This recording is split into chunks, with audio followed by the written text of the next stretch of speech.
Yup.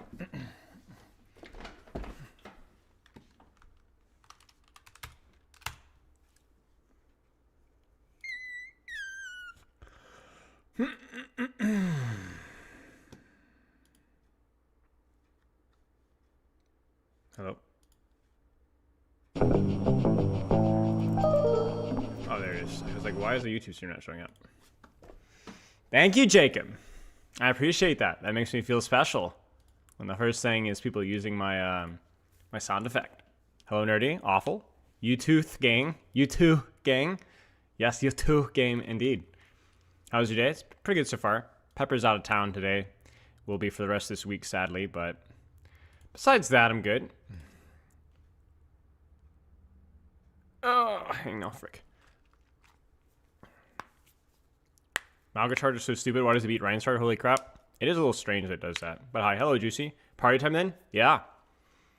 We have Group Up podcast in about an hour and a half. So we're going to get a little bit of training in there. I would have liked to have started earlier today, but Group Up podcast timing was a little awkward.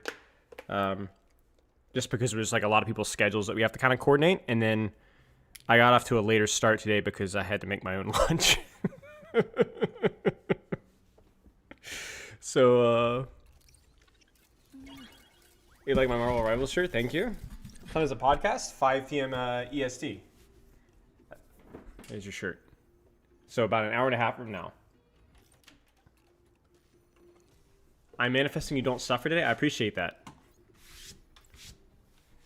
I would have liked to have hit Grandmaster today, but I don't know if we're going to be able to get enough games for that to even be a possibility. But fingers crossed, should be this week. So we'll see. You got Diamond last night, Ryan? Congratulations, mate. Oh, you Realth, who else? You'll have to wait and see. I don't want to... It's not my podcast, so I don't want to leak it necessarily. What mouse does coach use? Wireless Logitech. It's okay. It does the job. I used to not be a wireless guy, but it was given to me. Somebody bought it for me. A friend of mine. I was like, okay, sure, I'll use it. My only complaint is that the scroll wheel has never worked. So I have a lot of issues with that. It's actually really annoying.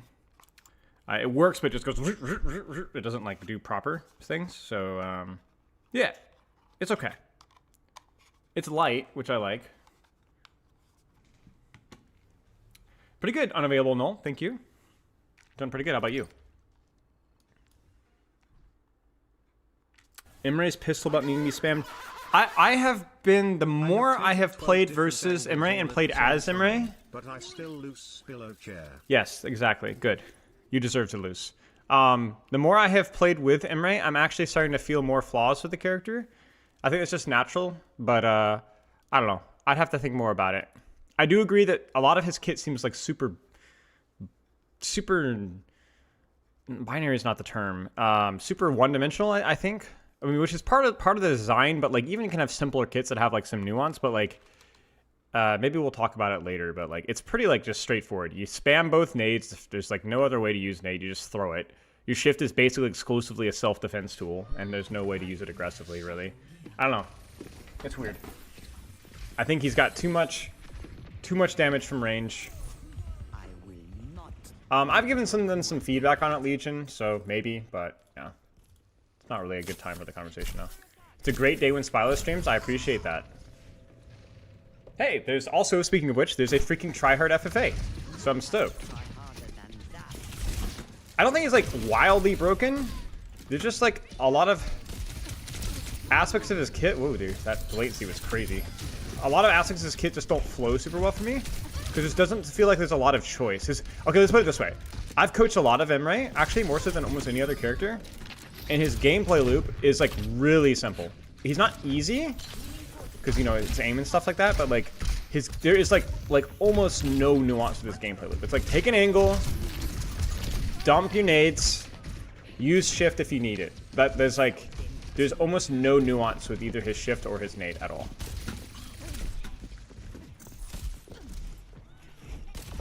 Got him. Does that make sense? I don't know if you all agree. I'm being a little facetious. It's obviously not totally true. There's definitely nuance, but there's less so than you'd think. Let's put it that way. There's like I think when you can like boil down a character's gameplay loop like really simply, that's when I like have concerns. And I think like more so than most hit scans, you can. I think Cassidy is one that also has like relatively little nuance. Like Cassidy's another one where like both of his abilities aren't super complicated at all. And Cassidy's a hero that I don't love. I don't think that's bad. So let me put it this way. So I'm being critical, but I don't think it's necessarily a bad thing. Like I think having simpler kits is fine if there's like a lot of choice of those kits. And sometimes even if there isn't a lot of choice, it's like fine. Like Cassidy isn't like, I know a lot of people hate Cassidy, and I'm not a big fan of his either, but he's not like Satan, you know what I'm saying? But I really do feel like Imre's just Cassidy. Like he just has kit buttons that you just press without a whole lot of thought. Like with Cassidy, you don't really think about your roll all that much. Like sure you can iframe a pulse bomb, but you're not really like trying to parry damage. You just roll when you're fighting or when you need to reload, and that's basically it. And the same thing with Hinder. Like I've had sessions where we thought about using Hinder more deliberately, for sure. But there's basically no situation in which you save Hinder outside of a couple of like hero matchups. You just use it, you know? Use it to win 1v1s. Right. And so I'm always like a little disappointed with modern hit scan designs. Frey is another great example. Not a hit scan, but like a ranged DPS, where her kit just doesn't really matter that much. Like her kit is exclusively used to put out more damage, and that's basically it. You don't really disengage with Frey's kit. You don't really rotate with Frey's kit, frick. I think Nade needs something. I think that they should start with the no self-damage so that you could like actually use it for mobility more often. And I do like think the double nade charge is something that we may have to revisit, because it is like just something you spam, you know? But I don't know. I think it's more complicated, ironically, with simpler heroes, because there are so few knobs to tweak, you know? Without making the character broken. But yeah, his nades are insanely OP in certain circumstances and kind of bad in others, you know? Ah, frick. There's this flicking crap. But like if that guy, like he doesn't have shift, I don't think in this game mode, but if he pulls out shift, I can't beat him. Like you just lose. And yet there's other matchups where that like doing that's like absolutely suicide. What's up, idiot low? I love that. Whoops. Actually was stepping on her head. But yeah, the nade AoE is insane. Like, and I've coached a lot of silver gold stuff, and Imre nade AoE in lower ranks is actually cracked. Like, he gets small rooms, and he just spams both nades, and you might do upwards of 500 damage. No exaggeration in certain situations. He's like Junkrat with better fall-off. I mean, obviously, it's being a little bit facetious there, because he only has 2. But it's like, it's actually insane. The problem with Doomfist? Yeah, I mean, AoE is a dangerous tool. It's not a bad thing to have AoE. It like, adds a bit of spice to the game, but...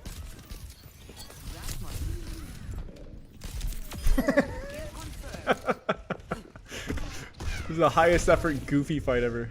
How come I'm sleep deprived, sir? Just busy the last couple of days, and I've also been a total degen with Slay the Spire too. Like for like 2 out of the last 4 days. I'm gonna take some self accountability here. So listen, guys, I am a sucker.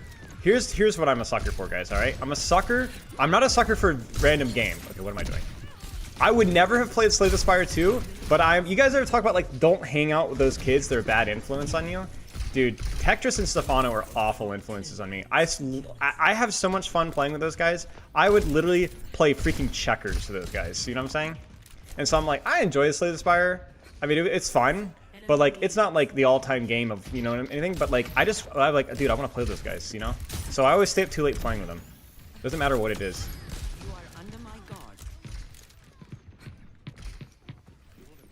I'm a social degenerate. That's the oh gosh.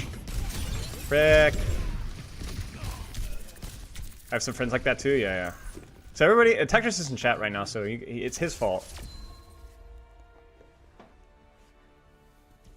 Dude, Tech, why you gotta expose me like that, bro? Look, it's your fault. It's not my fault. You're bad influence.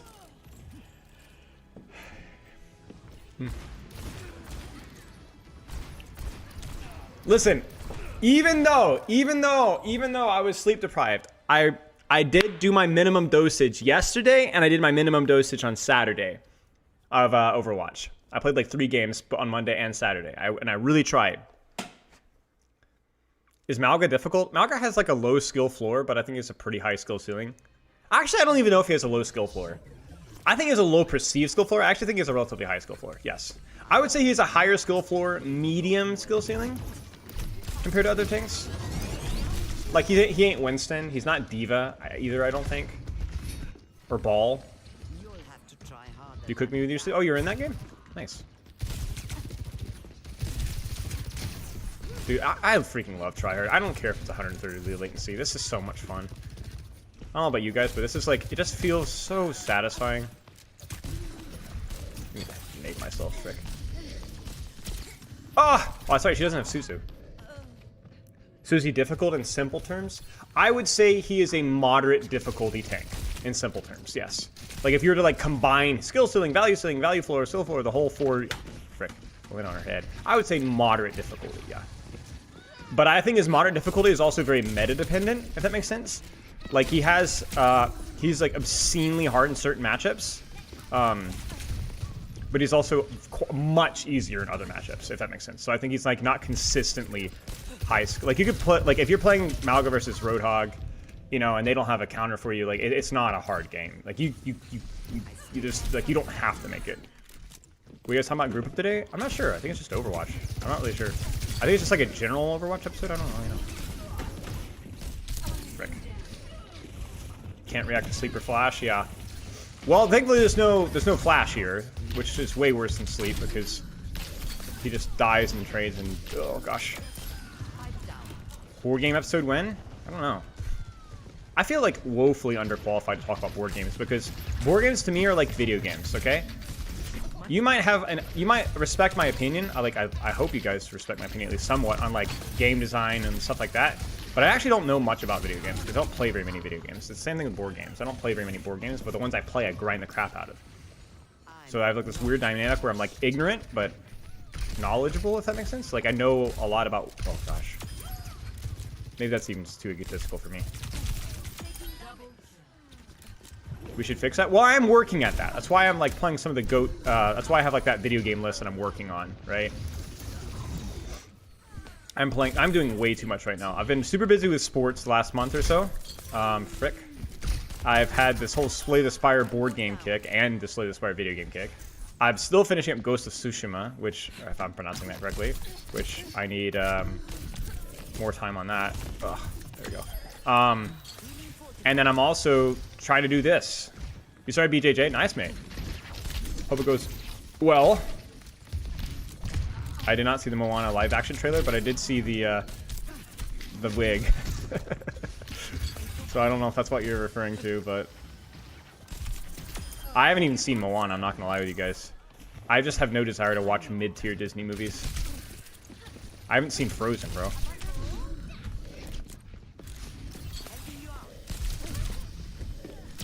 Frick, why did I flick that? Tsushima, whatever. Moana is in mid? Well, okay, not mid, but decent. I haven't seen decent. You know what I'm saying? Like a Frozen, I'm sure is like not mid either. Frozen's probably decent, but yeah. I think the last Disney movie that I have seen was I saw Princess and the Frog like 2 or 3 years ago, and I'd never seen it. And it was actually okay. I would say that was slightly above average. Probably worth watching. But like, yeah, it's not the definition of mid. I think Moana is probably like an above average movie, but for like Disney, you know, it's like maybe not recent Disney, but it's like it's not Snow White, but it's also not like trash. Zootopia's fun. Yeah, I don't think Zootopia is mid. I think Zootopia is solid. That's like I don't think it's mid movie. Like I'm trying to be like literal with the definition of mid. You know, it's like Moana's not like a bad movie I've heard, but like it's not going to be a movie that I'm going to have interest in. Frick. Yeah, that's me. We'll do like 3 or 4 minutes of Anna and then a couple minutes of Zen. Lion King, yeah. Frick. Favorite Disney movie? Ooh, name some of the best ones, guys. I think underrated just because of the sound, and the art style is really cool. I think I really like Sleeping Beauty, but I can understand that that's probably objectively not one of the better ones, like artistically and writing wise. I just really like the soundtrack a lot, and I'm also a huge Maleficent fan. So I think a personal favorite is Sleeping Beauty, even though it's probably like artistically not the best. I really love the spookiness. I love Tchaikovsky. Do you separate Pixar? Yeah, I'd separate Pixar just personally. I haven't seen. I mean, I have seen Mulan, but it's been ages. Treasure Planet. I have seen Treasure Planet. It's okay. Treasure Planet's all right. I saw it actually quite recently.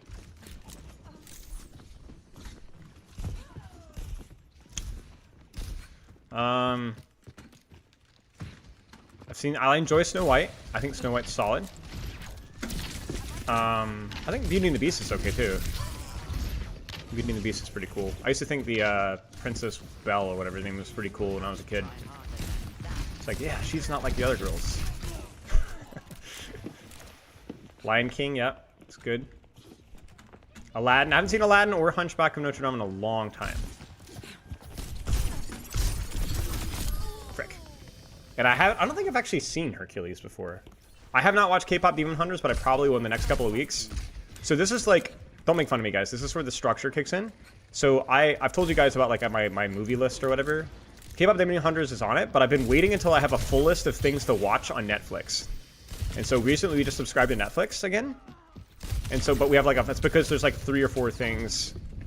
No, it's like 6 or 7 movies. Shoot, I can't even say that anymore. That we're gonna watch all at once. So I don't like staying subscribed to stuff. It's just like financially irresponsible. So, but we have like a couple of things that we can watch now. So now we're allowed to subscribe to Netflix. Like we watched the new Knives Out movie. It was okay. Godzilla -1, K-pop Demon Hunters, stuff like that. Those are all on Netflix. If that makes sense. But I'm just like, yeah, try to be efficient with it. Goofy movie. I do like the Goofy movie. I don't think it's very good, but it is pretty freaking funny. Definitely a bit of a nostalgia one for me. Because wait, did that shot not hit? I saw the recent Puss in Boots. Yeah, I thought it was pretty good.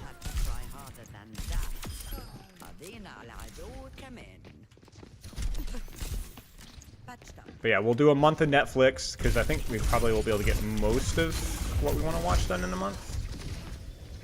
Godzilla -1 was pretty good, yeah. I'm not a huge sci-fi guy. Well, I kind of. I'm not a huge monster movie guy necessarily. Lady and the Tramp is good. Yeah. Project Hail Mary this week. I definitely want to watch that. Definitely will, I'm sure. All right, let's do like one more good sleep here, and then we'll get into Zen.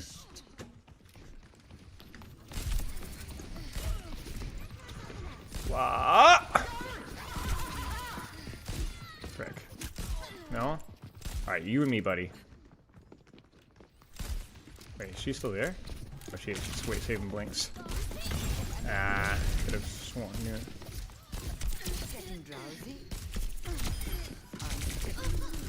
Oh, the HOT didn't kick in time. No. Thank you for the sub. I appreciate that, mate. Alright, check out the sleep out, guys. Oh, frick. Yeah, I mean, I don't know how to describe. I'm not a huge camp guy. Let's put it that way. I love that. It's like the same thing with me with fantasy. I'm a big fantasy guy, but I do not like camp. A lot of people find it charming. I don't find it charming usually. I mean, with some grace, you know. I just don't enjoy camp, if that makes sense.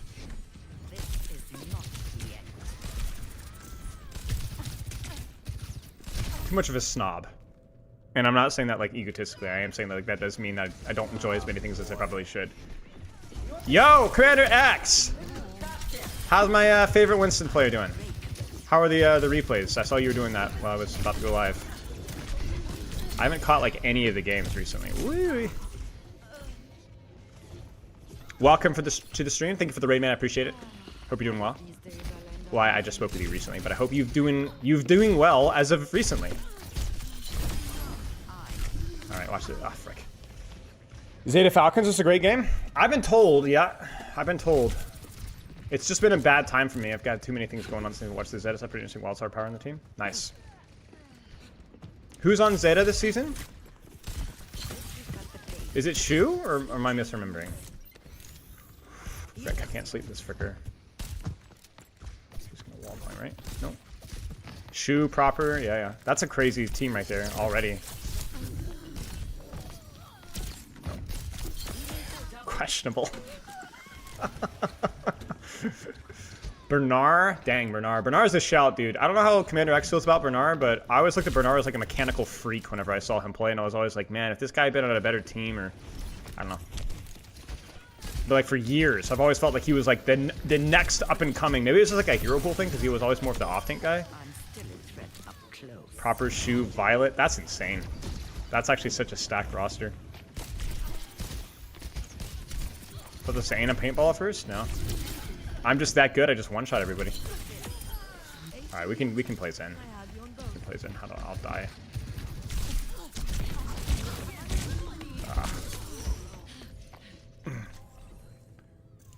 Knife, Bernard proper. Yep, cool.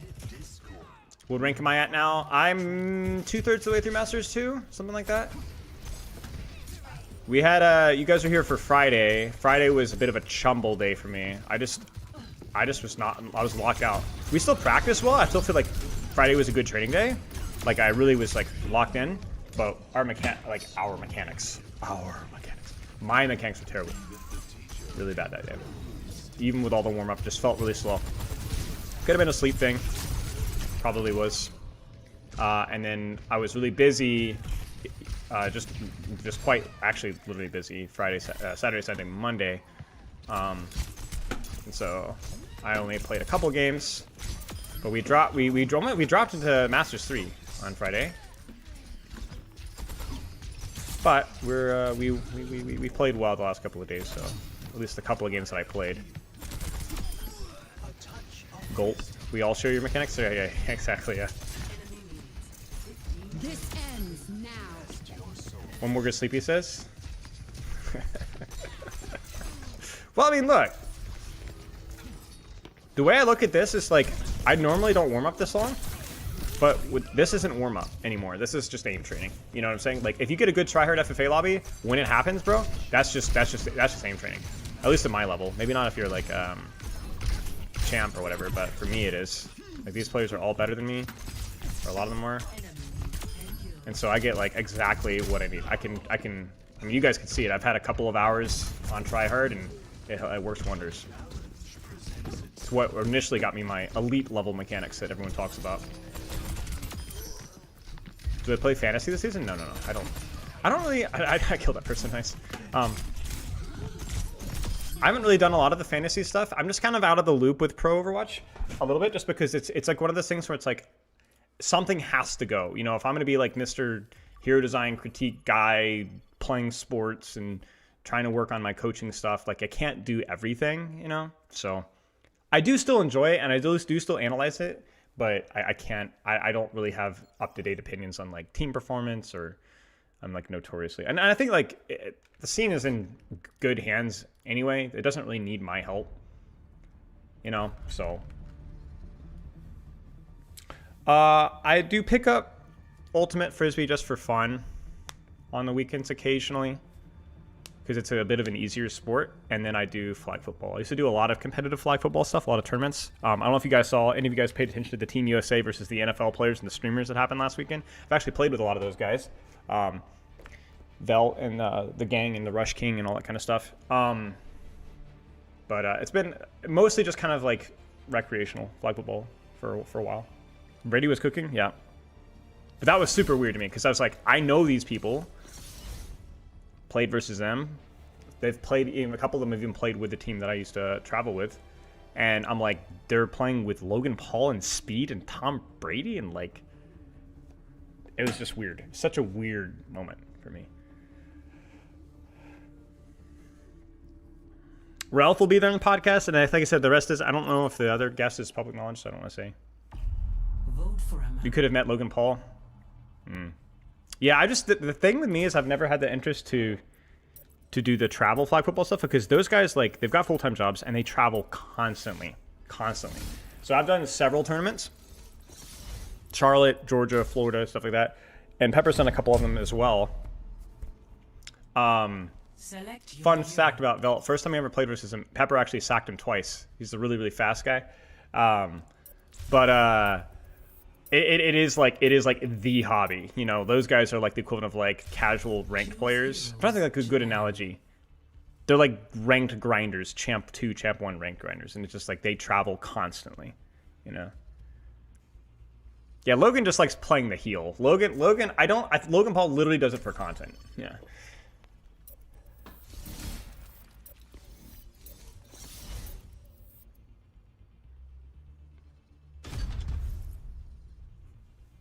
So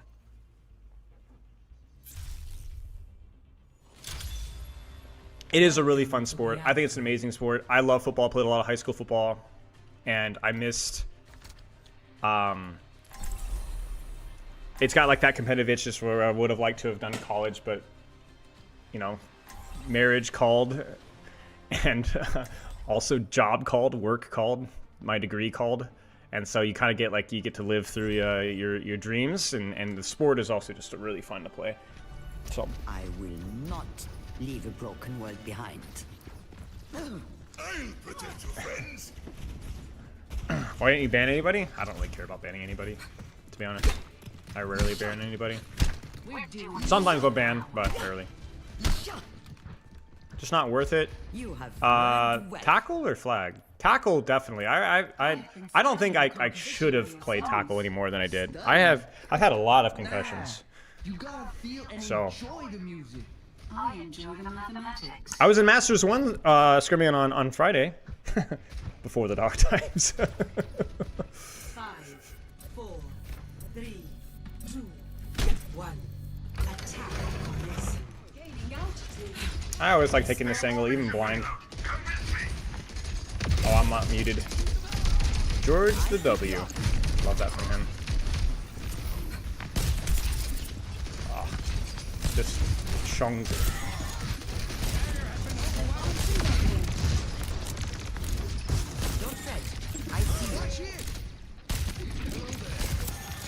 Thanks, George.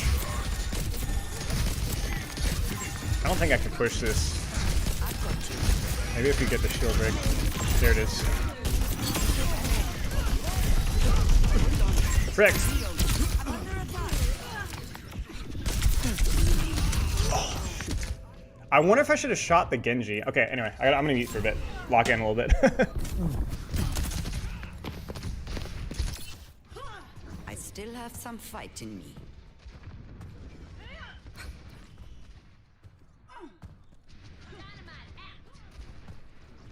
Taking care of you. Over there. Over there. Come over, careful.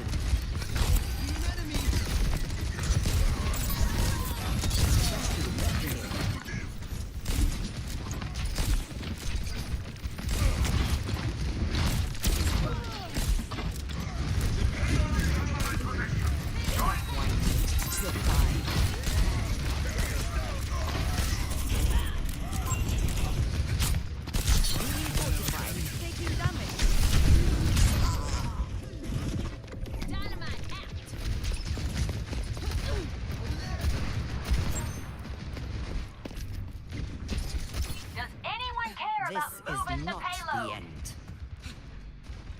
Enemy here.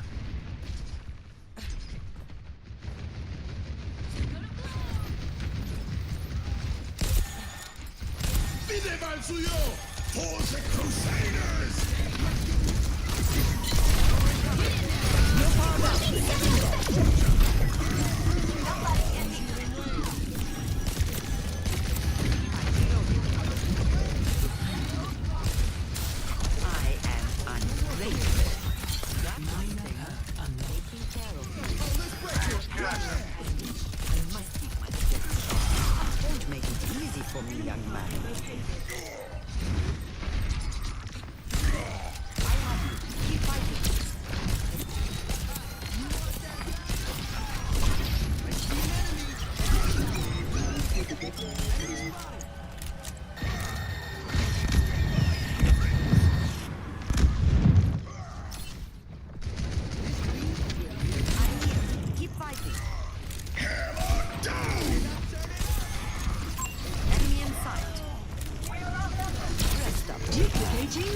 Stand up straight.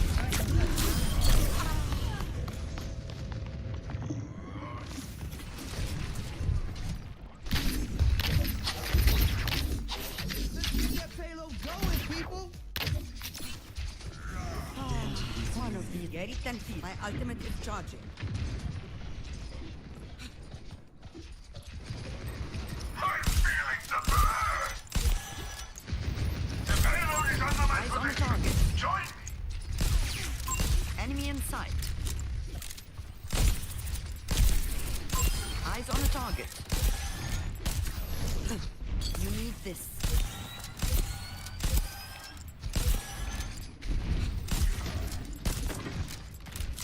Move up at my position. Nano boost almost ready.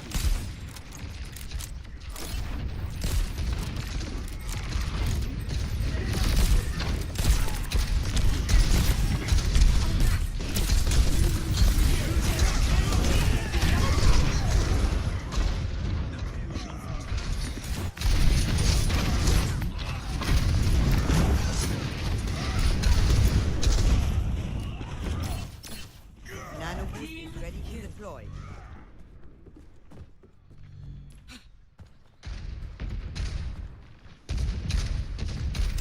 Targeting hostiles. Taking care of you. Over there.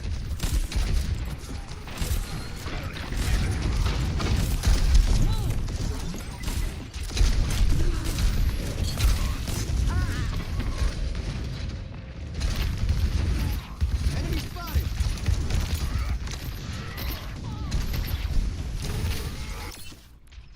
لسه قدامي كتير.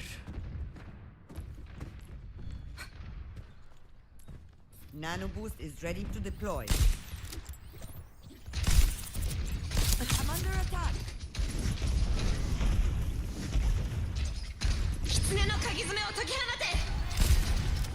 I'm here. Keep fighting.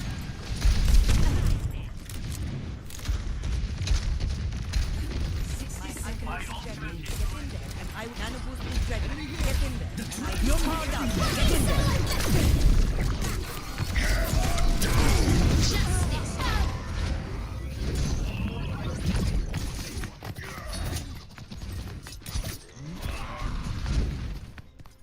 Team kill. I won't give in. For the Crusaders! 30 seconds remaining. Now or not at all.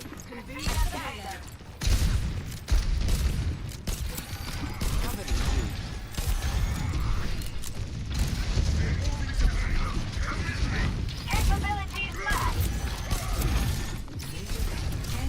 Haven't lost my touch.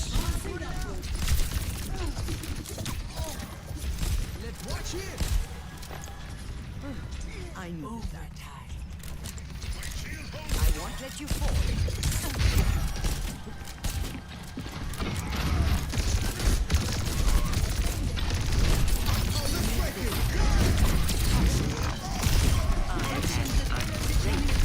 The payload has reached the checkpoint. Taking care of you.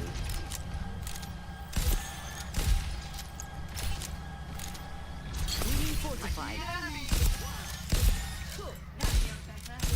Party time. Let's go.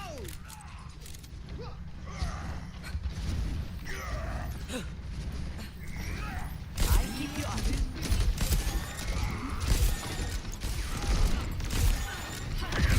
60 seconds remaining. I've got you. Duplicating Emerald. Over there. Surge I just had the shit, darling. Enough whining.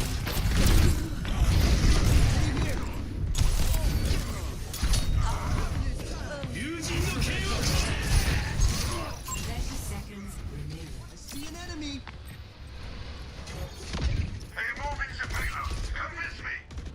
Group up with me. My ultimate is fully charged. Get in there.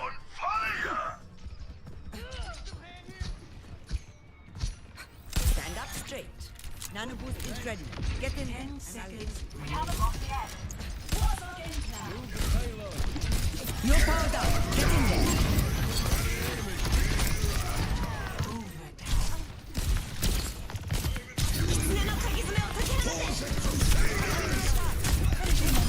The Eye of Horus watches over you.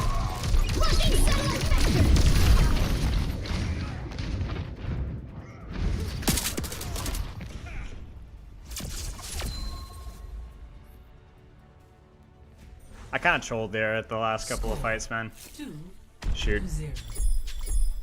Switching sides. I go Actually, out on my actually, terms. Actually, honestly, dude, insane performance from my team. Like, straight up. Actually insane. My Ryan's playing super well. My DPS is playing super well. My Lucio is playing super well. It's actually ridiculous that this is even winnable. Actually ridiculous that this is even winnable. And the thing is, we could have capped that. That fight before last, that's on me. I just missed the sleep for no reason.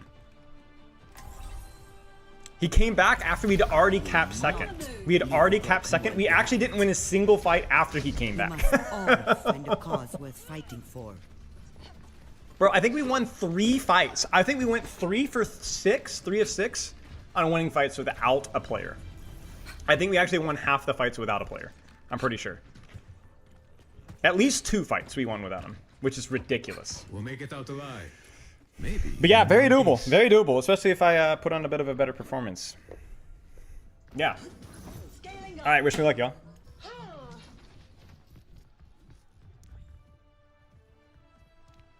5, 4, 3, 2, 1. Attackers incoming. Salt for your Stop wound. the payload.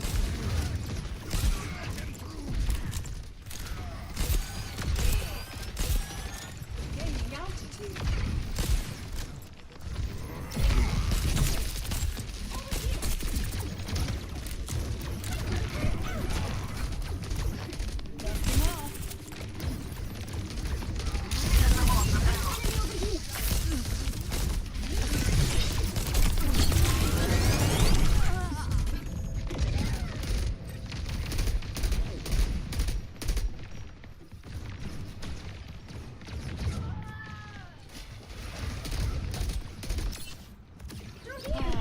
One of these days I'll end up in Fiji.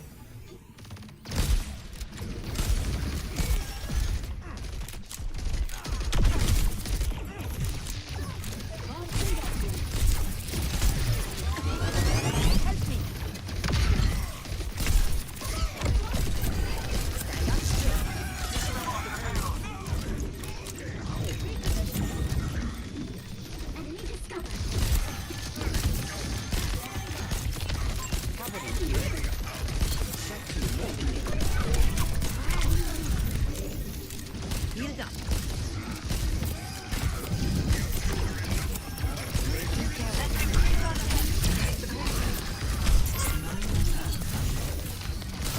I am unbreakable.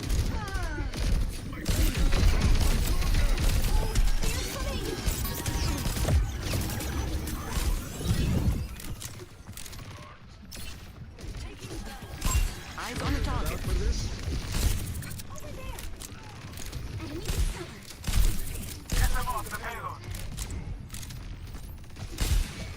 Don't fret. I see you.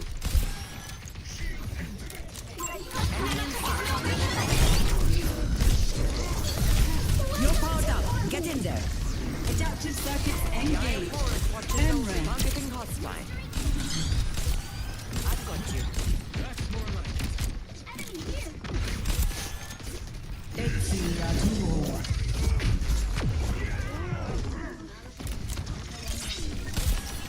won't let you fall.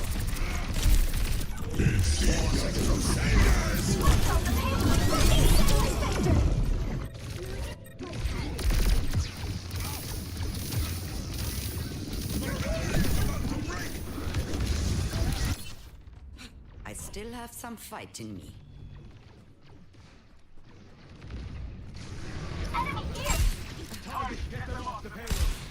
Healing you.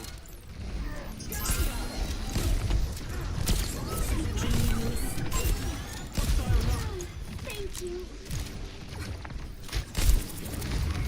Over there. Salt for your wounds.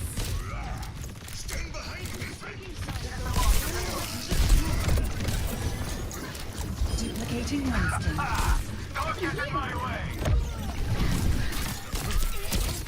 Damage. That was very close. Team kill. My ultimate is almost ready.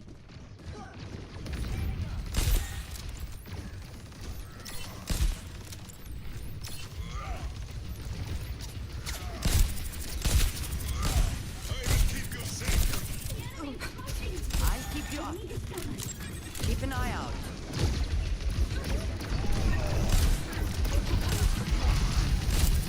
You're powered up. Get in there. You just needed a push.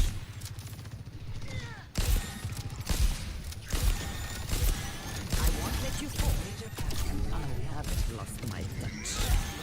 My ultimate is charged. My ultimate is almost ready. Help me. Over here. No recovery. Over here.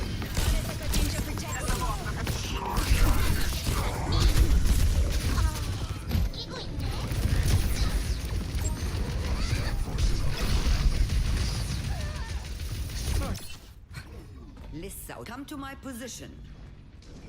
My ultimate is ready. Taking care of you.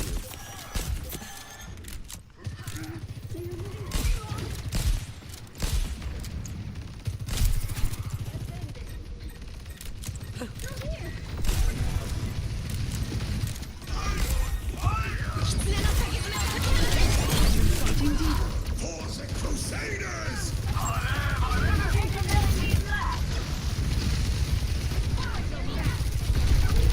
Activating self-destruct sequence. I'm not finished. Capabilities maxed. 60 seconds remaining.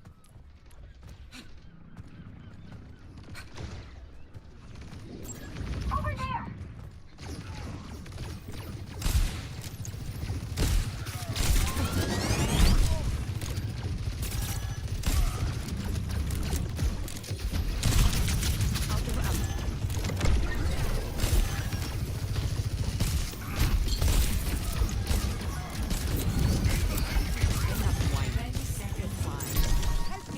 This ends now.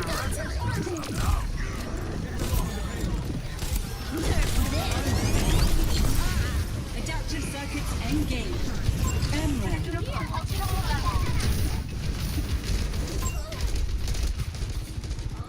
10 seconds remaining. I still have some fight in me. Stop their payload. Get them off the payload. My ultimate is almost ready. Overtime. That Mustang nano boost is ready to deploy. You're powered up. Get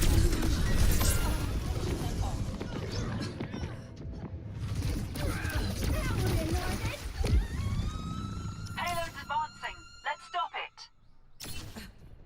I won't give in.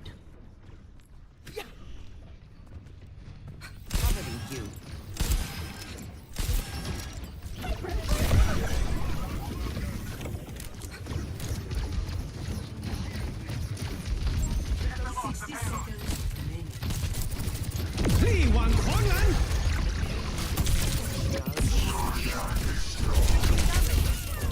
Cut the pin.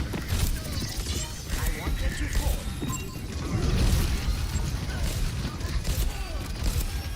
I'm reloading.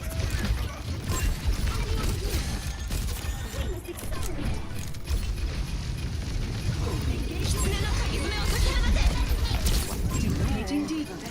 Adaptive circuits engaged. Reinhardt.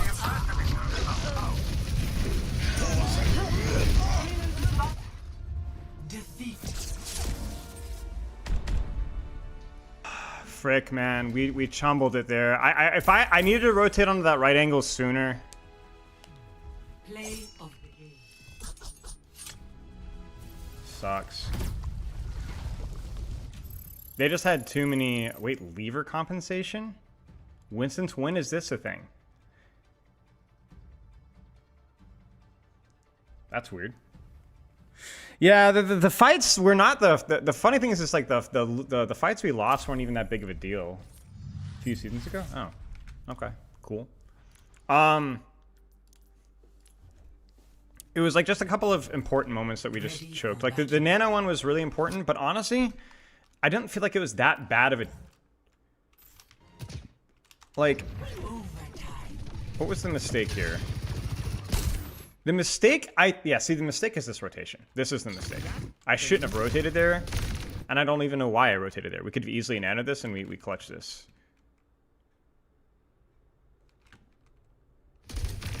Yeah, that's just unfortunate. That's on me. That's on me. But I don't think this fight was like... The fight afterwards was okay. We just dug ourselves a hole. So it's a shame. It's a shame, honestly.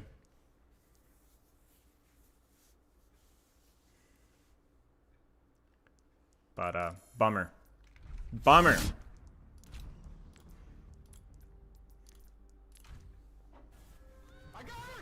Ready for battle. Bond, think of the sub. Greater than D4 sub with Ilari this season. Nice, dude. Primarily fixing positional issues. Your coaching video really helps things click in my mind. Love your work. Cheers, man. Congratulations. I'm glad I was able to help. I appreciate the kind words, dude. I thought this guy was off the map. He must have been right in the edge.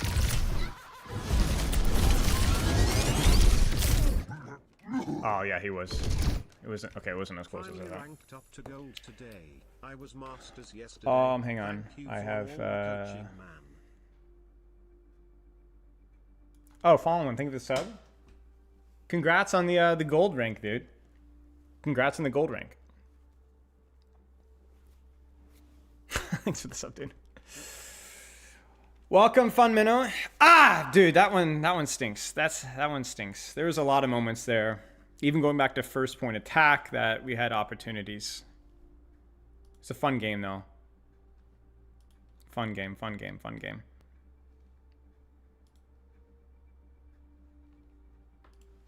I'm gonna get some coffee.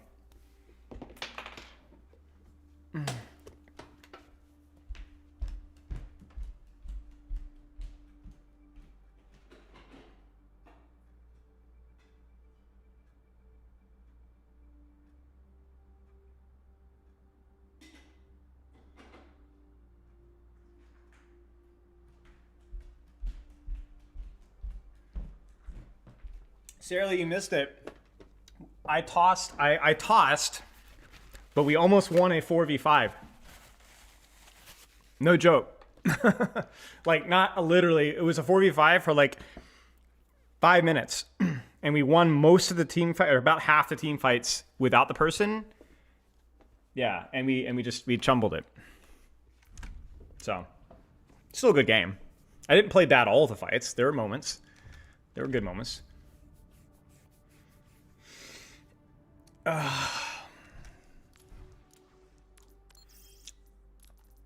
Echo is like one of those heroes that never bothers me until I play versus a good Echo. It's like playing versus a good person in any hero, and I'm just like, dude, I freaking hate that hero. Stickies me across the map every freaking time. Hate this. It's so annoying. Losing first point that quickly sucked. I thought this was good. I thought I played the Sigma duel pretty well. I thought I played this all pretty good. I was pretty patient with this. I waited until this, and I was like, I'm gonna die, but I'm gonna nade myself, and I'm gonna get the frick out of dodge. I'm reloading. Wait, did I reload that manually? No, I didn't. Yeah. Okay, we're good. Hold on. I'm reloading. This was good. Sweet dreams. This is unfortunate. How much HP did he have? Hindsight's 2020. I think I should just have shot him twice. Yeah, see, that's, you can tell the cowardice. I'm like, I don't trust myself to hit those shots, even though I should have gone for it. Yeah. Wasn't a bad fight for me, though. I don't really care.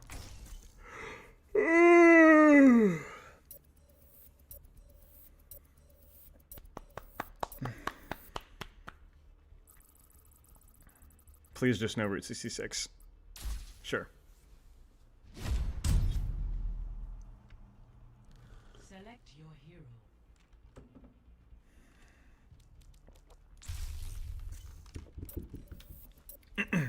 Dunk, dunk, dunk. My feet are cold, guys. I need to get some socks. Remind me.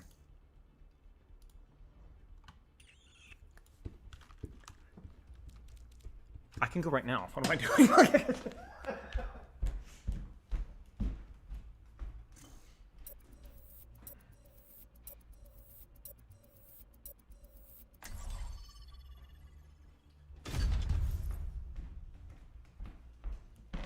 Dude, it's such a shame. My Ryan played so well. My Ryan last game was really good. Very, very aggressive, but also very, very patient. You know, like he just never. Whenever I saw him with crit, it was like, I don't know, like that's like the best thing I could tell like Ryan players is whenever my Ryan was crit that game, I had full confidence that he wasn't gonna die. Full confidence. I knew he was just gonna shield, AFK, and wait. And that's such a nice thing. But yeah, he wasn't passive. He would go aggressively and then he was just like, okay, I don't have resources, I'm just gonna wait. Yes, he X-rayed me. Which is such a nice thing.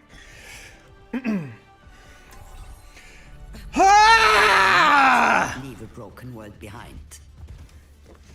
Hey, you're the Oh, I didn't even do it in this Discord. Whoops. Hang on. Try me? What rank Frick. are you? Top 1,000? I've been stuck in Chrome for a while, but I think I'm really close to ranking up. Right. 4, I'll ask Taehyun if he has time. 1. Okay, I did it quickly. But I didn't even attach a picture because I didn't have time. My bad. I forgot.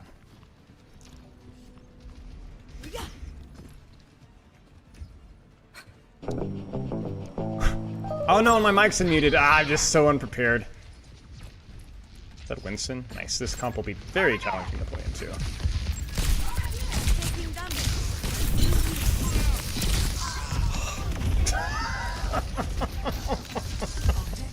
I was not prepared for them to go that quickly. I didn't realize they were staged that far forward. Alright guys, I'm gonna eat all my brain cells. I go out on my terms. Pushing the barricade! Get it and feast. Enemy here!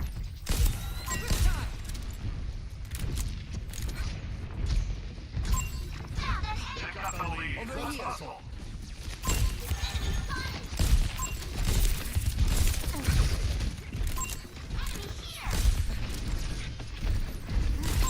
Eyes on a target. Covering you. Rally near the robot and keep pushing! Touched up. Right! They took it from us!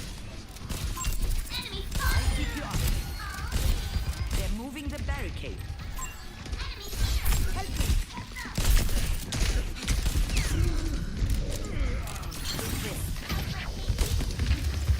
I'm on fire! What else is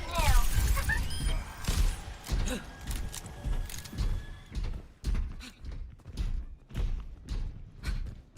My ultimate is charging. Picking up the pace. Starting the push.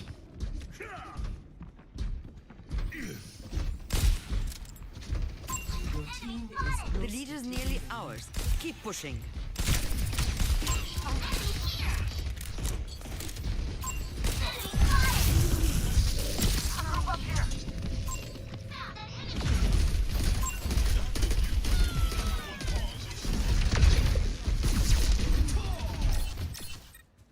I still have some fight in me. Let's push forward! out of my way.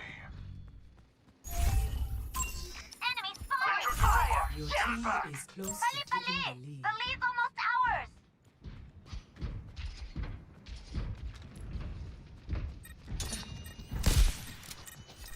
Don't fret. I see you. I'm on my way. No power down. Get in there.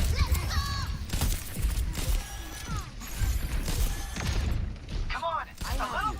Keep fighting.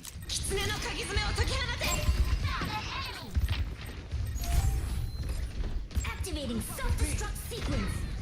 They have superior numbers. Minor perk unlocked.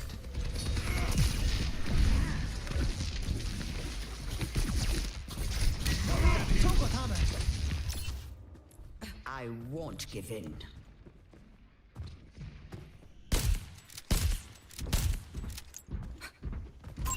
Enemy here! Reverse the tide!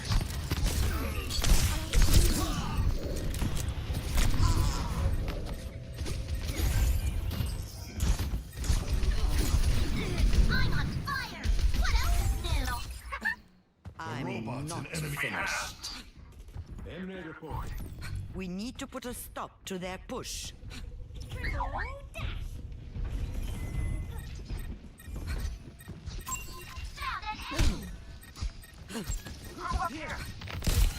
I've got you.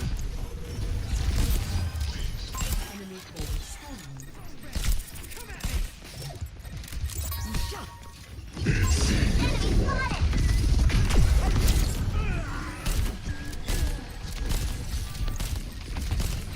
Taking care of you. I'm on fire! Enemy here! Over here.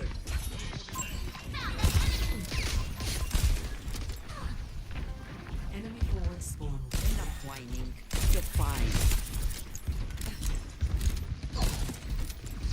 Your team is close Just to push taking your luck! We're almost there! I've got you. Over here! Make cookies from us!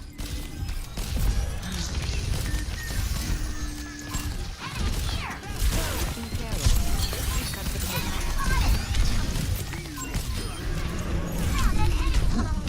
Ready, ready!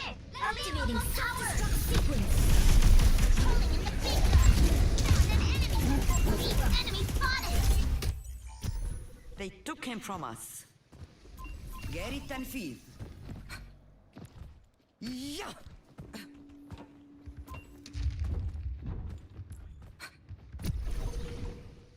Group up with me!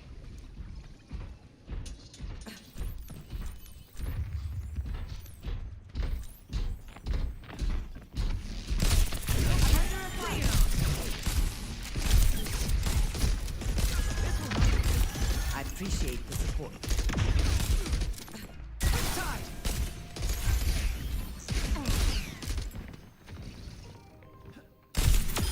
Long range takedown confirmed.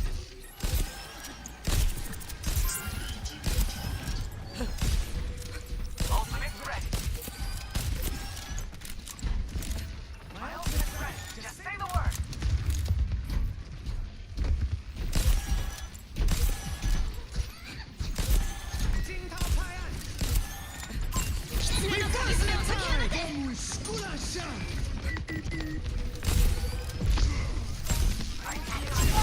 You're powered up. Get in there. The lead is nearly ours. Keep pushing. Need healing. I'm reloading. I never had this shit that I like.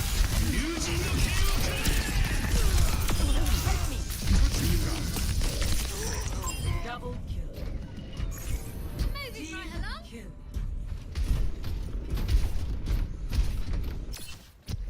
I won't give in. Forward spawn activated. Look at me go! System's running hot! Ping, ping, ping! Enemy here! Group up at my position. Group up here! Let's take the robot back! We're outnumbered. Be careful.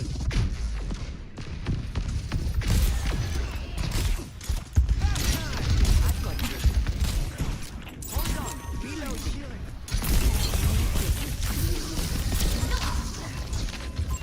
Enemy spotted! Forward spawn. Enemy here! لسه قدامي كتير. Enemy forward Enemy spawn. I'm popping off! Your carry is here! Oh. 2-minute warning.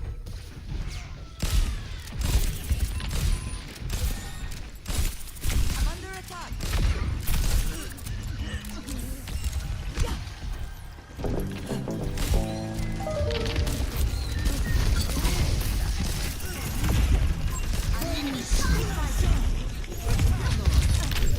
They took him from me.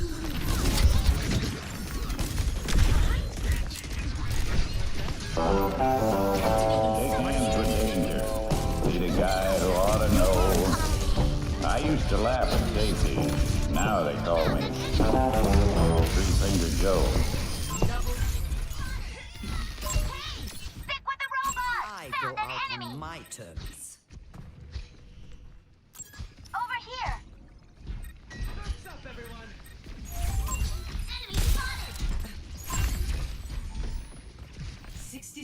seconds remaining. Taking care of you.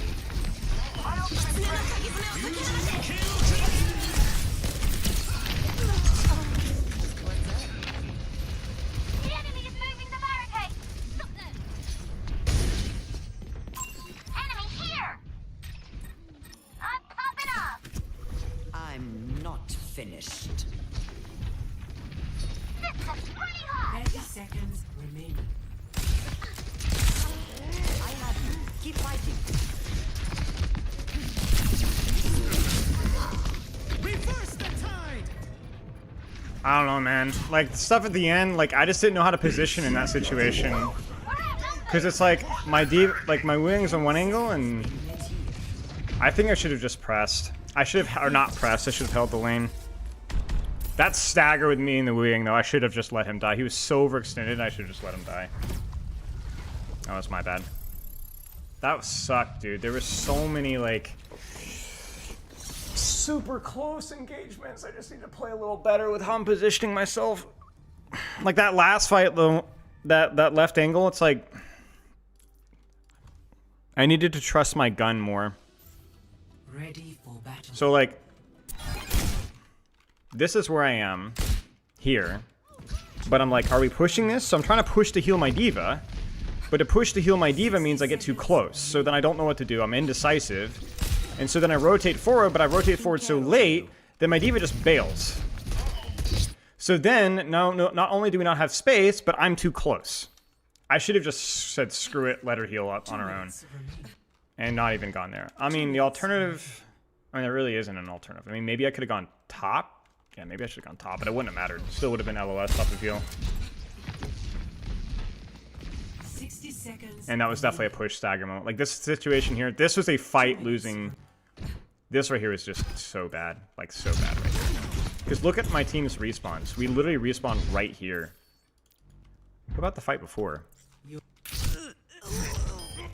I feel like this one was also unearned as well. Like, these dives were super far.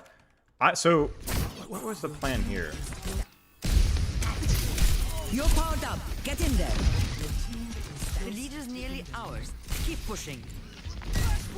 I'm reloading. So I'm backing off. And then I walk forward to heal this guy. And then I didn't realize how low he was, so I go for the sleep. Maybe if I hit a headshot here, but that doesn't really matter. I think I die either way. So he dies. I don't know. You know what, actually, chat? I think the major fight, the main fight, the thing is this was the one here. No, not this one. When was it? This one? Yeah, this one. This one. To taking the lead.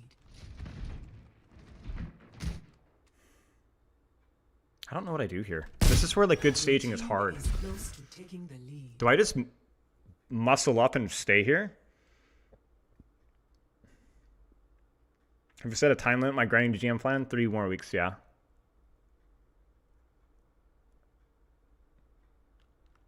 But we'll see. God, I hate Emre so much. Like, but still, like, surely there has to be a solution here. Maybe the solution. I've got you. You guys see what I'm saying? Like, this just feels wrong.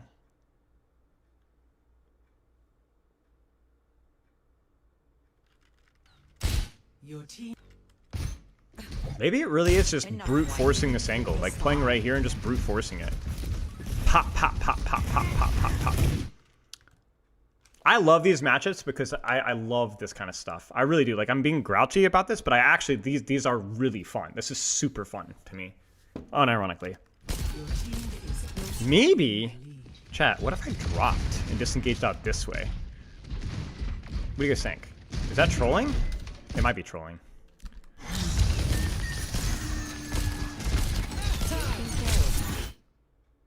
I think maybe the problem is pressing W here. You know what? That might be it, chat. That might be it. Because, like, this is not trash. I'm stuck with my supports, but I don't have to stay here. There's Bubble, and Winston's also lowish.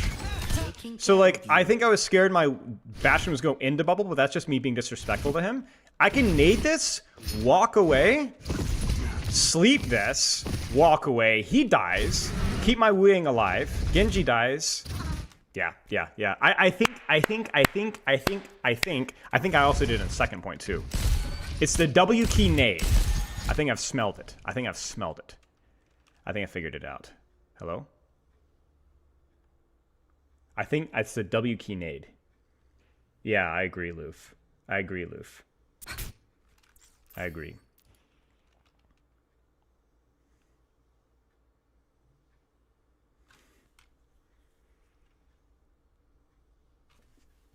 Your team is close to taking. I think it was this fight here.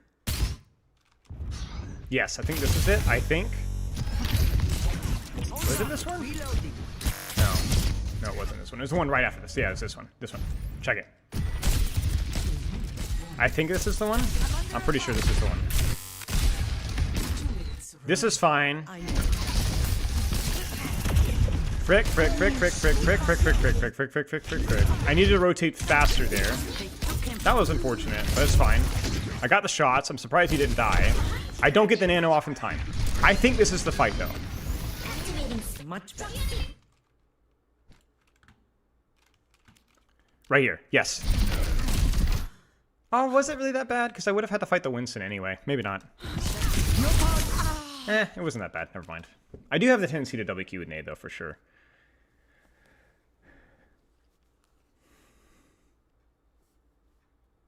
It's just a difficult matchup. I really do think also first fight matters a lot more than maybe I think. Because, like, losing to just instantly die there.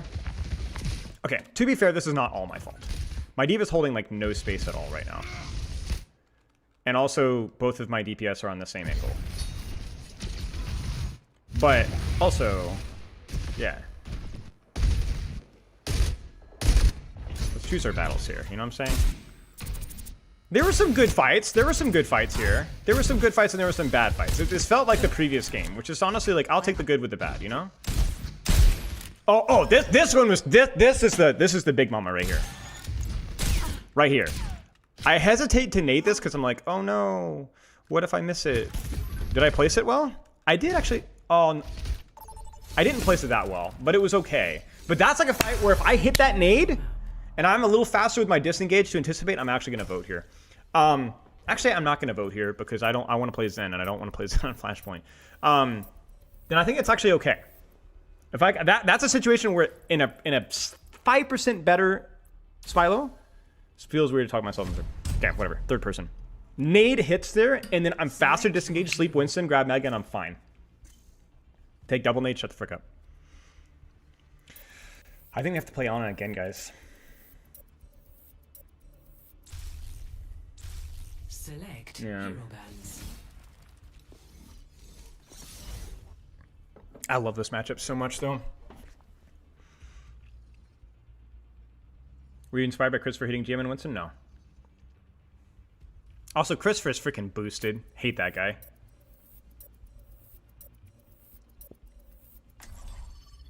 Why not Zen? Zen and Flashpoint's a little rough. I'd rather play Zen on King of the Hill, no joke. I need to let them know I might be a few minutes late. Shoot. Well, at least we've had 2 decent games. We've had 2 good games.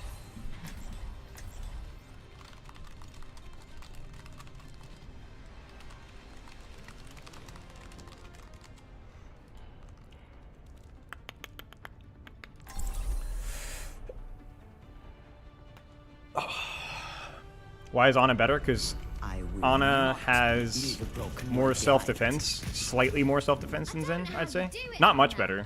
Not nowadays, but kind of better. What about adding third hero? I don't know. That was supposed to be a snore, but I was yawning. Without getting dizzy. That sounds more like a pig snort. I'm not playing the... This is not about reaching GM as fast as I possibly can. Otherwise, I wouldn't be doing Ana. 5, 4, 3, 2, 1. Initial flashpoint arena.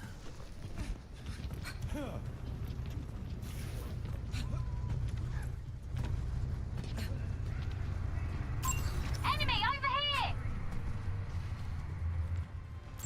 Over there! Flashpoint unlocks in Over 10 there! seconds. Daddy out of here! Enemy spotted!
Get in there.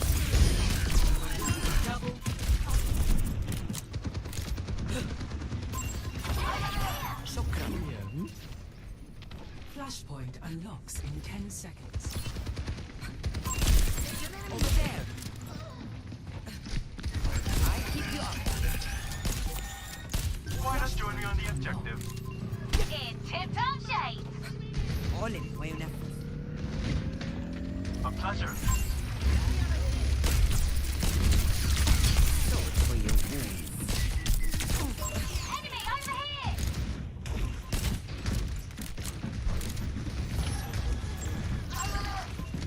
An enemy here. Marking satellite vector.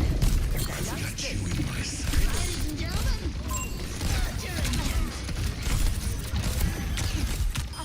We have enemies on the point. Lock it down. Rest up, old man. We're outnumbered. Be careful. That must sting. The Eye of Horus watches over you.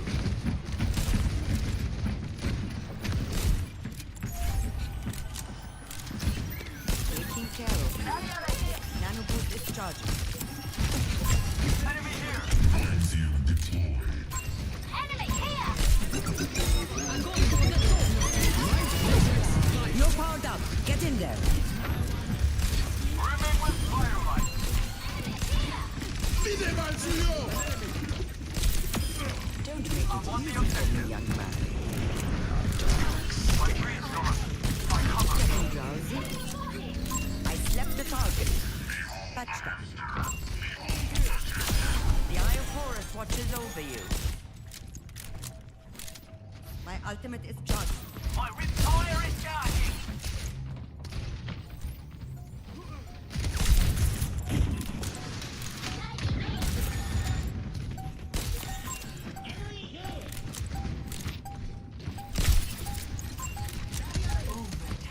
I don't think they know what more to do.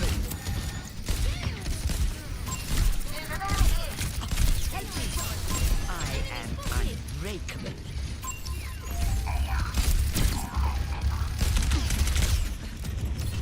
Helping you out. Nanoboost is charging. Group up with me. Yeah. All in, Wayne. I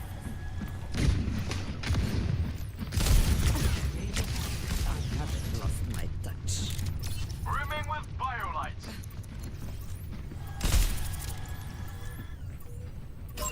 Daddy over here. I'm here. My ultimate is charging.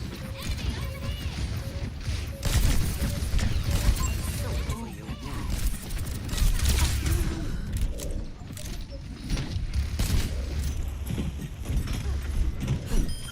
Look at me. The numbers do not favor us. Vide mal suyo! Team kill. Bomb flats. Lost. Nanoboost is charging. Next, flashpoint junkyard. My ultimate is charging.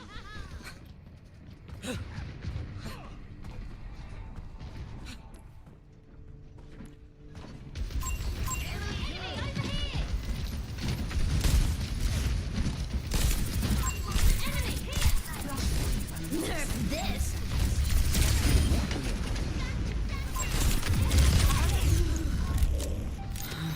Ladies and gentlemen, Enemy here.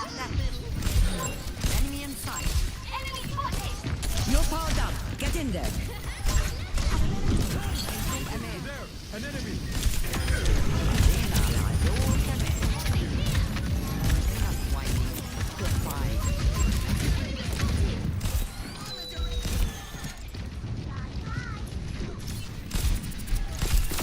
The Eye of Horus watches over you.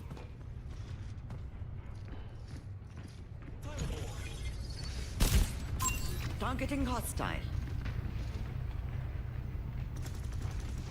Taking damage. Enemy over here. Much better. Over there. Enemy here. Thank you. Enemy spotted. Need to reload.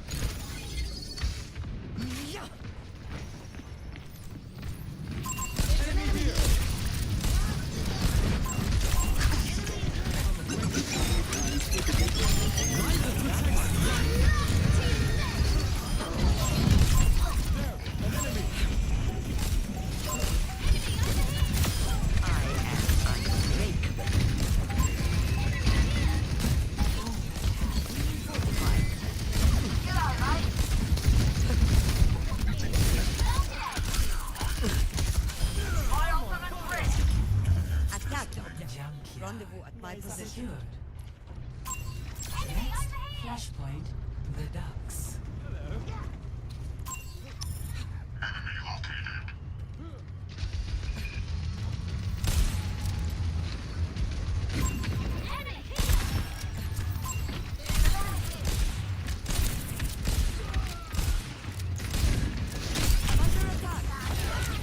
Thank you. Flashpoint unlocks in 10 seconds. Come to my position. My ultimate is ready. Enemy here. Here they come. The objective is mine.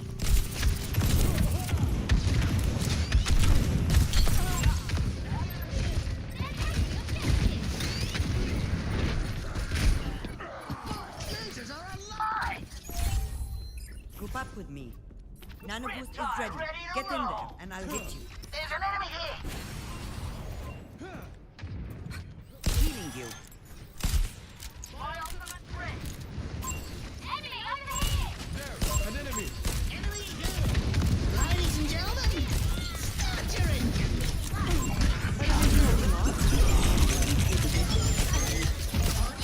There's an enemy here!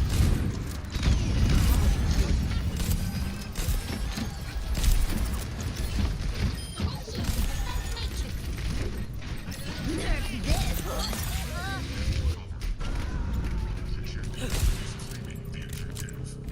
Nano boost is ready to deploy.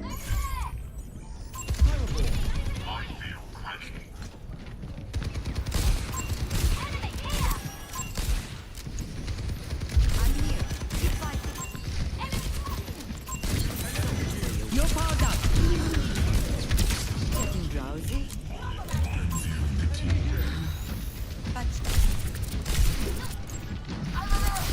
أنا محدش يقدر عليا.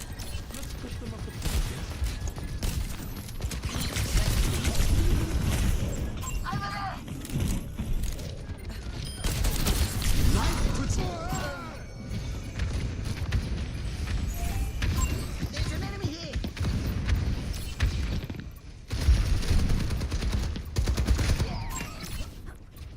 This is not the end.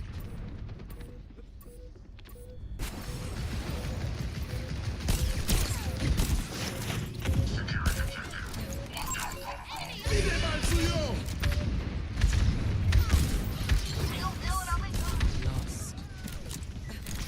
Next flashpoint, revival.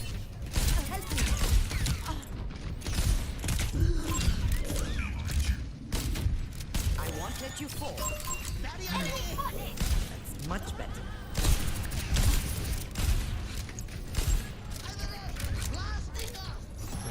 I appreciate the support. Flashpoint unlocks in 10 seconds.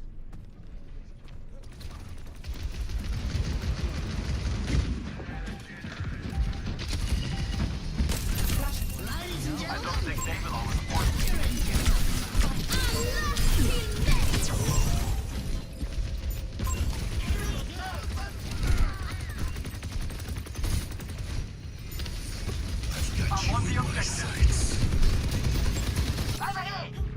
I won't give in.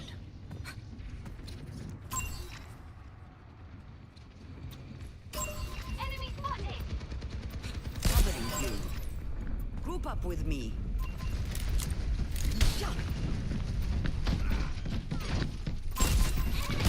So that's you. Over there.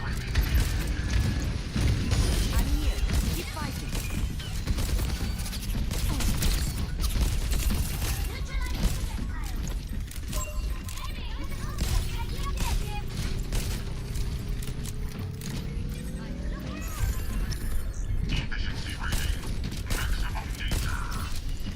Ultimate is fully charged. Get in there. Close your eyes. Don't fret. I see you. nerf this! You're powered up. Get in there. Enemy inside. Life protects life.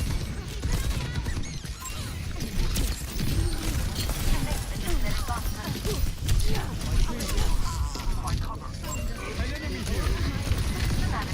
Reality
Actually insane, bro. What a chumble. What a chumble. That's okay. Oh, that's so disappointing, man. Toss. Dude, I felt like my entire team, we just took turns tossing. Like, there's no way that we lose that game. Like, it's just actually impossible to lose that game. Like, never in my life have I felt like my DPS were ornamental more than that game. Unbelievable. And then freaking chumbled so many fights towards the end. That's alright. Progress is progress. It's fine.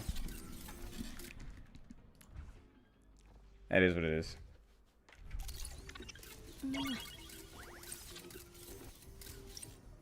Before the last point, yeah. That was what was irritating me, bro. It's like, it was like, why do I have to put on a master class for it to be freaking winnable, you know? Maybe it's just a bad map for the Junkrat. All right, I gotta roll. We gotta get to this stupid podcast, but what a disaster of a game, man. Ugh. So tilting. Do you think Such needs an I did not feed all game. That is the biggest cap ever. I did not feed all game. Freaking deadlifted 2 or 3 points in a row. Don't give me that crap. All right, be right back. We'll get everything prepped up.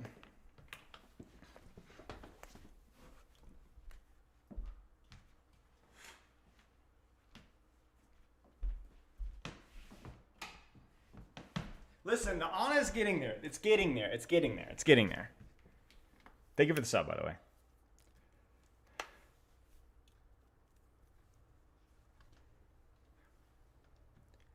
Did I see your new roommate? The kitty? Yeah, I did. She KP. It's nice. All right. I'll be right back.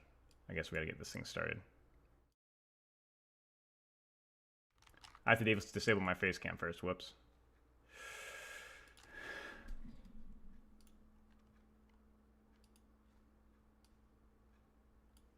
Okay, there we go.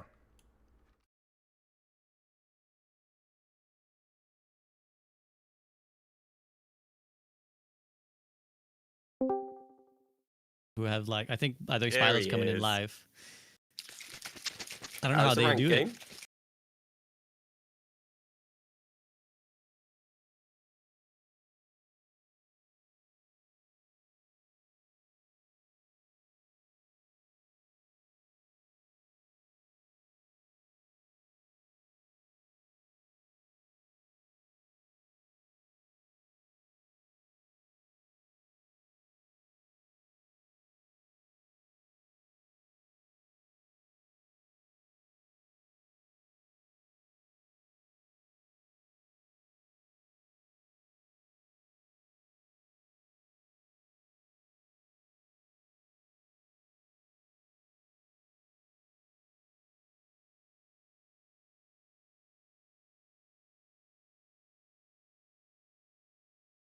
Okay. All right. Let me get everything pulled up in my end. Then. Live. I think Spilo's live. Yeah. Let me do window capture. Window capture. Discord. Yeah, there you go. Oh, I need to change the overlay. Still messed up. 1 second. Me and Spilo are reversed. What are we talking about today, fellas? The thing that pays. The big old complaining discussion. We love a good complaining session, don't we? The state of Overwatch. Of course, that's how we wouldn't have jobs if we didn't complain about shit. Yes. Well, it's also fun, right? Yeah. It is therapy. It is therapy. For years, the original group chat for the podcast when it was like, you know, with the Avengers squad, it was just called the Overwatch therapy session, because that's like all it started off as, was just us ranting about like this is like you peak dead era Overwatch 1 when like nothing, like you didn't know anything was gonna happen. Peak ranting period when there was a lot to rant about. Dude, I went back. Didn't you do one with the developers at one point? Like a long yeah, ago. we did loads with several with the developers. So it was really funny, and this is not an insult to those early interviews. It's more of a compliment to the recent dev interviews, just with whoever, anybody in like the last few years. It was so corpa. Oh no, I remember. Was this the one with Jeff Goodman? I think so. It was so rigid. I'm so used to like Gavin or Alec Dawson or Aaron Cullen, and we're just like shooting the crap and like, you know, like you still have to run by the questions to make sure, but like it's pretty chill, you know. But that one was just like I felt like you guys were reading from a script. I felt like, man, the times have changed. Well, I don't know how much. Back in the day, I didn't. Yeah, I was gonna say, yeah, I have to be careful about how much I press here. And we're used to it, right? Yeah. Yeah. All I'll Just talking to say someone is over that, the internet is probably new. Yeah. Exactly. I mean, it's yeah, exactly. It's because, and you gotta remember back then they had never done that before. They had never like just come on and started talking to the community. So it was like everybody was hella nervous. Like they were nervous about saying something that would start a hate train. We were nervous about like, oh shit, like we've, you know, they've kind of given us our time. Let's not just like piss them the hell off and then they never do this again with anyone. So yeah. When you're not communicating with anyone, anything you say is like everyone jumps on it, right? You say one thing wrong. And this was also peak everybody hates Blizzard era, so that's another. This is like breast milk era. Everybody's like ready to lynch anyone from associated with Blizzard. So yeah, it was a dark time. But you know, hopefully it'll judging by what everyone is saying, I think this will be a more bright time. So are we ready? Are we ready to go into it? Yes. All right, let's do it. Welcome, everyone, to another episode of the Group Up Podcast. We're here for the State of Overwatch debate. That's right. We are going to discuss all things Overwatch and only Overwatch. No other games shall be mentioned today at all. I mean, they will, inevitably. I know one of my guests is for sure is going to spite bring it up. But let me introduce them first before you guess which of the three that might be. In the bottom right, what does that say on your t-shirt? Is this it's I am the Phoenix? I am it's the Phoenix. Philo. Yeah, my wife started an MMA gym years ago after the original one closed down in COVID, and so I have a lot of the merch, and I think the shirts are pretty cool. So it's kind of unrelated. I'm just wearing it, so I'm wearing it. Yeah. Get that link. Yeah, plug it. Get that link. Let's get this merch going off the ground. How are you doing today, Philo? Good. I think here's the real question: who's gonna complain the most today? Who's gonna be the most negative person between me, Realth, and Avril? Like, it's actually talking about having the Avengers squad with like Flats in the gang. This is like the negativity complaining squad. You know, like so it doesn't matter how perfect it is. It's just gonna be complaining the entire time. And about different things, too. It's going to be great. We're going to disagree about what sucks. That's going to be the best part, I think. The Neg Vengers. That's what you're here to you're here to just bring the mood down. Okay, well, I'll go next in the top left, or at least of my screen. I think actually in the Discord call, too, which is nice that it timed out that way. Here is Avril. Avril, what's up? I'm going to disagree straight away. There's not much to complain about. Okay. The only thing I'm going to disagree with is that I actually don't have any... Well, how is this the complaining Avengers squad? There's actually nothing really to complain about, in my opinion. Push game also, mode? Push game mode? I forgot to bring my Marvel Rivals shirt, my I am Lunar Snow shirt. You got your I am Phoenix shirt. I am Lunar Snow shirt. That one's in the wash. Yeah, this is not a Rivals reference, but yeah. Yeah, you guys, we don't have a dress code, unfortunately. No. Yeah. SVV told us to bring all of our favorite Marvel Rivals shirts, and I forgot mine. Spotter's the only one that remembered his. Yeah. So, but it is what it is. It is what it is. Yeah. I didn't even put the effort of having a background Black Panther here. shirt. So. Oh yeah. Yeah, no, okay. That actually leads me well to talk about our new appearance. So this first time on the podcast, very excited. Lots of people have been telling me to get him on the call, so he's finally here. Realth, welcome to the podcast. How you doing? Very well, thank you. Hello, everyone. So I've actually been having more fun with Overwatch than I've had in years because I joined a tournament. And competitive play. Oh, that's a lot of fun. So yeah, I've been having a great time. Aside from that, obviously I've got loads of complaints, but they can go later, right? Yeah, you're slightly biased because you're happy, but you know, Spilo will hopefully bring the negativity, and all you guys will start ranting. This is actually, by the way, if you welcome to the podcast, one of the tropes is we start off happy, and then someone brings up something that upsets them, and then everybody remembers all the things they hate, and then 2 hours in, we're all just deep into our own personal rants. But yeah, welcome to the call. Do you want to maybe actually give you like we don't do this too often, but do you want to give like a brief intro to like how you would describe yourself as a creator, just for anyone who's listening for the first time? Yeah, I'm basically a freelance coach that has made. I've had the pleasure of making enough money to live for a couple of years of coaching and part-time content creation while doing other things. I've been talking about Overwatch since 2017-ish, back in the days when I was rambling into a mic that didn't work. But yeah, I've been around with the entire time. I am the 6v6 advocate, more than Samito, I would say, in terms of I don't know. He's probably louder than me, but I probably have more arguments, I guess. But yeah, I've been around forever, and it's an absolute pleasure to be on here finally. Yeah, great to have you. And that sound you heard was the collective either cheers or groans from listeners who are like, yeah, another 6v6, or like, oh, not another one of these fuckers, dude, Jesus Christ. Of course, we have Avril, who was you know, part of the original debate. Avril, like, it's actually crazy thinking back, like when we had that talk, 5v5, 6v6 was like not even on the cards. It was just a conceptual discussion. Yeah. And here we are. Like, it's I know, crazy, right? Ended up being a big deal for Blizzard in terms of, you look back at their there was a recent thing that Aaron Keller did where it was like, you guys saw the conference he did, was it like for GDC or something, where he was kind of like giving a big talk, a couple of hours talk about the resurgence of Overwatch and his journey through that, and he brought up the whole 5v5 6v6 thing, saying that Team 4 should have addressed it way earlier because the community started to really talk about it. And I would like to think that SVB, this show, and the people that were part of that discussion were maybe kind of spearheaded that discussion, really pushing that forward. But no, it's fun to see Aaron kind of give a nod to that discussion, because Team 4 definitely were not at all recognizing that whole debate for a while, and eventually it's like a metaphor. It's like a metaphor for the game, you know? Ended up being better for it.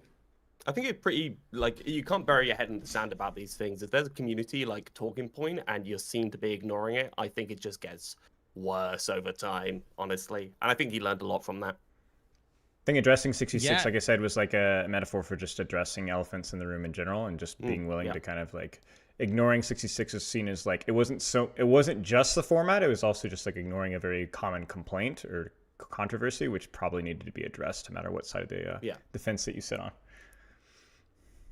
Yeah, I think so. I mean, we'll come to that whole discussion point, I think, because that'll be a relevant category to just talk about how the devs are doing as a team. But let's set the scene first, as we always like to do. So I'm gonna go around. I'm gonna ask each of you guys to give me your summary of the state of Overwatch in like a few sentences. You know, this is also going to be not just the neggers, but the yappers. This is probably going to be the yapper call, because I've got guys here who with strong opinions who like to voice them, which is great. That's why we have them. But this could be going a while. So let's try and keep it succinct. Your overall summary of the state of Overwatch, starting with Spilo. Spilo. I think Overwatch, the community's perception is always like either lagging behind or at this exact point in time, and not like really looking forward to like the trend, I guess. And so I think a lot of the guys in this call, we see the trends. So sometimes we're more positive about things when things don't look so good, because we can see the vision of where it's going, and vice versa is true as well. Right now with Overwatch, I think in terms of content, in terms of like cultural relevance, it's like doing really, really well, as good as it has any right to be. And my more negativity is going to be a lot of that cultural relevancy and community perception is riding off of two factors. One is just a lot of content, which is always fun. And two is it's been a quality game. However, sometimes it can be difficult to really do both perfectly well. And I think more of my negativity is going to revolve, as I know Realth will agree, that there have been some corners cut recently that have not only immediately compromised my enjoyment of some of these new content pieces, but also definitely raises some questions of like, oh boy, I hope this is not the trend moving forward, because I know everybody's super hyped right now, but this is not what got us into the position of where we are right now. It was continuing to do things well, and I think there have been several categories where things have not been done well. So you have to stay vigilant. Anybody that's been a back-to-back champion in any sport knows how difficult it is to repeat. You know, and I think like Overwatch is kind of in that position where it's like they got to repeat. They got to keep repeating. They can't get complacent. You can't keep content maxing. So, I mean, I'll throw it right up to Realth, because you kind of already earmarked something that he may be interested in bouncing off of, and then we'll come to the positive figure that is Avril. So, Realth, you go ahead. Yeah, so looking at player-based stats for Steam, which I think there's no reason to think that it doesn't pan out over the other platforms. Roughly, approximately. So it's gone from 107 to 88 last week in terms of 1,000 player base. So it was, I think, 130, 107, 107, 88. So it's had a little bit of a dip. but we kept that player base for like a long time after the season launch. There was that normal like dip that you'd expect, and then it just kind of like stabilized for a bit. Now we're getting probably people leaving more through other things going on in the gaming space and from burnout or whatever's annoying them this time about the game. This time they come back, I guess. In terms of the philosophy, I think Overwatch has changed like quite a bit. It's quite clear that we're moving faster than we ever have. The idea of like move often, keep the reputation going, move fast, and then knock the Lego on the floor and like let the kids pick it back up and put it back on the table, right? Like we just continuously do that enough, and they won't realize that a couple of things are broken, right? Or a couple of things aren't working properly. So like I think there's kind of like two main like drivers that fight against each other. One is the content cycle, right? Just getting stuff into your game to make it be the thing, like the Fortnite kind of like production cycle. And then the other one is the game just being perceived as being worth people's time. So either that's gameplay or that's competitive integrity. And I think these things kind of like work against each other quite a lot of the time. You can't do both. So it's going to be interesting to see how this works out, because I think right now we're on the content production side, and maybe we need to pull back towards the gameplay side, but I won't go into any specifics because, quite frankly, we've got a lot of time to talk to each other. We do, with lots of worms and to uncan. But Avril, I will let you give your thoughts first. What these guys are actually a little bit more negative than I might have expected. You, on the other hand, were saying there's nothing to complain about. Well, here's some guys with some complaints. I know, this is why Spilo said it was going to be a negativity podcast. I'm like, what do you mean? What's there to be so negative about? This is the first time in a long time, maybe even, okay, maybe not in ever, because obviously Overwatch was at the head of the front, at the tip of the spear for the genre for a long time, and I think for the first time since the release, Overwatch has returned there. This is the first time where clearly Overwatch has been the #1 game in the genre, in the space, in just about every single metric. Players coming back, popularity rising again, beating its competition massively in viewership and also player base in terms of the numbers. You can even just see it in player sentiment on all the different socials. You look at the various subreddits for the different games, the level of complaining, the level of I'm leaving Marvel Rivals or Overwatch posts increasing substantially. The number of, hi, I just got here. Welcome to the r/Overwatch. I just got here into Overwatch. This is my first time playing. What do I need to know? Kind of post going up. You would never sing that shit a year ago. So, best place the game has been in a long time. I don't think that's really arguable. I think that's like just the raw reality of it. And any sort of problems that might still be here at the moment, I mean, it's just like, I'm not saying the game is perfect, because obviously things will always need to move in the correct direction and all that. But like, I mean, it's just so minor at the moment, in my opinion, compared to how good everything else is. And a lot of it too is just the fact that people realizing that the last year of work is starting to really pay off. Because if you just dropped in 5 new heroes in a vacuum into where Overwatch was maybe say 2 years ago, I don't think it would be that effective. I think people would play the game, look at it and be like, yeah, this is not really worth my time. But there's been a full year plus worth of groundwork done on top of everything else. That all that Blizzard really needed was the big marketing push to say, here is an opportunity for you to jump back in and try it out. And then you do try it out, and then you get to see all of the work that's been put into the game in that past year. And people being like, this is not just 5 new heroes. This is like however many years it's been since you last touched the game. That plus the new 5 heroes. Obviously, I presume you're referring to like all the little changes like bans and perks and, Perks, like bans, stadium, all map of it, voting, everything. All of which the are new plus. heroes, all the map voting. Every single change that came on through, everything that like had to come and go, and all the decisions made and all the mistakes made and fixed, all that kind of stuff. Well, I think maybe that's a good place to start then. Maybe that's a good first major area to go into, is that, even, so my state of Overwatch is that, I hadn't been, I had been like 2 years since I actually played the game, over a year since I had made any content relating directly to the game. So I've been back for like, I'd say like 2 weeks. I think yesterday was my 14th day back or something like that. So even me, in my completely out of touch space with Overwatch, I was hearing like, hey, yo, this shit is fire, actually. Like, this is good now. everyone's like actually, give it like let go of their bitterness and resentment. I mean, I don't think that'll ever be fully true, but like a large section of it that like we're actually looking at it with some level of objectivity, and actually it's good. It's not the doo-doo garbage that everyone said it was. Actually seems to be playing pretty well. So that's the kind of space that I entered into. So let's talk about public perception. Let's talk about like how has the image of Overwatch shifted, especially in light of the fact that there's the elephant in the room. There is this other game, Marvel Rivals, that's kind of come along and reignited the genre in some regards. Like there's so much more discussion around the hero shooter genre now. So, Realth, I'll take it to you first. How do you view the evolution of the public's image of Overwatch? Yeah. And to be clear here, we're going to get a little negative at some point in this podcast, but there is probably nothing that I would change in what they've done over the past couple of years, aside from things that are completely unreasonable, such as complete revert the game to 66, etc.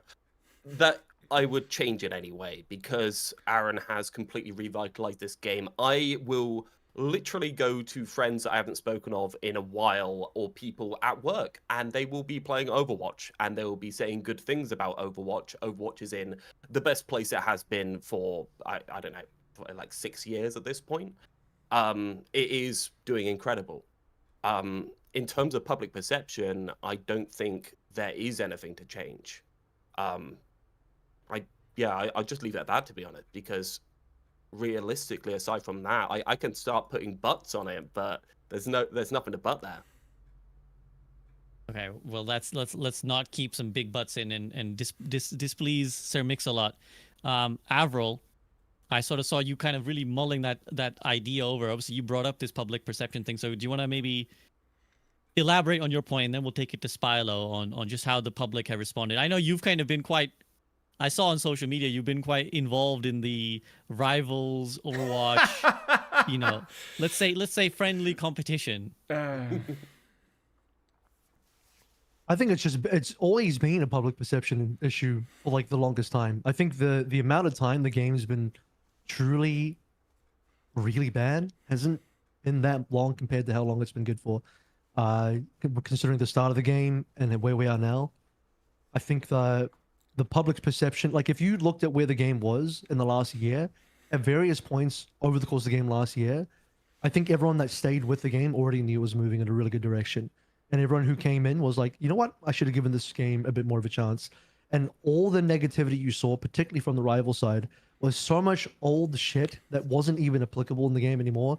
They're complaining about like things that are like genuinely like 3, 4, 5 years old, complaints about the game that don't exist anymore. And you see how out of touch people's complaints were. It's like, dude, if you played the game now, you would realize how wrong those complaints were, but people didn't give it a chance. So I think a lot of it was just raw public perception, and all that needed to happen was people needed a reason to try the game again, to see that the game had actually improved massively. And again, not just because of the new season 1, but because of all the positive changes that took place over the past year or so. So like and the public perception is to the place now where, like I said, you see it on the socials, but you see it on the content creator side as well.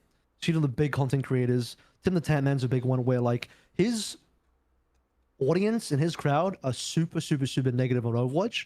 And even Tim's like slowly turning that around because he started playing Overwatch again, especially early on. His entire chat was super shitting all over Spotlight. But you know what?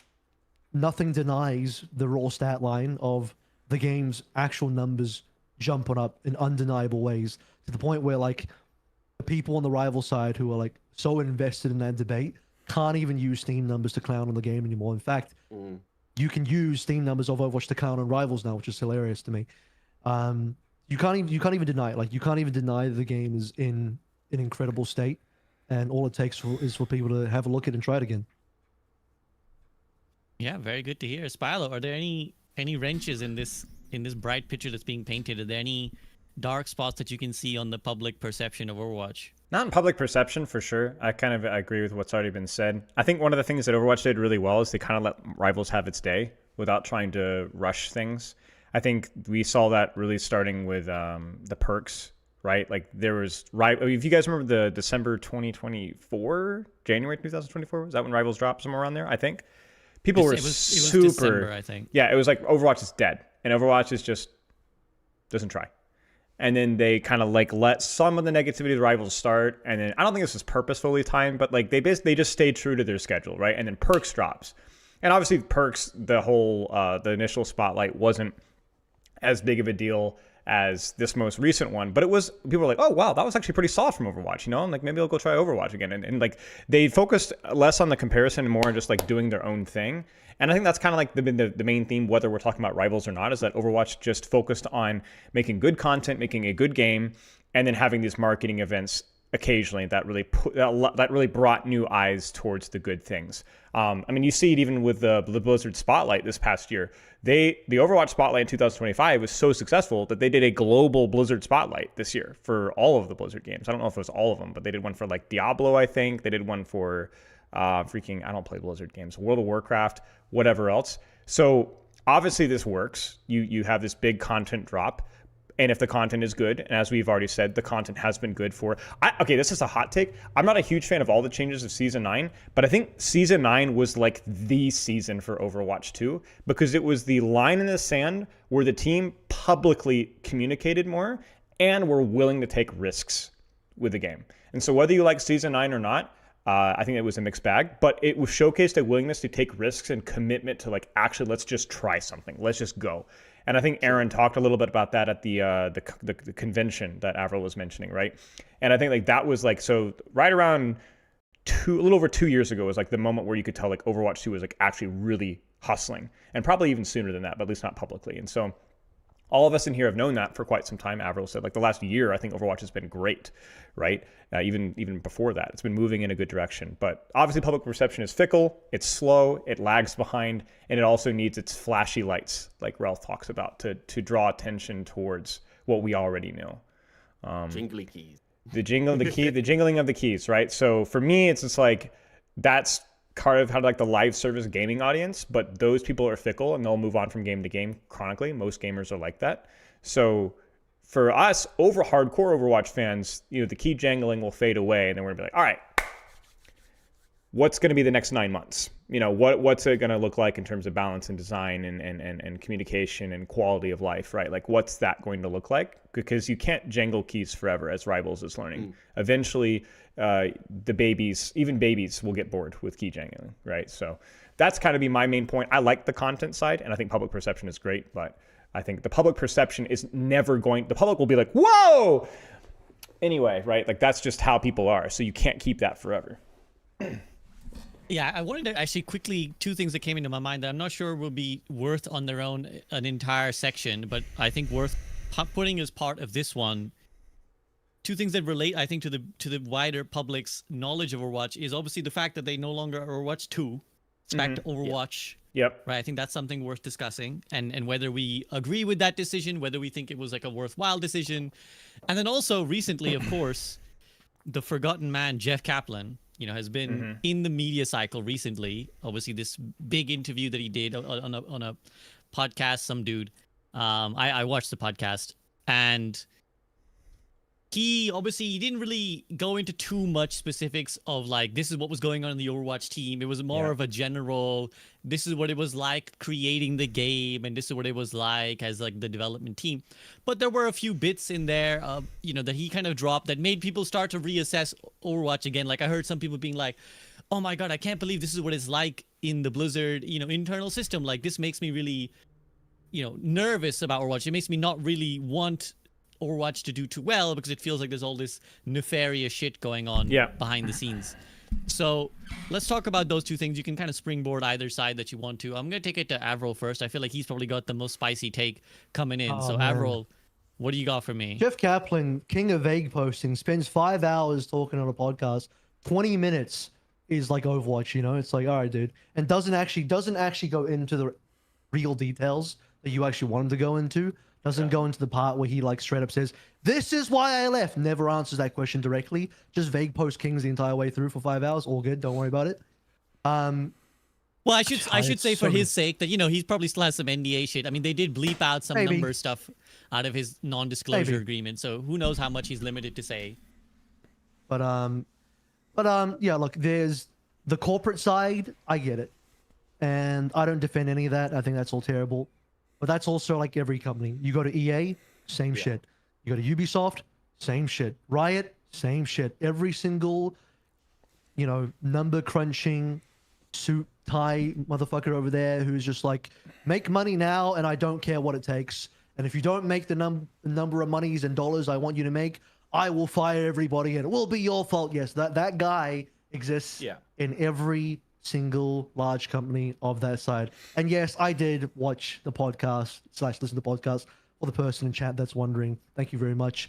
Yeah, I had problems with a lot of that stuff. So the part about him saying like, yeah, I was pressured and all of that kind of stuff. He actually didn't even mention that much about Kodak, which I was surprised by. I thought he would like probably bring up Kodak a little bit because, from what I understand, Kodak was a big factor in like pushing the whole sequel as well. But obviously the whole him blame the Overwatch League part really rubbed me the wrong way. Now look, I won't defend the part where like were there like developmental resources put into certain things, yes. But also at the same time, what did they really do here? They made skins. What were the skins? The skins were the default skins with different colorways. They didn't make new skins. They just added skins onto the existing default skins. Didn't have to create new ones. Just put colors, like 3 different colors on the skin with a logo. Boom, that was your skin. To me, maybe I'm like underestimating effort. Doesn't seem like a big deal to me. Second of all, stuff like the replay viewer, that benefits everybody. That's like the kind of feature that other games like Valorant are begging for. They are begging Riot for that type of shit in the game. So to pretend like, oh, we had to put all this resource into the Overwatch League for what? A replay viewer that everyone benefits from? Shut up, dude. It's so stupid. And then what else? Yeah. Oh, by the way, Jeff, I don't remember the Overwatch League asking you to make a sequel to shut down the game for however many years you shut down the game for, or to ask that you made PV. I don't think Overwatch League requested any of that. In fact, all of that is actually detrimental to the Overwatch League. Thank you very much. So to say that it was like Overwatch League's fault, it's like, dude, you made Overwatch 2. That was your call between you, Kodak, and whoever the hell else was in that meeting. You wanted to push into PV direction. They even put up the graphic in that podcast of like the crawl, walk, run thing, and it literally said PvP game, PvE game, MMO. You can go to the podcast. The graphic was on that podcast. I saw that shit. Okay, the end goal was he wanted to make the MMO again. Overwatch League didn't ask him to do that. Why would the Overwatch League want a PvE game and an MMO game for a strictly esports competitive PvP experience? Doesn't make any sense. So all this shit he's saying, it's just backwards. It's like, dude, oh my god, it was so infuriating for him to like lay all this blame on the Overwatch League for shit that was his decision. His decision to push into PvE. His decision to go to Overwatch 2. His decision to put the game on a hiatus for several years. How does that benefit the Overwatch League? How does that benefit the game? How does that benefit anybody? He is at a fault for that, and he's trying to push the blame on other people. Shut the fuck up. I don't know. I think there's some nuance there. I think this is what like happened. I also watched the interview, and the TLDR is like, you have this long-term vision of crawl, walk, run, because that's what Titan didn't do. Titan tried to skip the run and failed miserably, right? So let's crawl, walk, run. They crawl, they go, holy frick, crawling is great. This crawling is amazing. This crawling tech is actually broken. This game is elite. Game of the year. This is amazing. But he talked about it like the dev, like, and I think Jeff falls into this. He talked about like some of the other devs are like ready to move on, but clearly Jeff was part of that development team. At least he was torn. Like the guy clearly wanted to move on to Overwatch 2 as well. Like I know he was like, oh, but I was part of the PvP thing. Partly true, but also BS on that one. The guy wanted to move on. So then there's this opportunistic Bobby Kotick that goes, holy crap, this game is amazing. Let's esports this. Let's sideways. So that pulls Jeff in that direction. And Jeff did say that he was part of that as well. So then what happens is like, for lack of a better term, it's like a American football audible, like a last second, not even a last second, but a pivot with like what the purpose of the game should be to live service, to esports, to whatever else. And then at the same time, Jeff Kaplan has like suits asking him like, where is Overwatch 2? Where is Overwatch 2? I will say that I can empathize with Jeff being pulled in 2 different directions at once. And not really knowing, like, do we just abandon Overwatch 2? There's no way that that's going to work. I'm going to get like crucified if that happens. Versus, okay, do we just commit to the original plan? But I do agree with Avril that Jeff, I think in the podcast was like, a little vague posting, because we do know, especially from Play Nice, that like the whole concept of that Bobby literally offered to just have an Overwatch 1 team and an Overwatch 2 team, and that was just never addressed during the podcast at all. It's like, well, Jeff, you could have given up your baby and let other people develop it, right? But that just never happened. And you can hear it a lot. Like, Jeff is the small team guy, the small development team. And I think at that point, Jeff was just like, frick this whole thing. This Overwatch, the crawl did way too well. I want to move on. Bobby's clearly running away with this. This isn't going to work. And I think Overwatch League's issues were separate to that. But yeah, it was very odd to me to like blame a lot of it on the Overwatch League, because as Avril said, a lot of the development for the Overwatch League wasn't really that much, at least from a noob's perspective. But also it's like, bro, we had nothing for years, like just nothing for years and years and years.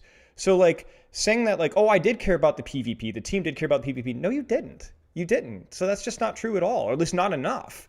So I'm not blaming Jeff for that necessarily, but like from an outsider's perspective, like it really is kind of like ridiculous to say that like, oh, Overwatch League is what killed Overwatch 1 development, or what killed the whole transition, because as I said, it's like, dude, nobody wanted Overwatch 2, man. We wanted Overwatch 1. Like your masterpiece was your first step, you know? And I think that their inability to like adapt there was like the reason why Overwatch 2 failed, I think.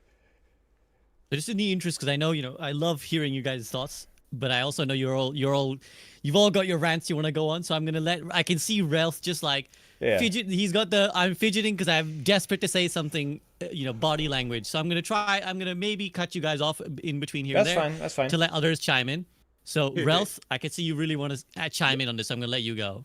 I have not watched the podcast, but however, I have seen the quote about him being called into a room and being told basically this amount of money, otherwise this amount of people go from the company. And while that is ghoulish and evil, it is also, I don't know, where was PvE at that point? And it seemed like he had already at that point rejected the offer of more money, more development, and being able to do both at the same time. So it really is a question of how much of this was just you rejecting, and I know he didn't want to do everything, and that's kind of like the point. Didn't want to do the PvP at the same time as the PvE.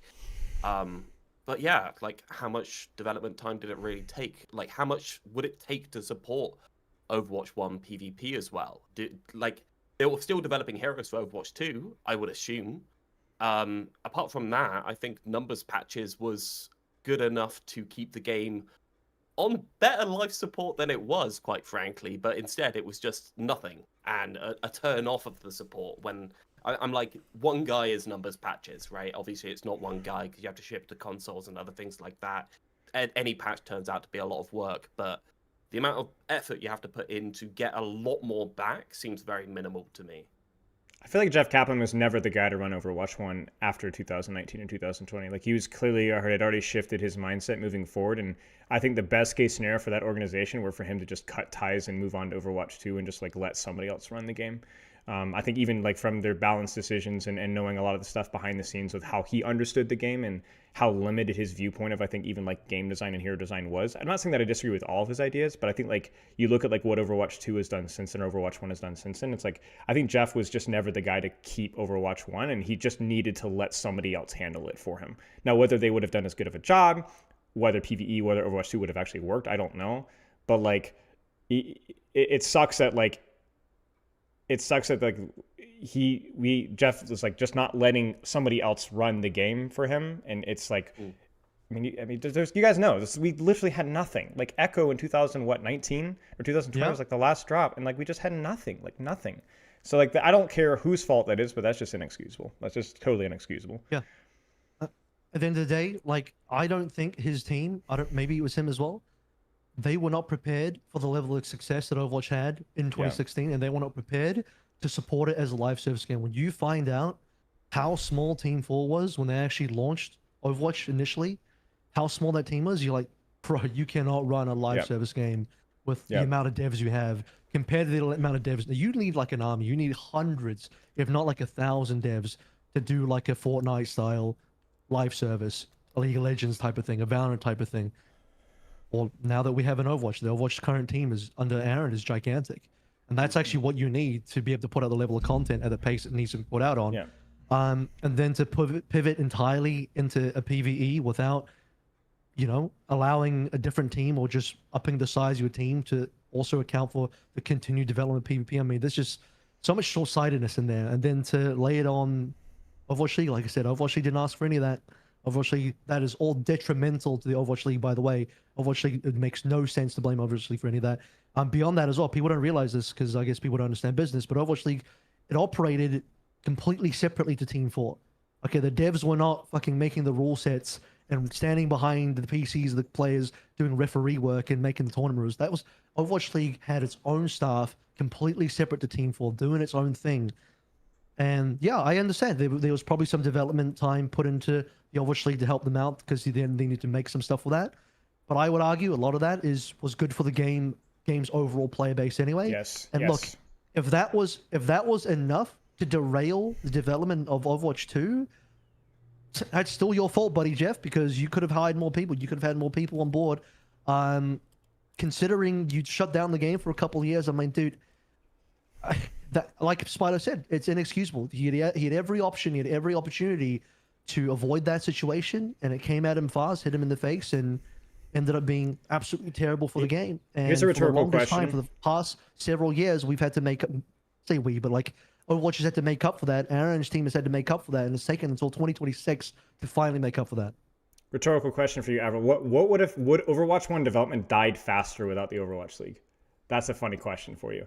Did the Overwatch League actually force Overwatch 1 development? Like you talk about like Rollock and Brig Nurse and 222 and the replay viewer and all these other things. Like would that stuff have even happened without the Overwatch League? You know, so like I think two things could be true, right? Like diverted resources put a lot of stress. The crappy CFO stuff.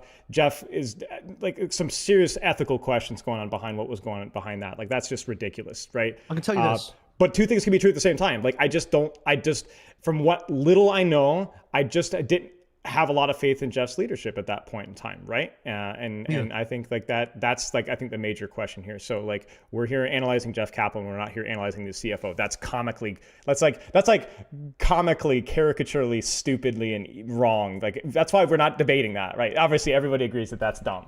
So I don't want to put it all on Jeff, but I think let's put it this way: Jeff Kaplan continues to be a very complex situation. Complex person for sure. I'll say this. This is what Overwatch League brought to the table towards the end, whether people like it or not. I know Frito has mixed feelings on this, and I've privately debated him on this.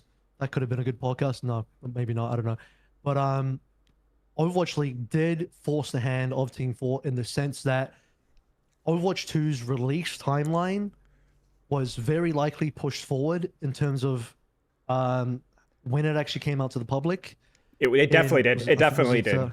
2022. Yes. 2022, right? The alpha. Overwatch League. So because Overwatch League had ownership stake, legally speaking, they had the power to push the Team 4 to be like, yo, where's the game? Because you're fucking our league right now. Proof in the pudding that, by the way, it wasn't good for Overwatch League for Jeff to fucking put the game on hold for 2-3 years, right? Not a good thing, by the way. So the owners were like, what the fuck's happening to the game? Why are you guys... What's taking so long? And so that pushed the development timeline further forward, caused them to probably lock features a little bit earlier and to release a little bit earlier. And then that's maybe a debate to be maybe not here, but people can have about like whether that was a good thing or not.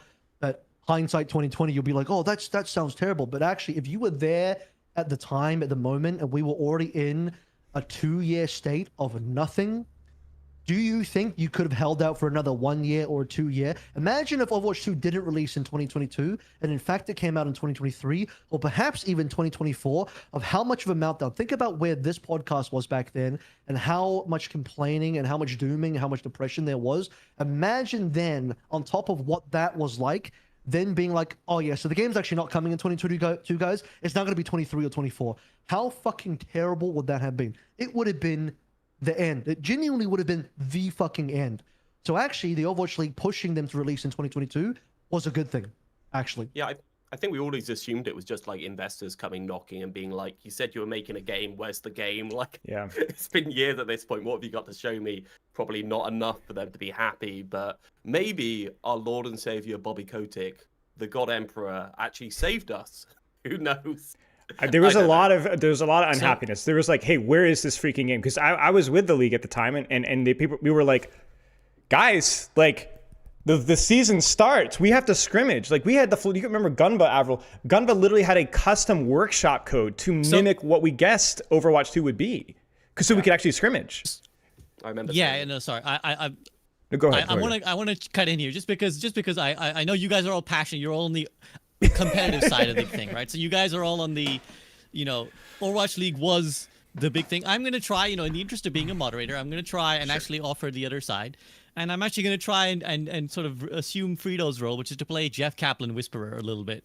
Like, I don't know if you guys have actually had any, direct chat with Jeff, and not that I was his best chum, but I think going off of like some of the direct conversations I've had with Jeff and reading between the lines a lot of the interview, I think the picture I could paint to any listeners right now is that I think Jeff clearly is a very rigid is perhaps not the right word, but he has a very clear vision of how he thinks things should be. And that obviously that visionary aspect is what made him an amazing developer, right? Made him amazing in WoW. It's what allowed Overwatch to become what it was, because he was like, this is what I want, this is what I want to do. But you could see aspects of that seeping out even in his talk with this dude, where there was a lot of times where he spoke of things with a distance as if he wasn't involved in the process. So he talks at one point about, and you guys have earmarked several of these. At one point, he says, oh, I like small teams. He said that, I prefer having a small dev team to the point where we should be basically too overworked. He said the point at which I hire another dev is when we have to work overtime to make something happen. And that, sounds incredibly unhealthy. That sounds really bad. But clearly to him, that's the environment he prefers, right? He wants, this elite team has to be that way. And then, as Avril flagged up, there was a point when it was offered to him, let's just have 2 separate development teams. And obviously, we right now would be like, that's a no-brainer. Do it. Have a separate team. But clearly, Jeff has this, I want the game to be done this way. He has what he believes is right. It's not just about what's efficient or what's effective. It's about, what is morally correct about game development. And you can see this in some of his recent media where he's, now he's promoting his new game. He's kind of clearly have a lot of contempt, I think, for modern gaming culture of how fans interact. He was very distant with the community. He was super, super, I might even go so far as to say condescending to the community sentiment as to what feedback people were giving. He was very, very you guys don't again, you think you want it, but you don't is the infamous Blizzard quote. And it's not Jeff's quote, but it embodies that era of Blizzard development. And he, again, ironically, he says oh, there were a lot of Blizzard developers coming off of WoW who felt like they couldn't make a mistake. Ironically, Jeff was one of those guys. And I think he kind of bulldozed with his idea, basically. He bulldozed with his vision of it has to be done like this. We have to not have the free-to-play. He kind of talks with contempt for the free-to-play model. He talks with contempt of the churn out loot boxes and stuff. So clearly what actually ended up happening, I think, by the end, is that the game market had clearly gone in a way that Jeff just didn't like. And he resisted as long as he could. And I think that's why we sat here with so much frustration now, looking at it as what were you guys doing? What was happening? And clearly he just didn't want to evolve it into that direction. He was looking for any possible desperate way he could hold on to I still want it to be a box model. I still don't want to pump out skins and give you guys. And I think that's why I think he didn't blame everything on Overwatch League. I think the quote was slightly pushed to the nth degree. I think what he was saying was there was too much pressure from that side of the game that kind of ruined what I wanted to do. Again, it's I wanted a vision where we're just artists making art, and I want to explore the possibility of making Junkenstein's Revenge and Archives a little bit just to play around. I don't want to have to worry about a replay viewer, and I don't want these exec, billionaire owners, as you guys said, pressuring me, where's the league? Where's the game, bro? Where's the game? Bobby said, this is the next NFL. Where's the game? So I think he basically resisted as long as he could, and then eventually reached a point where it was clear that the tides had turned, and he was just okay, this is not I cannot be the developer. Do you guys know much about George Lucas? You guys know I read a biography on him recently, and it reminds me so much of Jeff Kaplan. It's that bitterness versus the suits. It's my way or the highway a little bit, where he creates these masterpieces when he's got somebody in his side that's gonna be well, no, George, we need to do this. We need to do this. It feels with Jeff, it's I respect the crap out of him, and I agree with his sentiments a lot of the time, but it's also hey, but we need to do this. Like, if you let Jeff do whatever he wants, you might have some problems, kind of a thing. Like, he needs somebody in his court to kind of divert it. And like what you were saying about with like his vision for Overwatch was something that if Overwatch was the way that he wanted it, we wouldn't be here. The game would be dead. It would be gone. Right. Yeah. So I respect him, but I disagree with him. It's kind of my viewpoint. I disagree with all of it. The problem I have with Jeff Kaplan and that whole sentiment is like he's basically acting like an indie developer that doesn't realize he's working on a AAA masterpiece live service. And it's like, brother, you can be the small indie guy who just wants to work on your little California game. I'm sure it'll be great. I'm not trying to hate on that. I'm gonna give it a chance. Might not be my type of game to play Rust, but the thing is, like, if that's the kind of game you want to make, and you want to make your story game, and you want to make your little small 20-person team game, do not work on Overwatch. Pass it along earlier. Give it to somebody who's going to take it in the direction that needs to go as a live service game for the sake of the fucking player base, please.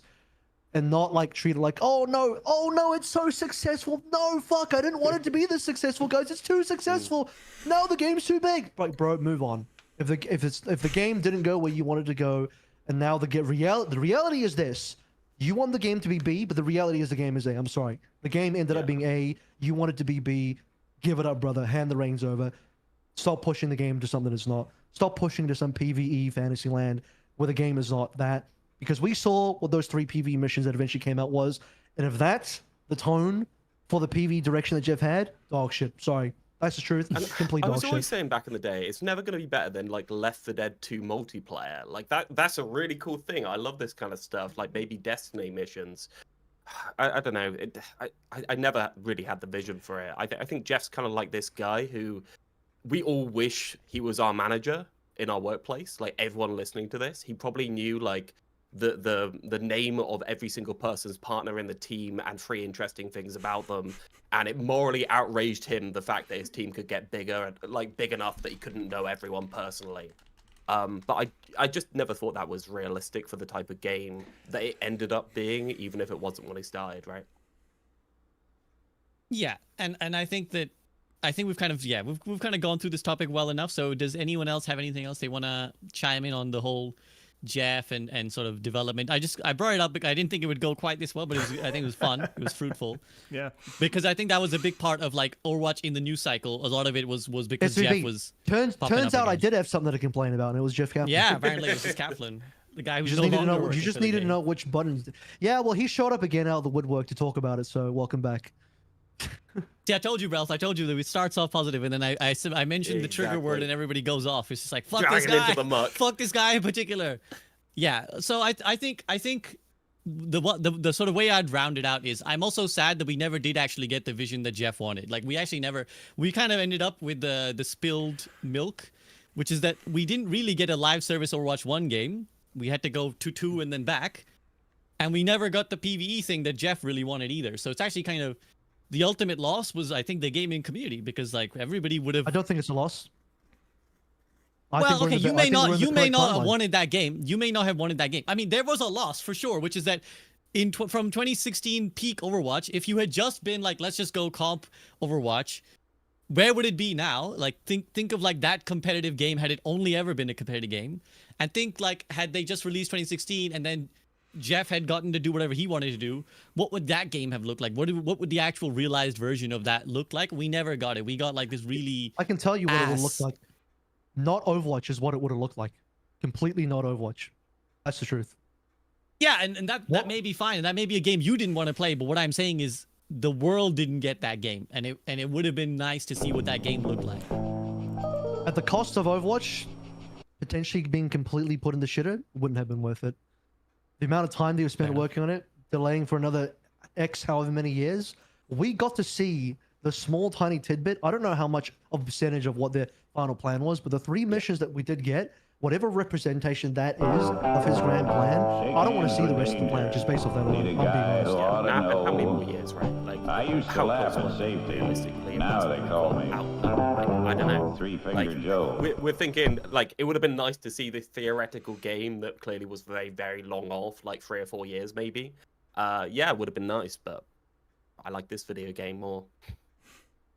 Yeah, I might be talking to a bias sample here. I think for what it's worth, that those 3 missions were like the absolute worst version. I think that was the fuck. We need to just put something out now. I hope it was this the worst sucks, version. I think they all knew. I'm pretty sure they've like said, yeah, we knew it sucked, but what I could thought we it do? was fine. Is the thing. It was fine. It was serviceable, but not good. Okay, so that's let's the talk problem then about... because you spend many years on that, and you want to spend X however many more years on serviceable, not good. Sorry, that's a waste of time.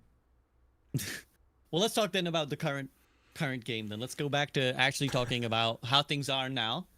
So we'll start maybe a bit more general, and then we'll dig into some of the specifics. So I kind of want to talk about just general game feel. You guys have said, the game is in a healthier place, but what is it about the game that we think is healthier? Or maybe, Spilo and Realth in particular were kind of flagging up that there are some problems. So maybe there are some problems you guys have. But how would you describe the current game feel of Overwatch? I'll go to Realth first. Realth, go ahead. Nothing has changed. The game is the same game it was 6 months ago, and that is okay. Probably 7 out of 10. Could be a 10 out of 10 if not for many decisions made. Game's a little bit slow, to be honest. Everything happens all at once, and it's all based on ability trade instead of like larger resource trade for the most part. I don't really like that. Aside from that, I don't want to go into anything more specific. That's a general overview of like my opinion.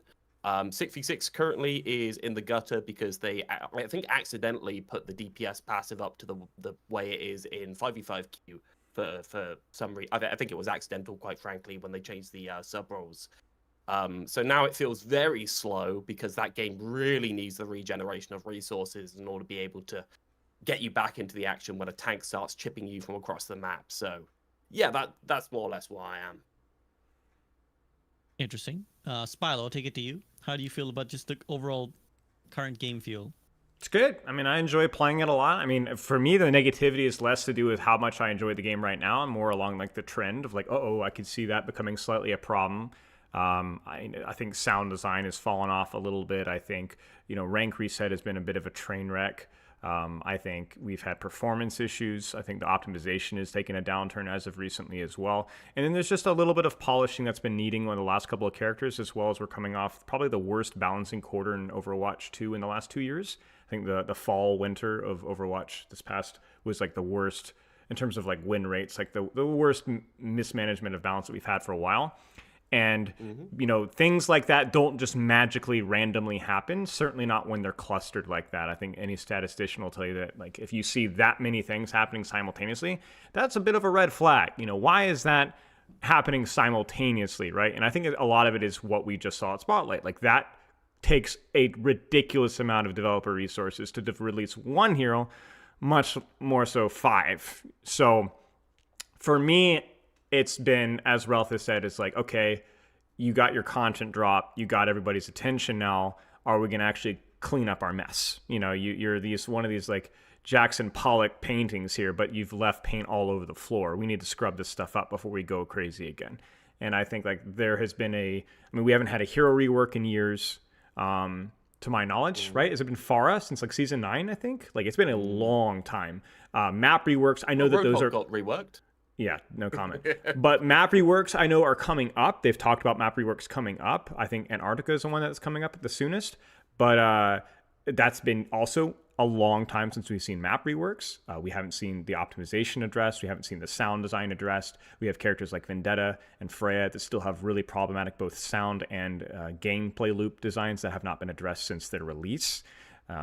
We've seen a lot of stubbornness with that. And I really don't think I don't want to say the word stubbornness exactly because that implies it's a conscious choice that those problems are not being addressed. I think that's maybe why I'm so concerned because I actually really trust the current balance and design team. I don't think they don't agree with me perfectly, obviously, so they are flawed. If they were perfect like me, then that would be great.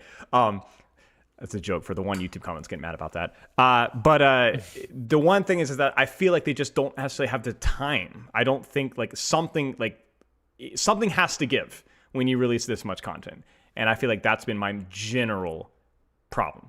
Now, that being said, none of them are super major. You can just ban Vendetta, right, Realth? That's the solution to everything. Yay. You can just vote for not Circuit Royale unless you're in Plat, and then you're screwed. What's the ban rate and on avoid Jetpack that Cat? and avoid that map. Right, exactly. We can just People ban. do not vote for Circuit Rail. I should let me just clarify that the one thing I can tell you in my game experience is people do fucking vote Circuit Royale. It's all the time, stupid. every time. It's really like dumb. linear gameplay experiences. Yeah, linear gameplay experiences exactly. And but I think I think my major concern with this is the irony. There's some nuance here, but the irony is that people don't always love new things, especially if those new things feel a little bit rough to play into. I think Jetpack Cat's a great example, where ironically, when you over-focus on content, there are certain systems in Overwatch that will, if they're not done well, will actually significantly compromise the, not even long-term, but short-term enjoyment of that product. So let me give you an example. Jetpack Cat releases super mega broken state, super silly. They needed to adjust her, and they needed to adjust her quickly. Kind of has happened a little bit, but just not. She's still, the sound design's goofed up. She's completely dead silent. So what do people do? They ban her. So this new content, nobody's playing because it's banned every single game, right?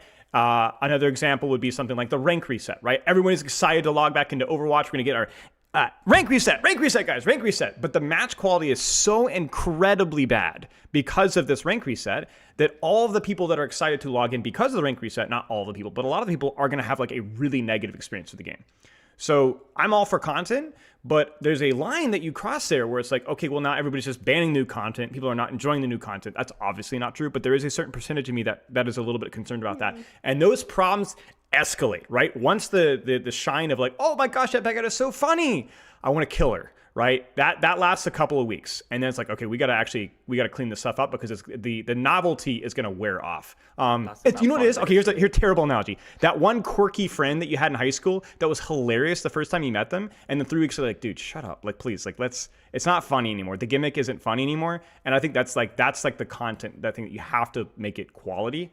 That's my 12-hour diatribe on that topic. So Thank you. I'm gonna let Avril go first before we kind of dive into some of those, because those are some great things to go right into. But first, Avril, you were, again, you said nothing to complain about. There's a few for you. I mean, there is quick play. People can play their cat there if they really want to. Yeah. But and I'm sure they're really enjoying having to play against her. Maybe. My biggest thing right now is I'm not a fan of Vendetta in terms of the gameplay design. I think the rest of the cast is fine. I think balancing wise, I think they've been a bit slow on addressing Vendetta. I think I'm just very against. First of all, I think strongly melee based heroes in an FPS game is already a bit of a mistake. But then, especially as a DPS, is a big mistake. I think as a tank and a support is one thing, but as a DPS, you're walking into a bit of a trap there. So Vendetta's entire design, from like a gameplay perspective, I think is a bit of a. Can you elaborate? What is it that you don't? So the problem is when you think about what a DPS is in a role, in the damage role, is you need to deal damage. You need to be in a position to get kills and deal damage, or you're useless, right? You think about any DPS in the game. If you are not the one putting out the most damage, is securing the kills and being the backbone of the team in that sort of role, you're not doing much of the team at all. You're not the guy that's adding a bunch of value. You're not the guy that's like able to like take and hold space and provide support to your team like a tank can. You're not healing your team. You're not doing any of that kind of stuff on a support. You're the damage person who needs to go on and get kills and deal damage. So if you are that, but on a melee character, think about what the melee character needs to be able to achieve and able to fulfill the role of a DPS. And then you start to realize how overtuned a melee DPS needs to be in order to fulfill the role of a DPS. It's different when you're on tank on a support because like, oh yeah, okay, Brig doesn't like, yeah, I guess you need to like hit some hits and you need to be in a position to like get your Inspire. But largely, your gameplay isn't completely broken if you're not just like knee deep in the melee DPS and getting that shit done. Ryan can still provide support just by having a shield, just by walking with his shield up. You're like helping your team just by default and fire striking every now and then. Vendetta just doesn't do anything unless you're knee deep in the shit, swinging and getting kills and dealing damage. And you have this like super binary gameplay of I'm in there and I'm melee and I'm just dead. I'm just getting squished because guess what? Range versus melee, range naturally has an advantage because of the range factor. So to overcome that, she needs to be really, really strong. And then on top of that, you think about what she needs to achieve in the role to deal damage. She needs to be really, really strong. Otherwise, her character doesn't make any sense gameplay-wise. So that's my problem with melee DPS. I think you're walking into a complete balance trap where like I don't know if this is even possible to have Vendetta as a hero that is like in a good balanced state. To me, this is one of those binary characters that's going to be either insanely good or just terrible, just based on the fact that you're a melee DPS. So I think melee DPS, giant trap, and I don't like that at all. But in terms of the rest of the gameplay, honestly, I don't have a lot of complaints. Like, they got past that difficult stuff, which is doing the gameplay overhauls, the new sub roles, and getting all the new heroes and getting all the content. I think the content part is the hard part, and now the tweaking, you know, fixing the sound stuff, fixing bugs and whatever. That's like way smaller stuff that they are just going to have to grind through and get done, compared to the way more difficult stuff, which is getting the content on in the first place. Perfect. I think we've got some really great, several, basically our next few topics are already kind of lined up here. So let's go back now, because, you know, I love that you've kind of gone on that vendetta, because I think you're not the only person, from what I gather, who's not happy with vendetta. But then also, you know, I think what Spilo mentioned about the cat is also kind of, I think, relevant to this discussion, which is like, A, new content, but B, this frustrating experience that players often they kind of opt out of. I think the bans are actually phenomenal. I think like the fact that this exists to do this is actually great. And, you know, I see Vendetta and Jetpack Cat are probably the two most banned heroes that I've seen in my game so far. So maybe we can talk. And I mean, from my perspective, everything is new. Vendetta is new, bans are new, map voting is new. As a player who's come back after a long time, and I think it'll be a good perspective to add when we get into the nitty gritty. So let's talk about the relatively new shit. It may not be specifically new to this season to you guys, but let's talk about this big picture new additions. And let's go to the new heroes and stuff. So I'll take it to Spilo.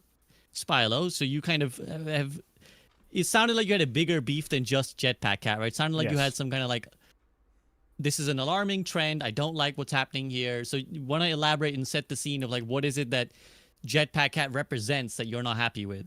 It's just jobs not quite finished. And I've been the first one to say that I think a lot of the new heroes have been like pretty good. Like not everyone's going to like, I think the one thing I will paraphrase is I think the hero design team does an amazing job. And I think that there's been a little bit of a speed. It feels like they've been a little rushed. I think they're an excellent, competent team. And I know I'm going to get more Blizzard chill comments for that one, but I really do think they've done a great job. I think a lot of the heroes have been a lot of fun. So all those disclaimers aside, I think there's just been a little bit of a lack of polish on many of the newer characters. I think like Jetpack Cat with sound design, and then I think just some of the design decisions, the balance decisions needed to have been like infinitely carrying somebody. The flight resource, this is something that was flagged like really early and just never really made it. Like they went live with way too much flight resource, and I think that's just kind of inexcusable. I think Onron is another one where I think the vision for her character was just kind of flawed. And people are immediately, I mean, this stuff has been also given and this was feedback I gave during playtests, basically. All right. So, and it wasn't just me either. This is not all about me, but a lot of people kind of said similar things, and yet Onrun still kind of went live clunky, and she still is clunky. And by clunky, I mean, I had a whole video on it, but there are delays between many of her abilities that should not be there. You can die out of your ult. Before, like the resurrection ult, you can't chain your dashes together. There's a delay iframe, but going into your iframe dodge, she moves too slow. There's just so many things that should work with Onrun, but that don't. There's things like, why does Emre have self damage on nade? Is it good to have a double nade gameplay loop? Realth, you've talked about this, right? Like, is it good to have two charges of nade? You just throw both nades, and is that a good gameplay loop for the character? Is Dominus shield healthy, right? These are not necessarily balanced critiques, because I actually think balance has been okay with the new characters. Like, I think they've done a really good job of kind of keeping them at a good competitive level. We've not had any tanks besides Domina in the first couple of days completely massacring the win rates. And I also don't think that they're failed designs. They're all fun to play. I've enjoyed playing them a lot. They're just not great. They have, think about like Onron and Mizuki are great examples of characters that I really like playing, and I would love to play. I think these guys have the potential to be up there with like Lucio or Genji. Maybe not quite that good, but they have the potential to be amazing, super fun. You grind them forever, one-trick them for life, super high skill ceiling, but they're just not quite there. Just not quite there. And I think it's more from a place of I see potential and I see amazing talent and skill from the design team, but they're not finished products is the best criticism that I would say. And I don't just say that from my opinions on balanced design, but even just more objective things like how they look, how they sound, how the character's been executed in reality, right? And I think like even like little just bugs went live. And I don't like that trend as much. I have a higher standard for Blizzard games. Somebody listening, there was a fantastic meme there of just of Spylo saying just bugs, just bugs, just bugs. I can see it right now. Somebody's like me when I go camping, just bugs, just bugs. But I think maybe what we're seeing, people have asked for a long time for a faster release cycle, right? And maybe what we're seeing is the quote unquote Blizzard polish is not quite there when we dump 5 heroes. Yes. And maybe I think there's balance there, right? Sorry, really quick. Like, remember when Flats would say 4 heroes or 5 heroes or something like this? They said something like, what is it, like a hero a season or something like that is the goal? I mean, that is a massive increase. What is that, double? Like, at least a double increase in hero releases? And that's not even including this year, where this year's going to be, I think, 10, right? So it's going to be like, it goes from like, what, 3 to 10 or 4 to 10? Yeah, I mean, that's a monstrous increase. So it's begun incredible that these heroes are even decent, much less actually solid designs. Like, it's actually really impressive. So it's more, for me, it's my criticisms of the cadence. It's not the competence. Sure. It's like, again, this is like the pressure to output more heroes is causing them to kind of cut corners, and that infringes upon your enjoyment. I'll take it to Realth, because I could sense, again, you kind of maybe have a lot you want to say on this. So feel free. I know you're new to the call, so, you maybe are trying to be polite or sort of deferent, but feel free to just go in and give us your thoughts. Yeah, I don't want to interrupt the big dogs while they're talking. No, there's no big dogs here. These guys fucking idiots. So just go ahead and just chime in when you feel like it. The worst thing that's happened to this video game in a very long period of time. Okay, you can ban it. It's taken up a ban slot, but you can't say that to everything. And when you lower the bar for what can exist just because it can get banned, you end up with everything generally getting a little bit. It's okay if it's a little bit worse over time, right? There's a load of things in the game right now that are just on the cusp of people rioting over it, and that just aren't addressed in any way. Just because, well, it's your fault. You didn't ban it. It doesn't have to be in the game, right? So it's fine. Your frustration's been reduced, so the average quality of the gameplay can go down a little bit, because in any particular lobby, at least one of the many things that you could ban are going to be in the game, right? So that's just the general, like, rising of the tide with the hero bans that just happens. For Jetpack Cat, it's pretty obvious that putting something so disruptive to the average gameplay loop of the game at the skill floor is a terrible idea. There is no requirement whatsoever. There is no, even putting a timer on it doesn't require anything of you. It's literally just press button, pull something, Malga cage to the other side of the map. Okay, it might be fun for you. I don't find it fun for me, and I don't find it fun to play against. And now people in quick play have to deal with that. Anran, I'm going to call this a 5v5 diff. Anran's a lot better in 6v6, where AoE and utility in general matter a lot more. When you have to make everything duelist focused and make everything be able to win a 1v1 or flip a 1v1, I think these characters that are more AoE-ish or could do more tank hate, because the 6v6 format's a lot more resilient to tank hate in general, they get a lot worse. Emre, I've said multiple times, the nade cooldown on Emre is just buggered. I mean, it is 10-second cooldown on each grenade and 20-second cooldown in total, and it's a nested grenade. So what is the gameplay loop? Okay, we're in a duel, we're going to throw both grenades, we're going to kill someone, then we're going to AFK for 20 seconds. Right, sure, we buffed the gun so that Emre's good, right? Emre's good in the video game, and winning a duel by default, throwing 2 grenades is good in a video game. But like, it would be better if it was 6 or 5 seconds. The grenades were reduced. There's a lot of stuff you can do there that makes it actually applicable. Avril, you want to talk? Keep going. You good? Okay. So I thought that was. He's like, no, this guy's spitting. Let him go. So no, I'm just stretching. I'm good. Okay, cool. Vendetta, like Avril, you're saying, it's a melee-based character difference. I think it's a 5v5 difference, personally, to me.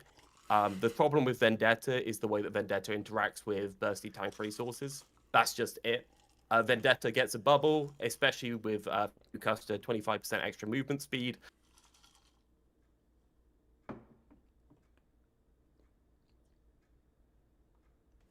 Going to disrupt an area that has been glued together by more resources, because you have to do that in 6v6. Then the Vendetta can't get the bubble quite as often, becomes a lot less annoying, and quite frankly, the thing that should be marking Vendetta in the first place is the off tank. That's basically the job. You play Vendetta a couple of rounds in 6v6, you do not get to walk over the enemy team. You actually just get marked everywhere you go, and you actually struggle to get in with full health. And it's just a difference in the game modes, to be quite honest, in my opinion. Mizuki is, in my opinion, a lot better in 6v6 just because of their AoE kind of like glue they can provide. But again, they're just another character that has to become a duelist because the 5v5 format demands every character be able to fight angles themselves. This is great. So that is basically everything. Yeah, so yeah, it's great. Everyone wants to be a duelist, everyone wants to be an aimer. I am a 30-year-old man. I do not want to be an aimer, and quite frankly, I don't play the game enough to keep my aim up, because realistically, I'm going to have to hop into the game every single day in order to be able to keep my aim at a reasonable level. So if I end up in a situation where I can't play for 3 days, I'm going to hop on the game and not be able to do anything. That's fun. Well, do I have characters that I can play where I don't have to aim? Oh, wait, Juno now has to headshot. Winston now has to right-click. It's just a slow creep of things that have to have me interact with this aiming system when realistically, I don't want to be dueling. I don't want to be aiming if I don't have to. I want to be an old man that plays with my toys with my brain, right? That's what I want. I'm gonna. He's after my heart here. After 2 years of not playing FPS games, and I'm just like whiffing everything I could possibly whiff. Go ahead, Avrl. Let me respond to that. No, I think the Vendetta situation for me is exactly what you described Jetpack Cat to be. Which, by the way, I agree. I think the Jetpack Cat design is probably fundamentally like not great from a gameplay perspective for the game. That's my argument for Vendetta. It's not a 5v5 or 6v6 discussion. Because it would be like me saying, it was like, oh, but it doesn't matter because Jetpack Cat in 2v2 is fine. It's like, no. It's not about how many people are on the map. It's the fundamental gameplay design of the character I find problematic. And like, for that point, the Jetpack Cat design, probably not great for the game either. I would have a lot of problems. The only reason I'm not talking about Cat as much is because, at least to me, she's not like taking over the game. The way Vendetta is. Even if she wasn't banned, I don't think she'd be taking over the game. So, just from a gameplay perspective, like what you can achieve on this hero versus like you look at Vendetta's win rate, like what you can do on Vendetta, it's silly. Okay. But here's the thing, though.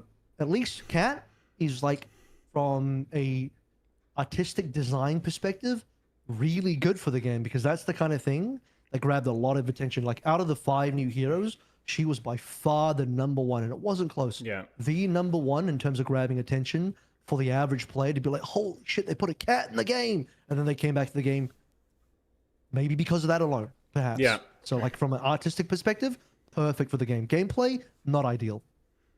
But Avril, do you agree that if we have Vendetta and Zarya in the same room at the same time, the hero becomes fundamentally just unbalanceable? Right, it's either incredibly good with Zarya or really. Are we talking Vendetta? Are we talking about Vendetta? Well. Even without Zarya, she's pretty nasty. She's like it's the yeah. So we reduced that by 10%. Gameplay itself. It's the gameplay itself it's like I explained that like the fact that you have a melee DPS requires you to design the melee DPS in a certain way to make this hero even relevant. Because in order to fulfill the role, I won't explain the whole thing again because everyone's heard it. But in order to fulfill the DPS role, she has to be able to achieve certain things, which when you're melee means you have to be crazy as a hero to do those things, which is why she can do so much and deal so much damage and get 2 overheads back to back and just blow somebody up and blow tanks up and do everything. And then yes, if you get a bubble on top of that, you're even crazier. Before you guys continue on the Vendetta thing, I'm just going to say I'm giving you a 5-minute time limit on the Vendetta side piece. So go nuts in that time. Okay. Spilo, you can chime in because these two already had a little bit of say. I'll pop the squat on this one. I'm standing on my chair right now. Okay, listen. The thing with Vendetta, okay, so if you want a melee design character to function, you need either one of 2 things. You need either burst, because as Avril has talked about, like proximity is risk, right? So you need to do the burst so you don't stay there for very long, aka Magic from Marvel Rivals, who, by the way, I love to play. Or the second one is sustain. The problem is that Vendetta has sustain not through movement and motion, like Tracer, like Genji, like Wrecking Ball, even to another extent, like Tank Doomfist. She has sustain through just raw HP and in and out cycles. Now, the funny thing is that I initially, when playtesting her, I gave feedback. She's just too slow. This character is too slow. She's too beefy. There's too much overhead value. Sword toss is ridiculous as a defensive cooldown. It's like it's literally like old school Reaper teleport. Like you can't get out with sword toss. It's way too slow, and that none of that has changed. So the I really think that Vendetta could work as a faster combo-oriented character. I know people get tired of me saying that because they say the same thing about Onron, but it's true. It's true. You can't have a character that wants to get in your face, aka Onron and aka Vendetta, and not have that character be relatively fluid and be relatively fast. Because if they aren't relatively fluid or relatively fast, the only way that they can actually win is just by being ridiculously overtuned. So the problem with Vendetta is not necessarily like block or whatever else. It's the fact that she's so slow that you are either all or nothing. That's it. You either get the kill or you don't. And that's always been the fundamental problem with Vendetta is it's like she dies literally more than any other character in Overwatch. It's not even close. But she always gets her one. She always forces insane resources. And in the rare circumstance where she doesn't die, it sometimes feels like she's absolutely unkillable. So I think Vendetta is like the turning point for me with hero design.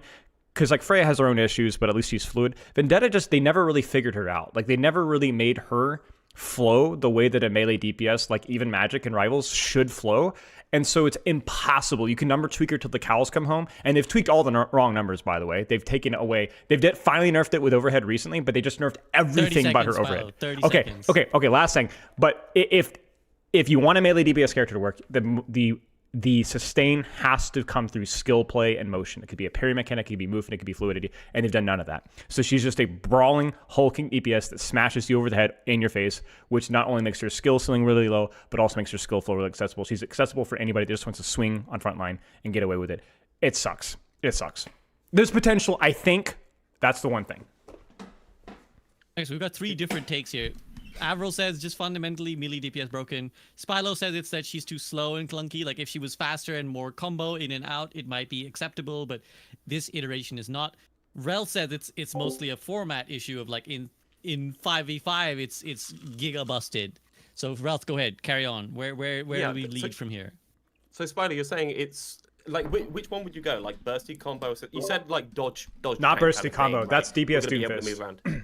Yeah, DPS Doomfist, right? So you either go like the more sustainy route where the character's got the movement abilities to be able to dodge around, kind of like how we got with Anran with the E that moves slightly. That kind of stuff. Is that what you're thinking? That level? Better, but yeah, that kind of. Yeah. I disagree with because you don't have to do DPS to be a DPS. You just have to be able to hold the tables. You could be like a mini tank on a DPS.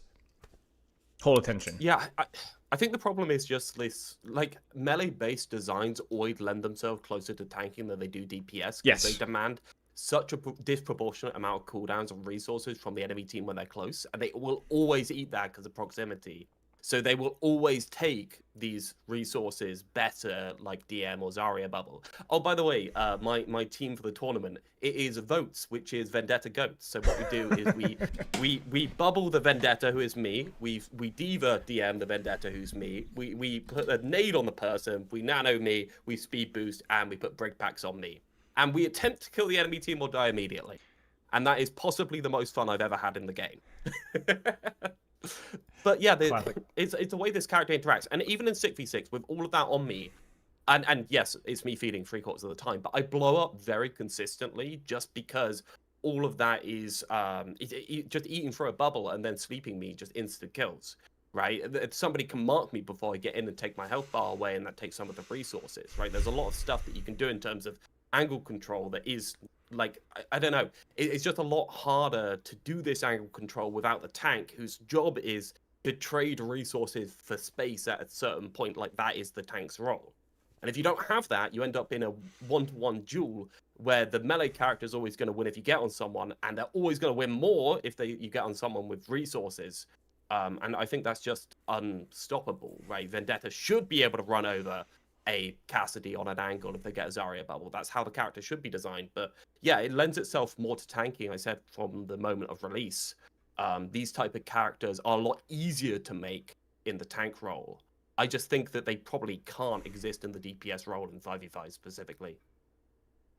Yeah, interesting. Or just at all. Should have just been a tank to start with, or just shouldn't have been in the game, because we're just talking about like this feast or famine gameplay where like either you said it, you go in, you blow them up, or they blow you up. And this is the problem with melee-based heroes, but particularly on the DPS role, because you, as a DPS, you offer nothing else to the team except your ability to blow someone up and get your kill. And Spyro said this as well. You know, maybe you do get blown up and Vendetta dies a lot, but you're going to get your one because you deal a ton of damage as well. And you have to because you're a DPS, because if you don't deal that damage and you just get blown up, then you're just a terrible hero. That's just an awful hero that doesn't get played and can't be played ever.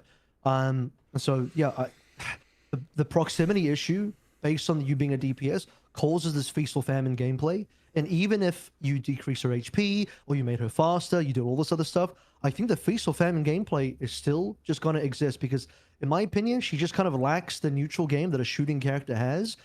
If you're melee by nature, you have this kind of all-in nature to you. You kind of have to all in. What else are you going to do? You're not going to sit there staring menacingly with your sword doing nothing. You got a very mediocre fire strike. You have to just all in. Your entire gameplay is all in, and you're going to blow somebody up or you're going to get blown up. Maybe you'll do both, and that's the full gameplay. And I just think that's a terrible design. It's not, and SVB, it's not even like, oh no, she's broken. It's not about being broken. It's about putting yourself as Blizzard into a design trap where you've created a hero that is like permanently feast or famine by the nature of both the design and also the role that you exist in. I think DPS is a terrible role for Vendetta to exist in. And that's the design trap. It's just a terrible place to be for the hero to even exist. What's interesting because they learned this lesson and were applauded for it by giving Winston a right click, weren't they? Like I remember the discussions around when Winston got a right click. Everyone was like, "Well, it's really good. Actually, they gave him something else. Otherwise, he would just stand there doing nothing." But at least he's a tank. But at least he's a tank. You can stand there. I know. And at least he's a tank, so the rest of the thing is not problematic. But what I'm saying is, they learned that like basically a guy doing one thing was people didn't like that. People were like, "This feels dumb that I'm just like doing one thing." Like, and nah. Let me compare Vendetta to Genji. Like Genji has way more to do because you're shooting shurikens. You can do way more. Like there's like more of a neutral gameplay there. Imagine if Genji was only Dragon Blade and maybe not as strong because it's the ultimate now, so normal gameplay. Imagine if Genji was only Dragon Blade. What kind of hero he would be? And his dash had a wind up. It would just be terrible. It would just be like the most fucked up thing. Where like either this guy goes in Dragon Blades and blows somebody up, or he gets blown up, or both. And that's literally what Vendetta is. And that's the problem. Yeah, but if Genji was like that in a format where he could be marked on an angle and his neutral was about walking to a place and existing in this place and projecting pressure over what he could theoretically do. You're describing a tank. Buttons. Yeah, no, 100% I'm describing a tank. But like, I don't know, I'm a design space guy. I like things to be as pushed to the limits as possible within what we can do in the video game. Like, if I can make a melee DPS, I think a melee DPS is a valid thing that should be able to exist in the game. If you can fix all of these horrible problems. If I can make a cat that drags you off the map, then I guess I can make a cat that drags you off the map. Terrible argument. I don't know if that's design space or just completely steamrollering the entire video game at a certain point. But yeah, we have to be careful that we're not overly critical of trying new things, though, right? Because that's also something that we want to praise. I think it really comes down to, like, when I look at Vendetta, it's like, even if the melee DPS is like inherently problematic, what would be the best version of that, you know? The best version would be a tank. The best version of that would be in a format where it could exist in a Okay, well, we're gonna call that an agree to disagree because like I said, everyone, and I think this is inevitable. Everyone has their lens in which they view the game, right? I have a certain lens that I view the game, so I'm like, when I'm like, oh yeah, this is good. You know, Avrl has a certain lens. Realth has a certain lens of like, I think this would be better in 6v6 or whatever. And no, the I know game it is. should I've be experienced it. Yeah, well, that's your opinion. So it'd be like if I said, well, if the cat was in 12v12, then the cat would be good, guys. The cat would be fixed. It's just a format question. Guys, if the cat was in 30v30, she'd be fixed. It's just format, guys. Nothing wrong with the hero. Just format, by the way. Well, again, everyone has their just 200 versus 200. Everyone's like, everyone's working towards a certain version that they think it should be. So on that note, let's bring it back to the wider discussion. I was going to say that, you know, from my perspective, to kind of summarize, I sort of intend to make a more full-length video just discussing my thoughts on my return and how I felt. My big overall conclusion is that most of things feel the same. Like Overwatch now doesn't feel very different from what I left 2 years ago, at least in terms of gameplay. Like, there's new heroes. Cool. The sort of meta changes that they made are probably more interesting. By meta, I don't mean balanced meta. I mean like perks, bans, map voting are probably the things that actually are more noticeable than any specific gameplay change they've made for me personally. Where, Yeah, it just feels like we're doing the same thing, and I guess I dare step on the grenade of the format discussion. I actually think that the 5v5, 6v6, they just feel like two separate games. I did actually tweet about this, and as I should have expected, brain cells were lost.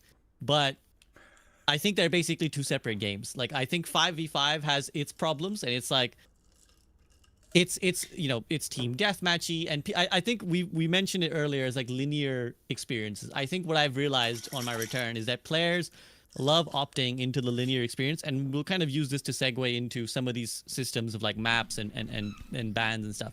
Because what I've noticed is that people vote relentlessly for the like choky maps. Basically, they love anything that's super just like we run to the choke and we fight each other. And this is like doubly true I found in 6v6. In 5v5 they still do this. I think the 6v6 experiences, we want to play the OG Overwatch 1 maps where we get trapped in a choke for 4 minutes. That seems to be the format people like voting for. So they love voting for Kings Road, they love voting for Eichenwald, they love voting for Hollywood, that first choke. And people love it. And I think it's actually one of the things I've seen around this discussion is that people want to try and strawman either side, right? It's like if you say, here's 6v6's flaw, people will be like, well, see, that's 6v6 choke, slop, spam, bullshit. And then if you say, well, people in 5v5, they just want to like, deathmatch all over the place. People are like, see, that's the bullshit 5v5 deathmatch slop that everyone wants. When in reality, I think it's actually fine to say that people are opting into the experience they want to opt into. And that's actually what I like about bans and perks and map voting, is that at least it seems like the devs are trying to lean into, okay, well, this is what these guys are saying they want from us.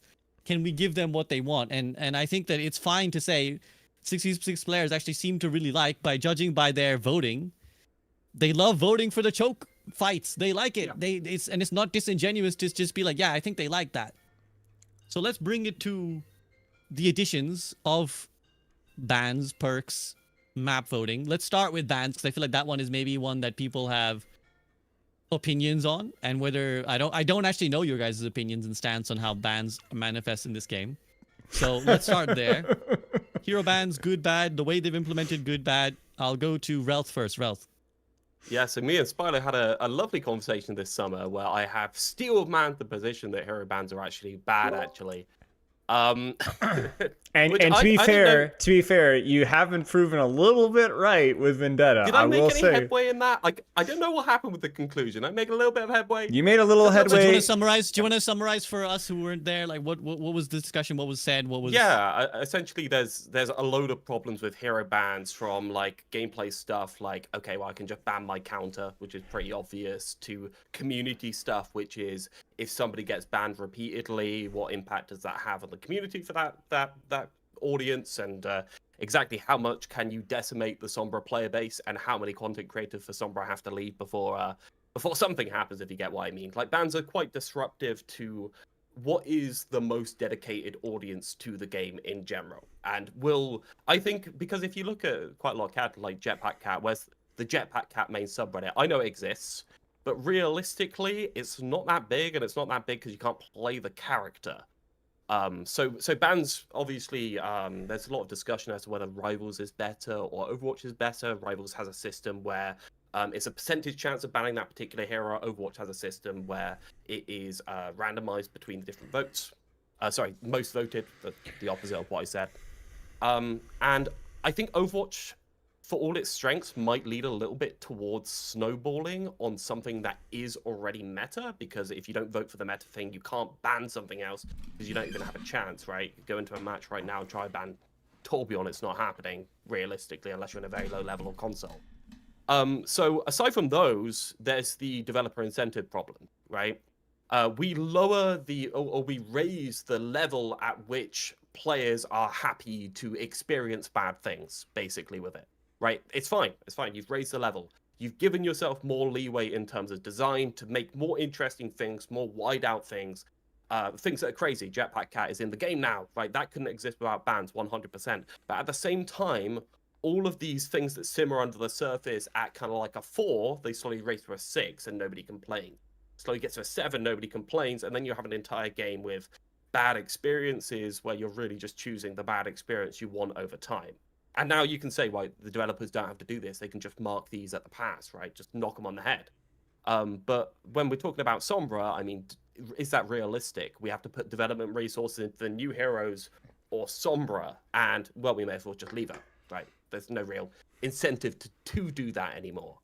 Roadhog's another one. Lifeweaver, man, we fixed Lifeweaver's grip, but we gave it to a different character, I guess.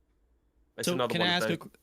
Sorry, Yeah. just to try and Go ahead. let's try and make this a bit more engaging, and let's get the debate part of the title carrying on. How is that different before and after bans? Has Sombra not been a problem since literally release? Like Yeah, and that's the problem of what is Sombra. Yeah, that's the counter, the Duma argument. Blizzard's never going to fix anything. No, it's not about never fix. It's just about like, yeah, how is it meaningfully different? Like, how has bans changed the fact that this is like the 4th version of Sombra, and this is not counting bans. So, well, they don't have the community anymore, and nobody plays the character. That's a meaningful difference. But aside from that, I guess the answer is they have no incentive to ever try and do this in a meaningful time frame. Yeah, sure, maybe they don't have an idea right now of how to change it, but there's no incentive anymore. But they've had, by that argument, they've had that incentive for years and never done it. So like, I'm not sure that the bans, like, I want you to sell to me that the bans are what have changed this equation. When to my perception, it's like, well, we had this exact conversation, didn't we? Like, I remember the 2 Sombra creators, we know who they are, Questar and Fitzy. They were both like, yeah, this shit's like, when they made I think the virus was that one, when they were like, you guys don't give a shit, when they hadn't released that yet. They were like, well, you guys don't give a shit about us. You don't change it. My hero's garbage. I can't make content. I'm not sure where the ban there's no shifted straight line to any particular change. That's the thing. Like, it's a shifting in developer incentives on what they need to do, right? Like, we have Vendetta right now. Would Vendetta have been fixed faster if bans weren't in the game? Well, nobody knows, right? Like, you can't say anything. There's no direct line to anything. If we had bans back in Goat's meta, would we still have Brig shield bashing through shield? Well, nobody can tell, right? All you can say is that developer incentives have shifted, and though the developers are more capable and better and more communicative than they ever have been in the history of Overwatch, we have quite a few things that are lagging behind in terms of the speed at which they're addressed. Okay, I think I understand the argument you're making, but I also think, like, what's the alternative to that? Is that because they're not, I'm sure we all agree that they're not lazy on purpose. Like, if they're cutting a corner on, let's say, addressing a problem like Sombra, it's not because they're like, this gives me half an hour to smoke a blunt in my lunchtime, right? They're doing it because they'd rather spend that half an hour doing something else. So it's an allocation of resources. What is the alternative is content. Yeah, so the alternative is that they like, we don't have a ban and they just leave a shitty character in the game to be bad in the game, or as in bad as in like frustrating, as you're like, this is a busted character, or there's no ban and the character doesn't get played either way because it's so like actually bad in terms of power level. Yeah, and I think that's a thing. We have a question. Do we want a game in which everything's simmering a little bit higher in terms of frustration and bad interactions? Or do we want a game, and on top of that, do we want a game where there's like 6 or 7 different things that are problematic and you kind of want to ban them, but you kind of can't because you only got 4 slots, and Domina, Jetpack Cat, and something else have been banned, and Vendetta has been banned. That's the 3 that have been pretty consistent. And I only really have 1 ban slot, but I kind of hate Farah and I can't really ban that anymore, right? There's a continuous creep, and it's happened with Rivals where, in my opinion, Rivals has just not solved its problems on purpose because bans exist over the year that it's been out, year and a half. To the point where now we get an extra ban in Rivals, yay, and now they're banning 6 supports because they haven't addressed any of the problems with the supports over the years. Right. Obviously, they're doing it now with the ultimate charge nerf. But this is kind of like the developer incentives that get introduced when you put something that reduces the frustration players find in the game. It just slows down what you need to do. Okay, so you're saying kind of like a mountain of community voice would compel them into action faster, whereas now they can kind of, not necessarily draw the right conclusion. If they see a hero getting banned, they're like, oh, whatever, it's just because it's new hero, so we don't need to rush changing it. I will say this, to Rel's credit, I kind of was frustrated about their dev thing on I think there's nuance here, like, not to hijack this, but super fast, but like, I do agree that the community perception isn't always accurate. Like, I think the Sombra being banned 95% of games is just stupid, right? Like, I don't like Sombra either, but that's just stupid. That's just like a snowball mindset. But then they did this whole like interview where they're like, oh, well, everyone's banning Domina, but actually Domina's not that good, guys. And I'm like, well, people don't like playing versus the Shield, bro. That has nothing to do with the balance, right? So there is a little bit of that, like, bans are like, the community will just ban her if they don't like it. We don't. I'm like, there should be. Hopefully, it's not enabling a lack of urgency. And as you said, SCB, I hope that we're not learning the wrong lessons from this, because if something is getting banned at 95% of the time, people hate new things, yeah, but also maybe those things just aren't really well done. Like, maybe we should not like let bans enable things. That's kind of I agree with Realth with that a little bit. I like bans too, but yeah. So I think it may be relevant that we have the system designer of bans in chat. So Gavin Winter, you guys maybe do and should know him. He says, as the systems designer in hero bans, our primary goal was to give players a sense of strategic agency. We really wanted players to have the greater degree of choice. And I think he was replying to some other comment as well. And he just said, I can see the argument about bans removing. The reply was, don't bans remove player choices by their nature?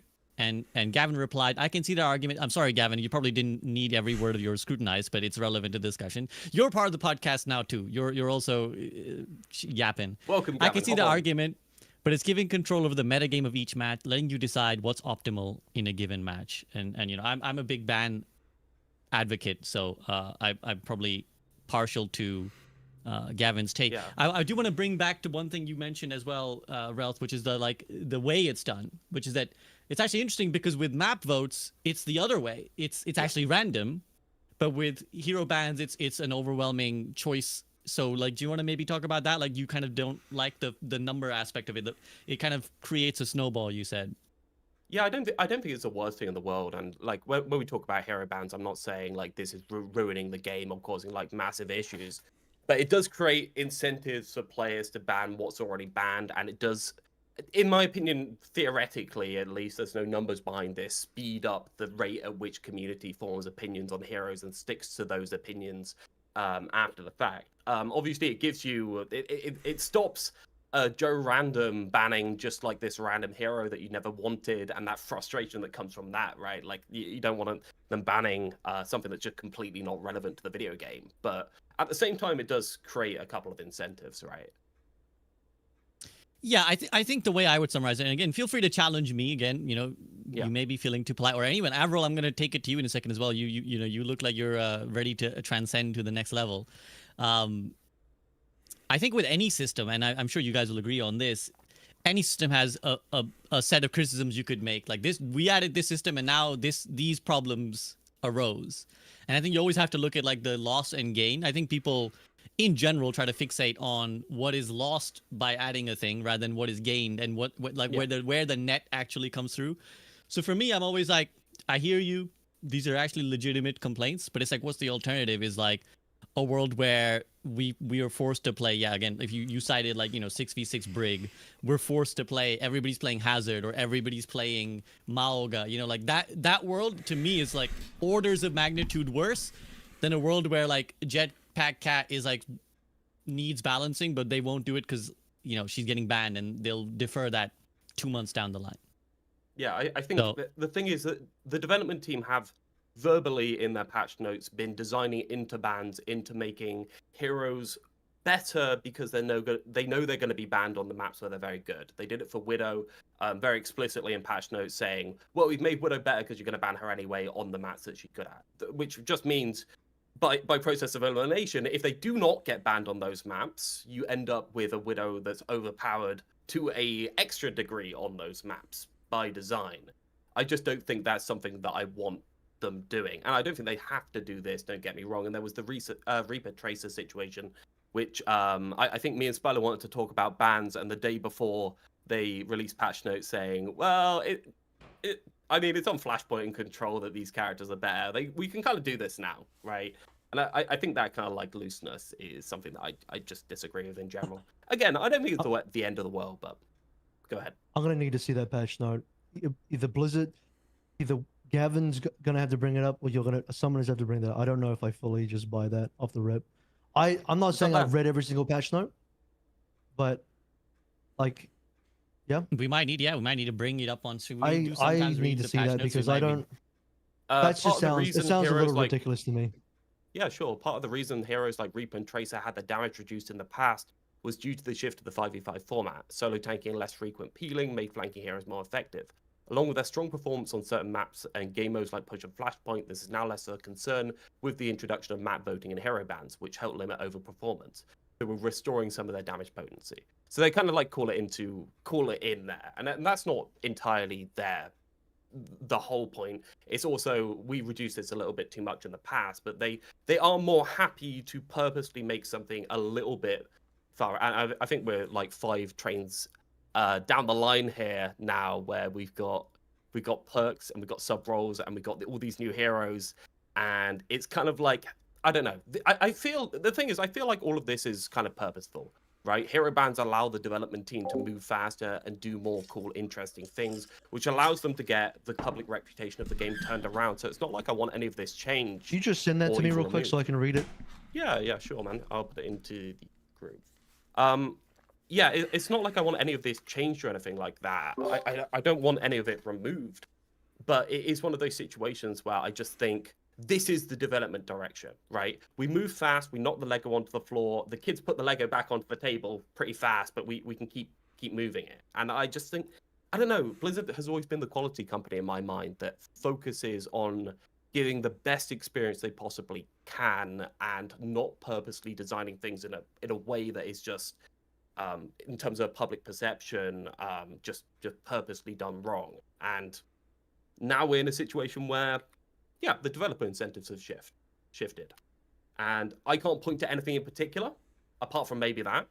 But it's clear as time has gone on, they've been able to move faster. And I don't want that changed, but I just want it noted. No, I think it's a relevant criticism, to be honest. I think even as a sort of champion of hero bans, I think that what you've cited as a developer note is actually just, yeah, it screams wrong to me. Like, it's like screams wrong as a approach to be like, well, you guys are banning them on the maps that they're good, so we'll make them good on the other maps, is not a philosophy I would agree with. But I think that's more, to me, that's more a point of the developer approach than the issue of bans. But you may argue that that's what bans is enabling. So I think that's probably where you would go with that the bans has enabled that mentality. Yeah, anyone comes up to me and says, well, I've got my agency with hero bans, I like them more. I'm like, all right. It's not really something that I'm going to die on the hill of. They're the worst thing in the world, but like there are some influences they have, right? Yeah, and again, I think go ahead, Avrl. I don't agree with any sort of balancing philosophy that basically says, well, if you ban it, then we'll just buff it to whatever that, basically the summary of that comment from the developer commentary there. But what I will say is, like, we've seen what the game looks like without bans, and we've seen what the game looks like post bans. And I picked the post bans version of the game over the pre bans every single day of the week, because of the pre ban version that we had in the game. So many more problems that existed when you had no agency to impact your game at all in terms of like what heroes got to show up in your game, or even map voting. You got no agency in that part either. To at least have some agency there is something that's better for the game. If it introduces a couple of other problems, then we can do something to fix those problems. But I would rather have those problems than the problems that we had before we had bans. Sure. Yeah. Yeah, and agreed entirely. I think just...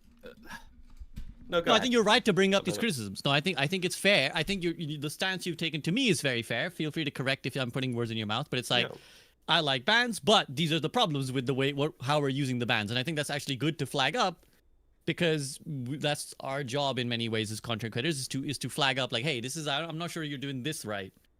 Yeah, and in addition to that, I think my reluctance to just say bans are a good thing is my overwhelming faith in the current development team's ability to actually fix the problems if they're given the proper incentives to do it, right? Like, we have a development team that is more reactive, more cooperative, and like they literally do patches like 2 days later than the patch if it's bad, like the Sigma bull changes. Like, they can fix these things. We just need to give them the incentive structure, and I don't think it's there anymore, to be honest. But yeah. I think that's a sentiment of too far, honestly. I think, I really like the development team, and obviously it's been a while since I've been in any contact with them, but I don't think any development team deserves that kind of free reign. I think put me in the put all 4 of us in the development team, and I still want hero bans because we're gonna fuck up, and like there's gonna be shit that's like just takes too long to figure out, and I want the power to be like, and not even, and sometimes not even that they're overly problematic. It's just like, I don't want to deal with this right now. I just don't want to deal with like Widow Hanzo on this map. I just don't want to deal with it. Or yeah, Jetpack Cat is released and I just don't want to deal with it. I think that's totally like, I think that's actually just a legitimate good, net good, universal good in the video game. Is like, I just don't want to deal with this right now. And I mean, that's my perspective. But anyway, anything else on bans? I know we could go. Any other sort of pressing things before we talk about, let's say, like maps and stuff? It might have a similar trend, but one tiny note is just that they will have to figure out like the whole balance between bans and new content, where there is a legitimate criticism that human psychology hates new and the unfamiliar. That's why they like the choke slop, right? Even though they might enjoy it when they play it less, but it's less scary and overwhelming, and so they'll still choose the safe, crappy option.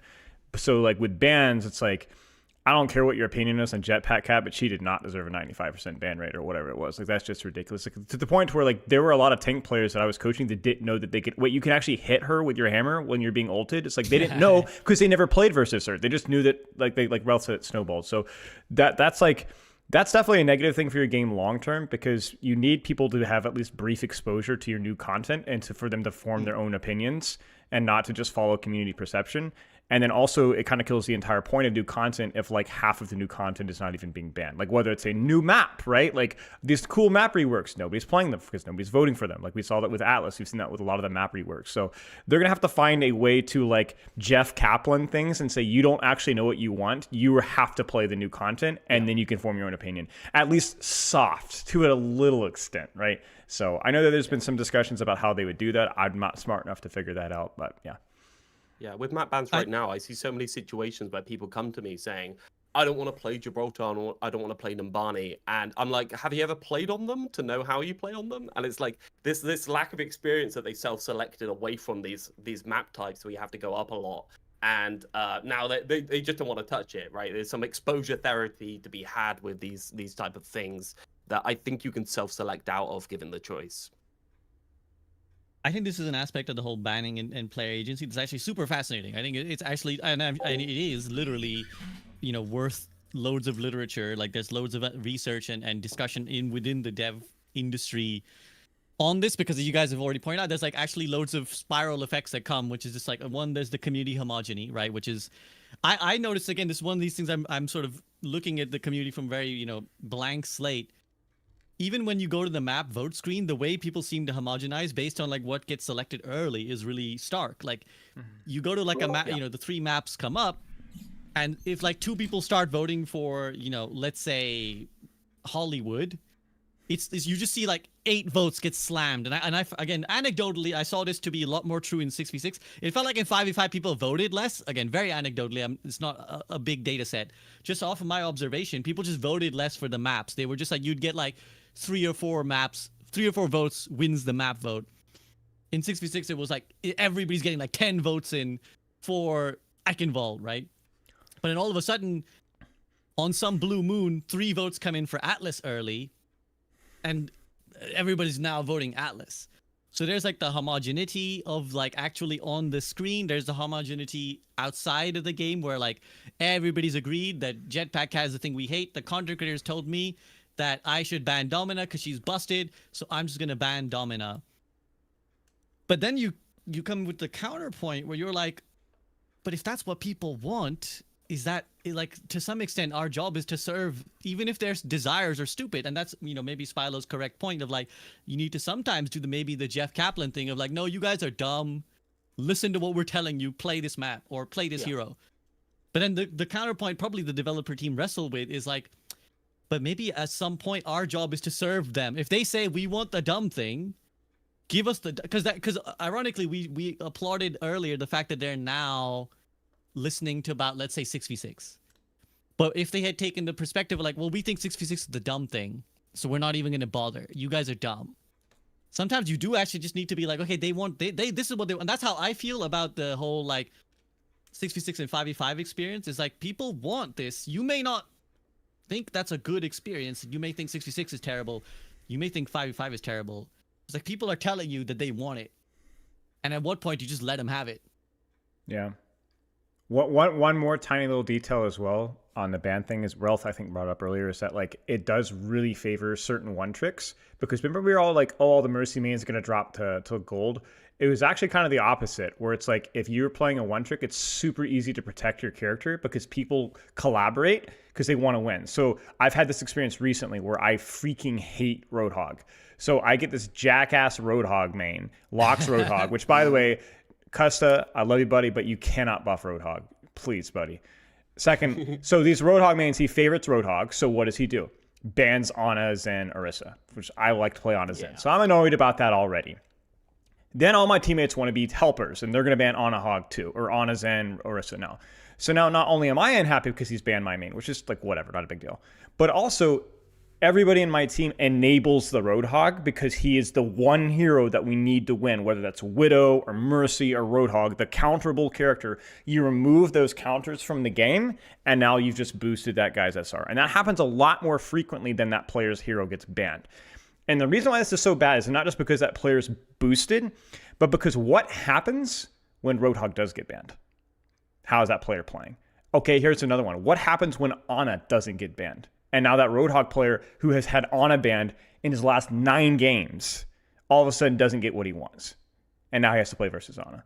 And so I think this leads to like a lot of like really heavy match volatility because you have these complete fraud. I mean, even map voting, right? If the Junkrat player gets to vote for Eichenwald every game, then all of a sudden he has to play Gibraltar. It's over. Yeah. Like it's over. He has no experience playing on that map because he always got what he wanted. So I think that, like, again, I love the hero ban system. I think it's just more important to kind of raise these problems and hope that maybe if there's not solutions, there needs to be at least sensitivity that there are some significant drawbacks, and we need to be very aware of that. So my solution would be like, hey, we need to make sure that there are heroes that are not enabled by bans as much. That's my solution. It's not to remove bans. It's to be like, hey, this is a problem, so let's not make Roadhog anymore, right? But there are some legitimate criticisms. Yeah, it's hard because, like, are we designing Roadhog to be played into Ana or to not be played into Ana? Do we have to take away some of Roadhog's interactivity to anti-nade by giving it damage reduction instead of healing a little bit more, like move it that way? Because personally, I'd rather a situation where we're in a first off, we're in a format where Roadhog can exist without being blown up because he has to be the solo tank. But then Roadhog always have to play into the anti-nade, and we balance it with that in mind, right? So it's this very purposeful balance and design instead of saying, well, there's all these things that roll into it, and sometimes the Roadhog rocks up with no Ana Zen on the enemy team, and I have a terrible experience, right? Like, if you balance, that's where I come from. If you balance Hog around Ana not being banned, and then Ana gets banned, you have created a monster, essentially. Yeah, 100%. And this is like, I remember this is a discussion we were having like 3 years ago, like on this very podcast, when because they've been doing this wrestling game with balance for as long as Overwatch has been a thing, where it's like, oh, we gave Hog the ability to vape on a meter now, right? Because that was that whole reason for doing that was like, we gives him more counterplay. Because if you naded him before when he was doing the one cooldown vape, GG, or you slapped him, you interrupted him in any way. And I think that's again, it's just like a really frustrating. You guys are right that, like, there's the bans that enable it, but it's just like, it's the fundamental flaw, I think, of current Overwatch. And I say current Overwatch in the sense that, is there a future where there's like enough counters to everything and everything is more dynamic enough that we don't need to worry about, like, well, if it's Roadhog, you need to ban Ana. But then if you add Kiriko now, because that was the whole discussion that also, I'm just going to be the boomer who brings the old discussions back to be like, don't you remember that this was still a thing we were talking about 3 years ago? It's like, well, now, but they pick Kiriko. So when the anti comes in, she goes cleanse, and then we're back to where we were, and everybody's, rocking as they were. And now with Discord also being on a cooldown, if there's a Discord that was the other counter, that also gets cleansed, and then that's also, we're back to Roadhog is now raid boss unanswerable. So maybe just fuck Roadhog, I think, guys. Yes. Like legitimately, that's always been my argument, is that like these conversations feel so fruitless because we're like, man, what is the solution here? It's like, well, there's a reason why we always have these conversations around the same half dozen heroes, right? You can play Hazard into Ana. It's hard, but you could do it, You can play Ana into Tracer. It's hard, but you can do it. But you start talking about Widowmaker, you start talking about Roadhog, there just isn't a solution. These characters just suck. Well, on that note, I'm gonna take it to Avril because he hasn't chimed in for a while, and he might have heard Widowmaker I love and bans. Awoken. How do you feel about map? How do you feel about the map? Yeah, just man keeps it succinct. How do you feel about the whole map situation as well? Like, do you have any thoughts on the map votes and how they've kind of affected Overwatch? Generally, still pretty positive. I mean, yeah, there's going to be situations where maybe people are just not going to have as many opportunities to play Watchpoint Gibraltar for one reason or another. Either maybe they just don't ever want to play it and then never learn how to play it. I mean, I think that's just going to exist. But I would rather be in a game where you have player agency to make choices about what your gameplay experience looks like than the opposite of that where you don't. Right? Like, those are the two options. Yeah. And I think one option is just clearly better than the other one. Even though you may introduce some new problems, I'd rather have those problems than the opposite set of problems. And a lot of this stuff as well, like, we started talking about Roadhog. Yeah, I mean, the problem isn't, oh, is the bans good or not? It's like, no, actually, it's just the hero problem. Actually, it's just because the hero is the problem. And then everything else on top of that starts to create other problems around the hero that is initially the problem. So to me, it's nothing to really even do with bans or anything like that. It's like, well, you have a hero like Roadhog existing. I mean, that's it. What else do you need after that? Like, that's the core fundamental. The damage Roadhog has done to this video game. For legit, I'm gonna read Gavin's response, which, to be honest, I'm skimming and I can still already feel like I'm gonna come away being like, fuck Roadhog. But he says, I really do not want to go to bat for Roadhog, but from the point of view of the matchmaking, but from the point of, well, he has to, it's his job. Unfortunately, he can't really come out here and be like, yeah, guys, I'm with you. The dev team is revolting. Fuck that guy. Like, unfortunately, he has to come and bat for Roadhog, which is really a position none of us would want to be in. But he says, from the point of view of the matchmaking team, if we have tank heroes that have a sub 45% win rate, we're really creating bad scenarios for everyone on the team of teams of tank players that pick that hero. So those teams tend to get stomped a lot more, so we can't really let tank heroes be that weak. Ask Gavin what's the pick rate. Ask Gavin what's the pick rate on people that open Hog versus swap to Roadhog, please. So this is the same thing that I said about Vendetta, just applied to a different hero in a different role. Roadhog is fundamentally a hero design that should never have been a tank. Just like I don't think Vendetta should be a DPS. Roadhog's design, that's a DPS design. That's just fundamentally not a tank design, if I'm completely honest. And the problem is you're shoving a DPS design into a tank position where it causes problems because you have a design that is basically a DPS, and you're not capably doing the job of what a tank should be doing because it's not a tank design. That's the problem.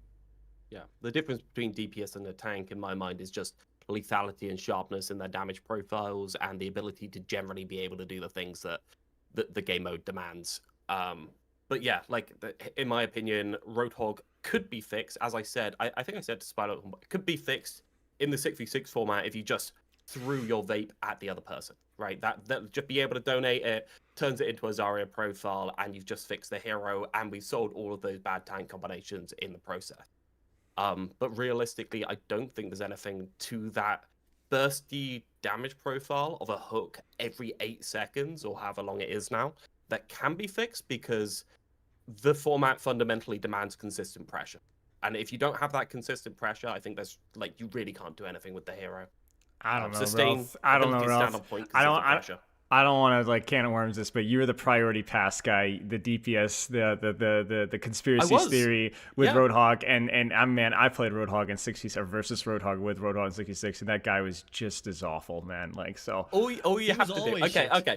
Okay, we get to change the entire video game, make tanks completely different, make them a lot bigger, change the armor, all of that for 5v5. I ask you to give one hero a vape that you can throw at a different hero, and I fix the majority of the problems with the 6v6 format. One ability, right? That's all I ask for, right? Right, sure, Diva Zarya is a little bit problematic, but Roadhog's the problem, right? Can we... Anyway. Yeah. Wait, so you're proposing that instead of being able to heal himself, he can only heal other people, or is it a choice of both? Oh, you can choose, yeah. Okay, so it's a Zarya bubble, but you choose whether to give it or receive it yourself. Yeah, and it's not a meter anymore, presumably. But haven't you proven that? Haven't you proven that with 5v5 Zarya as being a fundamentally flawed design where you can choose, you'll always choose yourself just for consistency? Oh, yeah, but I don't have to fix your bad format.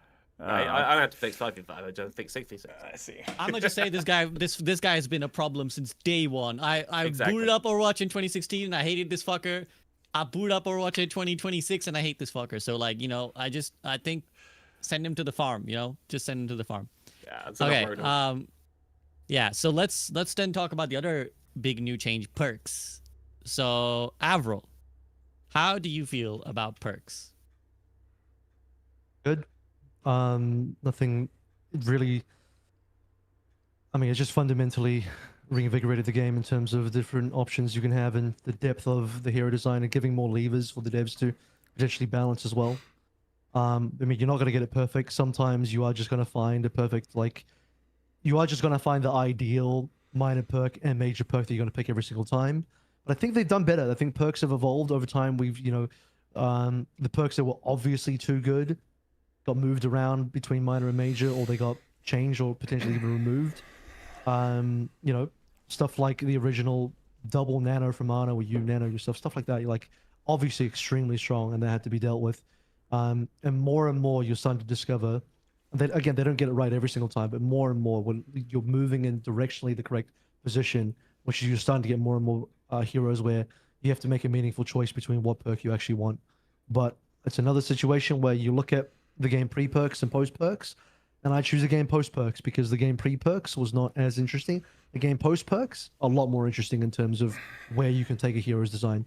And the fact that you can change it up potentially season to season as well, and give a hero more depth and different depth season to season instead of just being the same thing every time. Interesting. Realth, any thoughts on perks? Do you agree, disagree with that? I'm this guy. I'm always this guy. I don't want to be this guy. I never do. Sorry, Custer. I don't like perks in general, and I kind of haven't liked them since launch. I think they create lots of poor interaction quality between heroes in the game. So the problem is they either improve the gameplay loop in an interesting way that I think is a positive improvement on the hero, in which case put it in the kit, and at that same time I think, well, if they improve the gameplay, why are we gating it behind either a third to 2/3 of the match, and sometimes you don't even get it right? If there's an actual improvement, base get it, which Wonderful they're actually doing with quite a few of them, and I'm for that if they're good ideas for the base kit. I can answer that question for you right now. Progression. Because no, not even just progression. Because A, you're making a meaningful choice in the game between A and B. If you want to add it to the base kit, you're just saying, "Well, add everything." You get 2 minor perks, 2 major perks. We're not about to add 4 things from the perks into your base kit to make you like some giga overpowered thing. It's about having a minor and a major and a choice between that, between various options. So this whole thing, like, why isn't it just in the base game? Well, it's like, bro, if it was in the base game, your hero would just be like, yeah, just give me like 10 perks, just all shove it in the base game. That doesn't work, man. Yeah, well, I'm talking about trying to curate it for the ones that are like really good, right? Like for instance, Life Breather, right click, explosions, right? Gives him a bit of lethality, lets him be able to duel a bit more, gives him the ability to interact with DPS in a way that he couldn't previously, because his damage profile was so flat that he essentially couldn't kill anything without it moving out. Well, the goal is to have 2 options that are that good, so that you have to make a meaningful choice in the game to react to a situation in the game, react to a matchup in the game, where you make a choice based on your playstyle or what you're facing. So it's not like, oh, there's one good option, just put into the base game. It's here's Agreed. 2 good options. We're not going to put both in the base game because that would be stupidly broken. You're going to make a choice between which one you want to have so that you can make a meaningful choice in the game that you're playing. Yeah, but at that same point, we're now gating off that interesting loop, and I do think it is good that you can choose between 2 different modes of this character that have been improved in a meaningful way. But we're getting that off behind a lot of playtime in the video game, and when quite a lot of this is so good, is it a lot of playtime? Regardless.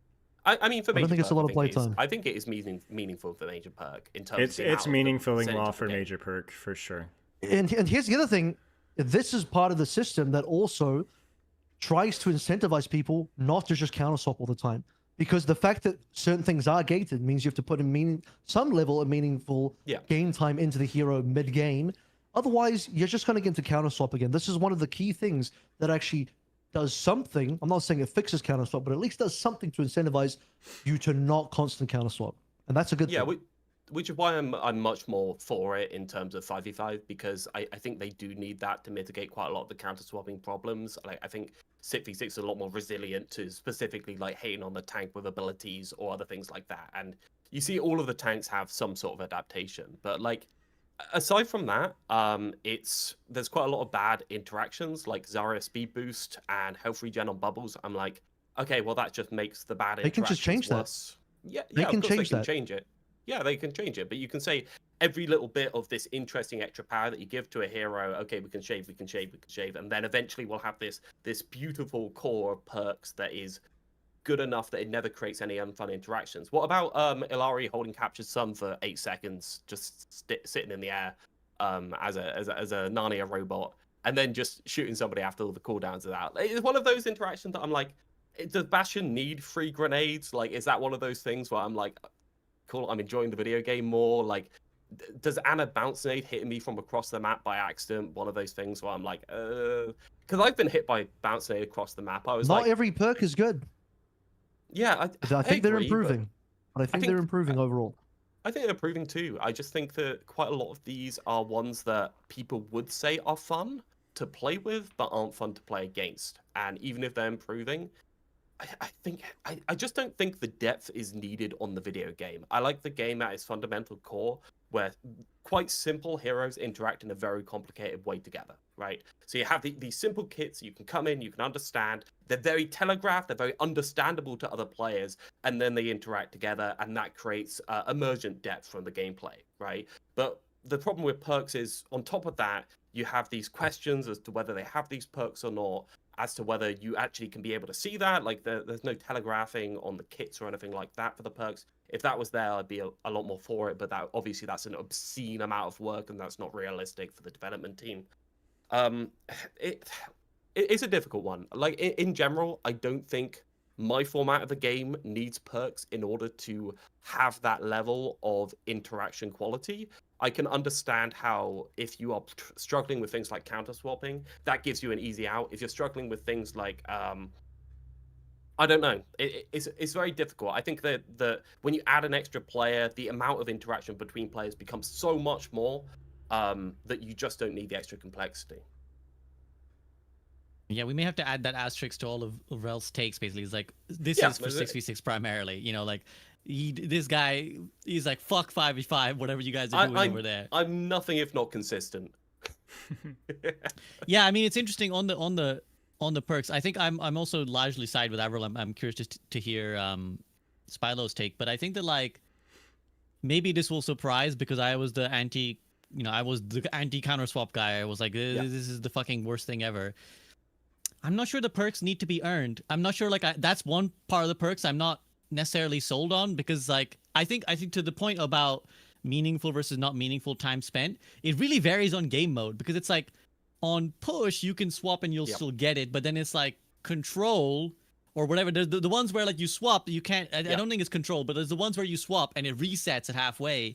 You don't get it. It's like, now you get it on the 3rd round guaranteed, yeah. And then everybody's swapped and everybody's lost their perk, and we got to build again, as you know. So, like, I think it would be better if there's a world where it's just like, you can just swap them in spawn. Like, you can just pick your perks in spawn, and if you die and you want to change your perks because they swap to a different hero, you can just swap your perks back, like, in spawn. Like, I'm not sold on the need for them to be this counter swap answer. Like, I don't think that's confusing the issue in my mind of, like, they're supposed to be there to customize your gameplay. I don't think they need to be there as a we're punishing this guy for counter swapping. I think they just should be a part of, like, the characters. Like, I want to make sure this character like fits this situation a bit better, so here's me tweaking that in the moment. Does that make sense? Yeah, are we building then on top of that? We're building more of a facet system than we are a perk system? Because are we just saying every character, okay, you press this button in spawn, and we did this for a little bit of time in our code. We tried it out. We called it cores for a bit, where you press a button in spawn, it swaps your hero to a different mode, right? We gave Zarya a bit of cleave on her beam so she could do the main tank role a little bit more, that ended up being put in as a perk. We gave D.Va the ability to boost her through people and deal extra damage with the boosters, make her a little bit more of an initiator rather than a 1v1 angle controlling duelist. So you can do these kind of like adaptations on the characters, and I have no problem with that at all, given that and I think the tank role probably needs it the most for the most part, right? That is the role with the least player base, and at the same time, it's the role with the most problems in terms of adaptability. but we started putting it on supports and DPS, and we just thought, why are we doing this, right? What are we really gaining, right? Supports don't need that much adaptation. They don't really. Sure. DPS, do they need that much? No. So it's just for the tanks, and really we only need it on it's initiator, off tank, poking tank, kind of like combinations. We just need it so that these bad ones like Roadhog aren't problematic, and at that point maybe we just fix the hero. Sorry, go ahead. No, I was gonna say I think that's a fair point. I think it's not necessary on support and DPS as far as I can see, but I think I would probably say that on par, people are more tied to their hero and like I want to play Ana, but slightly different. Rather than if you added, if you did like a placebo effect thing and you made 2 heroes that were functionally just Ana but with different perks, but one was not called Ana and looked different, and one was Ana. People would still pick the Ana more, I think, disproportionately, because they're like, I want to play Ana, but I want the perk that makes her actually now Mizuki, right? Like, I think it's actually helpful from player psychology perspective to let people just be like, I want to customize my Mercy or my, Genji. But, this is all speculation on my part. Spilo, any sort of things to chime in on the perk front? Yeah, I mean, I like the system. I like the system of progression, and as Avril was saying, like choice, like the feeling of choice is what really gets people going. It's like why people like roguelikes. It's like you always have to, what am I going to do? What am I going to do? Like, that's really fun. I think, if anything, my criticism of perks has been that it is one of, we talked about the things that have not been polished because it feels like worthy attention. I think perks is one of those systems that feels kind of like left behind, actually, as of recently. And that might be a little bit of a hot take, but I think that there's a lot of questions that kind of remain unresolved with perks. I agree with Avril that overall the quality and power of the choices has been better and better and better. Like, they've gotten rid of the trashy perks or the wildly OP perks. They're getting better and better and better. But the system still has a lot of questions for me.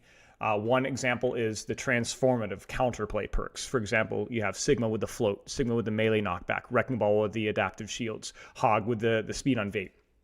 Do these perk choices come way too late in the matchup to have any meaningful impact on bad matchups with counter swaps? That's been my question. It remains unanswered, and they stay at major perks. They've purposefully put transformative perks in majors, but I actually don't know if that's actually a good decision. My argument would be I would prefer counter swap perks to come as minors, but be much weaker versions of themselves, so that they don't just... And that's my second problem, is that I do think some of these counter swap perks, like the adaptive shields on Wrecking Ball, they aren't just counterplay, they just shut down the matchup entirely. I don't know if you guys have played Wrecking Ball into Ana or vice versa. The matchup goes to be groggy Ana, right? Very sharp for Wrecking Ball, can be very difficult, to being the Ana almost can't do anything versus the matchup. And that's the case with a lot of the Zarya perks, like Zarya with her alt fire. Like, she just... So we're talking about not just the counterplay options are incredibly strong, but you have certain characters, Tracer's another good one, where when they get that perk, the character is absolute raid boss. And they actually... You saw this quite literally happen with the Tracer balancing SCV. I don't know if you know what happened over the fall. But basically what happened is Tracer had a recall perk, I don't know if you remember, where she would recall and she would get 2 blinks back. 2 blinks back, essentially. So you'd recall and you get 2 blinks back. One of the strongest perks in the game. Tracer was not oppressive, but it was certainly oppressive in higher ranks, okay? So, too strong. She gets sledgehammer nerfed to her projectile size, back to preseason 9. She's trash, feels terrible to play into, but they didn't touch the perk. They finally adjusted the perks to a position to where she's better, and they've kind of given it back. But it was a great example of one of the characters where, like, she suffered kit nerfs because they didn't address the system problem. And this reminds you of what we were talking about with bans, right? Where it's like all of a sudden we have a Wrecking Ball is not that OP until he gets the perk problem. So for me, it's like I actually like perks a lot. I like the choice. I like the progress, but I want there to be actually like strategic thought and effort being put into the perks. Like, for example, I don't love Orisa, but I do love the fact that the shield comes out as an opportunity cost. So you have to decide what do I value in this particular situation. And even like the Sigma float perk, it gives him some counterplay, but he still is not very, very mobile, right? It feels like not all perks are created with that design space in mind. Some of them are just complete free value, and some of them are counterplay perks that remove any counterplay from the counterplay, which is really weird and backwards. And I would like to see that change. I don't know if you guys are familiar with the Pharah Major perk. Go ahead. Finish your fire point. Sorry. Yeah, so this is one of the examples of like just the free value. The Pharah major perk, she gets bonus damage after using a mobility cooldown. Well, you're always using mobility cooldowns this Pharah, so you just have this one rocket that does like 180 damage or something ridiculous. Maybe actually more. It might be 200 damage.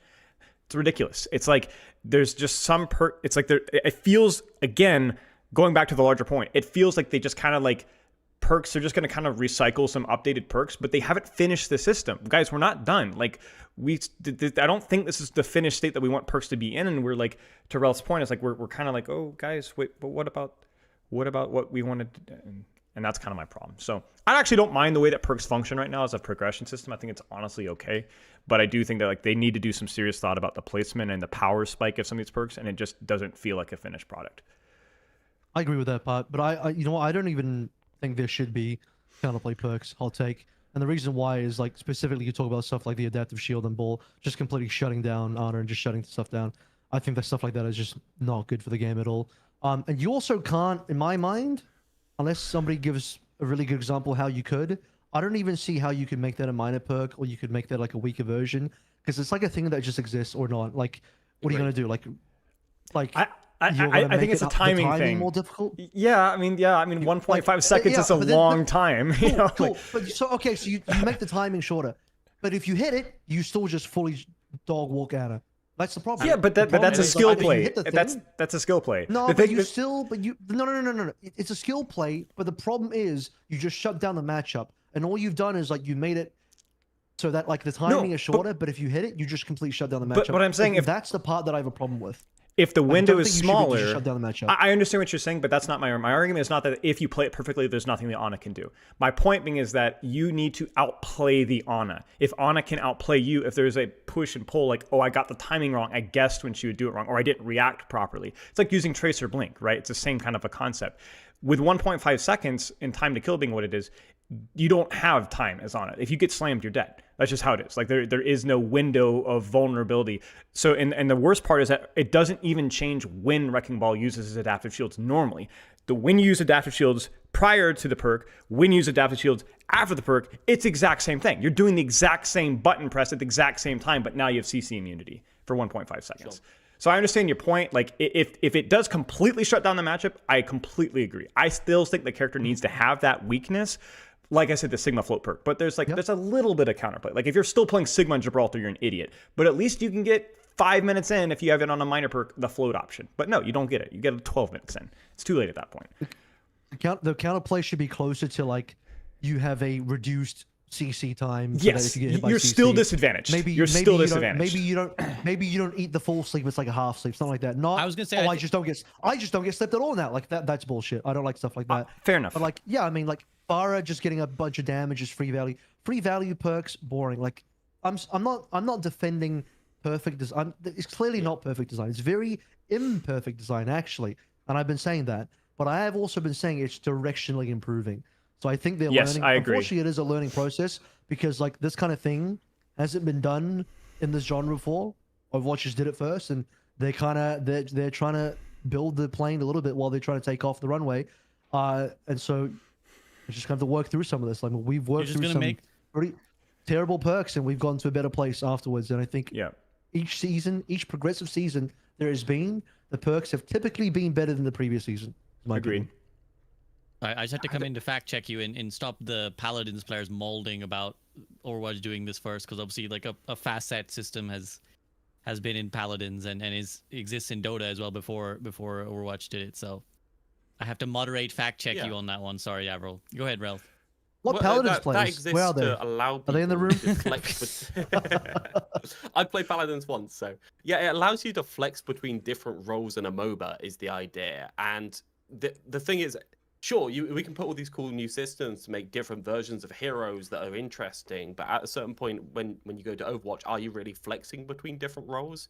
When we look at like the ball like parry shield thingy, you have loads of problems with like skill scaling on that. Like if you have it as a timer, it's always going to be in a situation where it's guaranteed to always hit at the high level but be unusable at the low level if you balance it properly.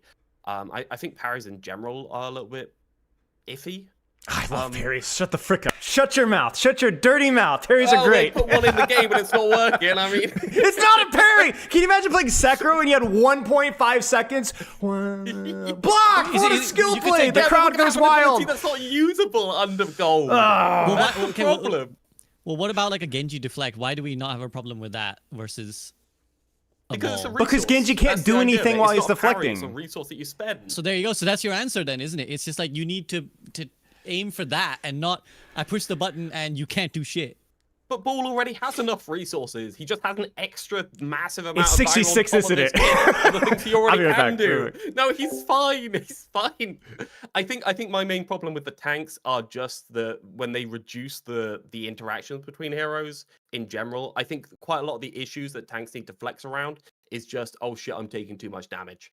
And if I take the I'm taking too much damage perk at the same time as I'm not taking damage, I become completely uninteractive, like kind of Orisa is if you're not shooting her. Like, there's just no point, because, I mean, I've got a shitload of overhealth on my Fortify, so, haha, you can't touch me. So, it's a difficult one. Like, I think, obviously, Avril's right, they're getting better, but only to a certain degree. Yeah, I think I agree with Avril's point that, like, basically, fundamentally, they shouldn't just answer like a counterplay. Like, it shouldn't just be that like the Doom, you know, even like you could argue the Doom parry is sort of like his Doom perk is sort of like a parry, where it's like the first second of his block now absorbs.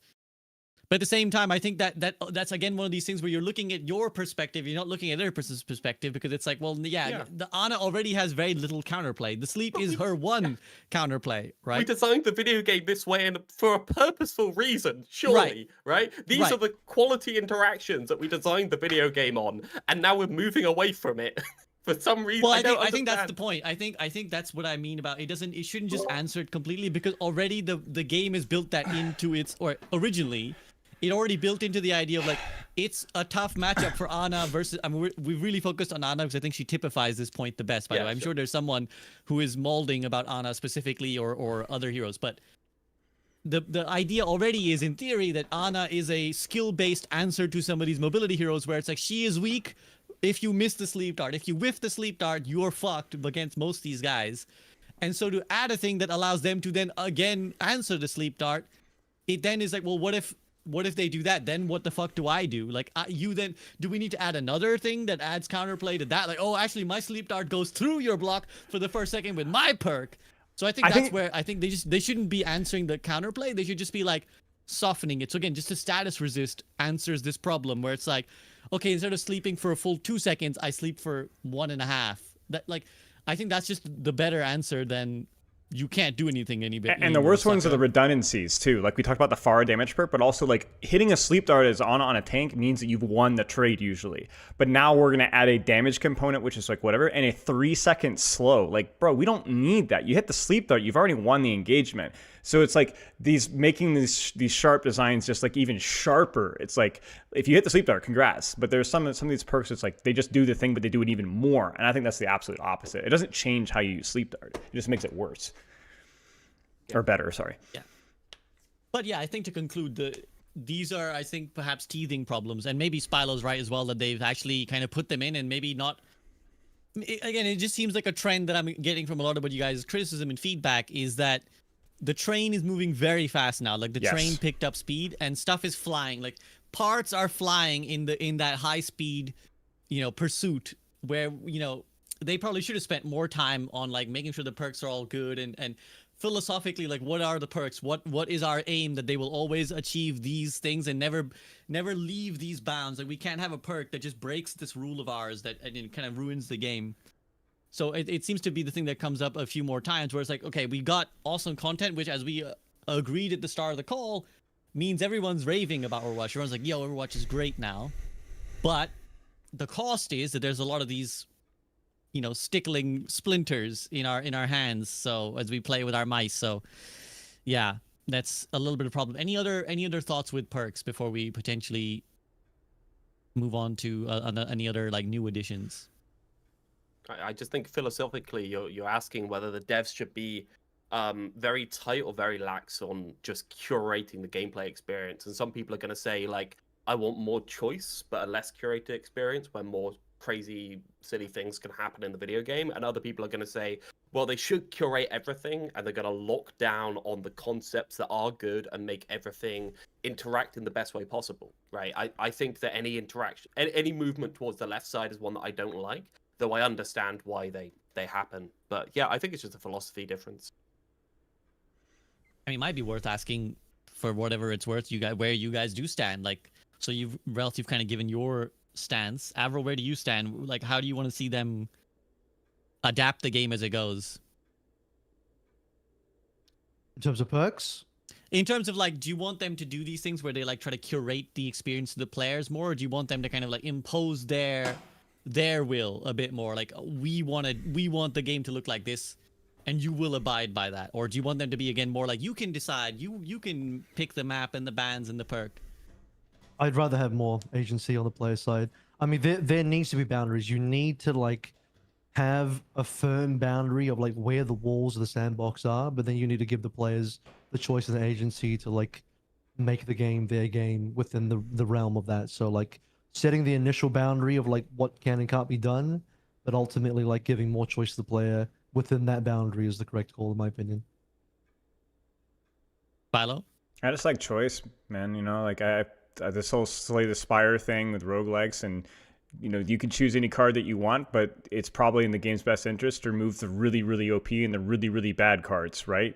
And I play a lot of Spirit Island, another board game that has had the same growing pains of, like, making every single new class basically in that game is a little bit more dynamic and a little bit more complex and a little bit more thoughtful, and they've kind of reverted some of their older things. But I like player agency, I like player choice, but I think it has to be under the umbrella of the developer's vision for the game as a whole, if that makes sense. So you play by their rules, but they're willing to, like, let you explore different play styles within those rules. And obviously, I think the thing that Overwatch has done so well over the last couple of years is they're willing to change their philosophy to make it better. It's not as, because things change, you know? I think even, did you guys see the Jeff Kaplan statement where he said that he, with hindsight, if he made another team shooter, he'd make it more individualistic focused, which I thought was, like, really spicy, you know? Like, that's all. Yeah, so that's an interesting take too. So, like, you know, you can learn. People change, communities change, and I think nowadays we're Finally, all, like, a Jeff take I can agree with. Yeah, we're all, like, dynamics and complexity pilled nowadays. I think it's just, like, gaming is so mainstream now that people just really like choice. So jackasses like me that want every hero to have, like, 4 different dynamisms is, like, that's, like, the more modern approach now. And I like that personally. Yeah, I mean, I'm almost worried about asking Realth's take on Oh, you that know what quote Realth's take is. what might spiral into. I don't know. It's a hard one, right? Like, I'm not a purist. I think that the fundamental thing is, from my perspective, and it will always come back around to it, is that I will prefer the developers to have more agency to make cool things in their game, right? We've ended up in a situation where the cool things in their game are, I don't know, just extra things on the kits instead of making the kits interact together in what I consider to be a more deep way. And just fundamentally from the start of it, like, more stuff isn't more depth, right? Depth is interaction between the heroes. Depth is like layers and layers of I support that person to this degree, then that comes. Yes. No, I mean, I think I've already got my point across. Yeah, I mean, I think, again, to reiterate my point from earlier, I think the good thing is that we're in a state where you have both those experiences now. I actually think this is the best thing for Overwatch that you could possibly ask for. I think actually anyone who is advocating that they should only go 5v5 or only go 6v6 is, in my opinion, a bit mistaken. Like, I think that would just be a huge net loss to Overwatch, because you've actually gotten a space. Like, you may feel, and I'm sure the 6v6 players in particular feel like they don't get enough bandwidth, and fair enough, that's a very debatable topic. Like, you should absolutely be able to have that discussion. But I think that, like, it's pretty clear to me that they're just two separate desires. Like, there isn't this overlap of, like, one person who's fighting for this somewhere middle ground between 6v6 and 5v5. It's pretty clear to me that the reason why it's clearly become such a divisive issue is that it's just like two people want different games. Like, that's it. There's, like, one set of people who like the experience that 6v6 brings, and there's one set of people who like the experience that 5v5 brings. So I think actually, like, pushing to eliminate one over the other would just result in Overwatch losing that other's entire player base. It wouldn't be that, like, I mean, maybe some fraction of them would convert, but by and large, what you're going to do is just tank the count of players playing Overwatch.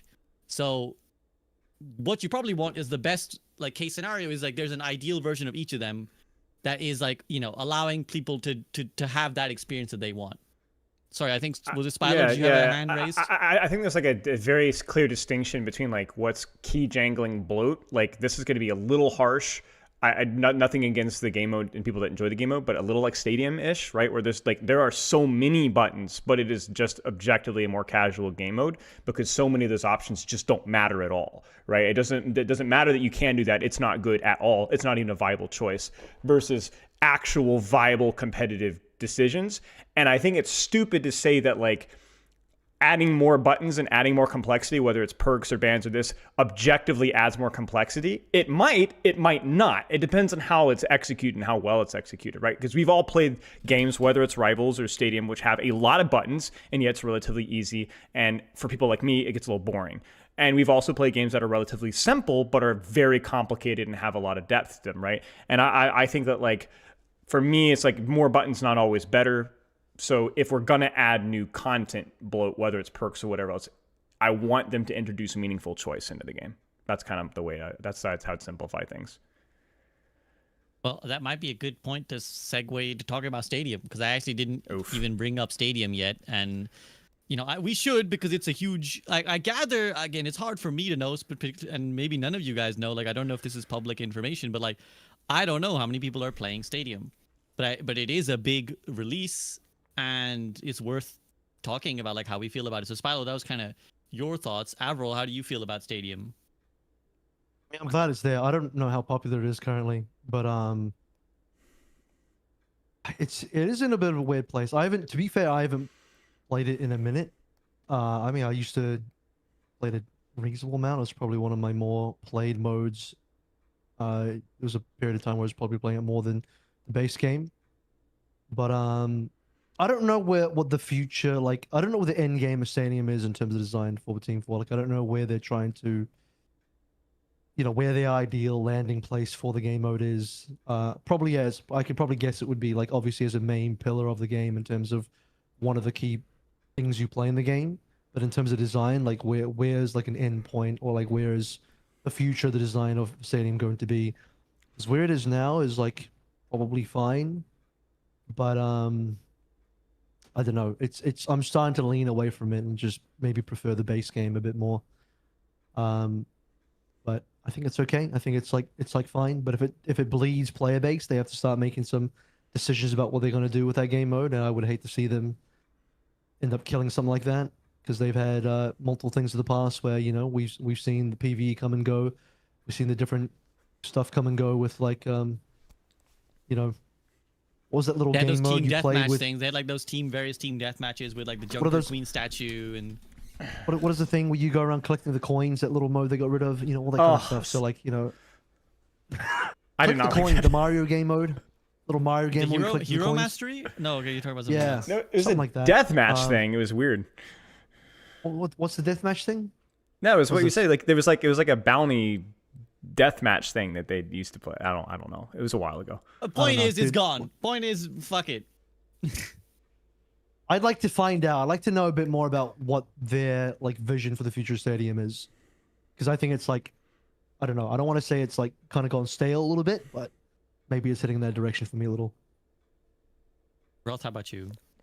Well, they released that Stadium has less players than OpenQ at the moment, which isn't a sparkling recommendation of OpenQ, as it is a sad state of Stadium play. 5v5 OpenQ or 6v6 OpenQ? There is no 5v5 OpenQ anymore. There is no 5v5 OpenQ.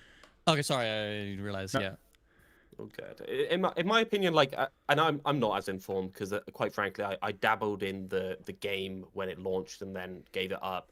Like, Stadium is, in my opinion, just like the you know the old quote, like, the breadth of an ocean but the depth of a paddling pool, right? There's so many options. I can choose whatever I want, but every time I'm designing into anything, I'm literally just closing off my hero into one aspect of that hero, and then And sure, that's really interesting, but like the reason why my hero interacted with others in a cool way was because as Cassidy had a roll and a flashbang and a right click and a left click and all those things layered properly and interacted properly with enemies.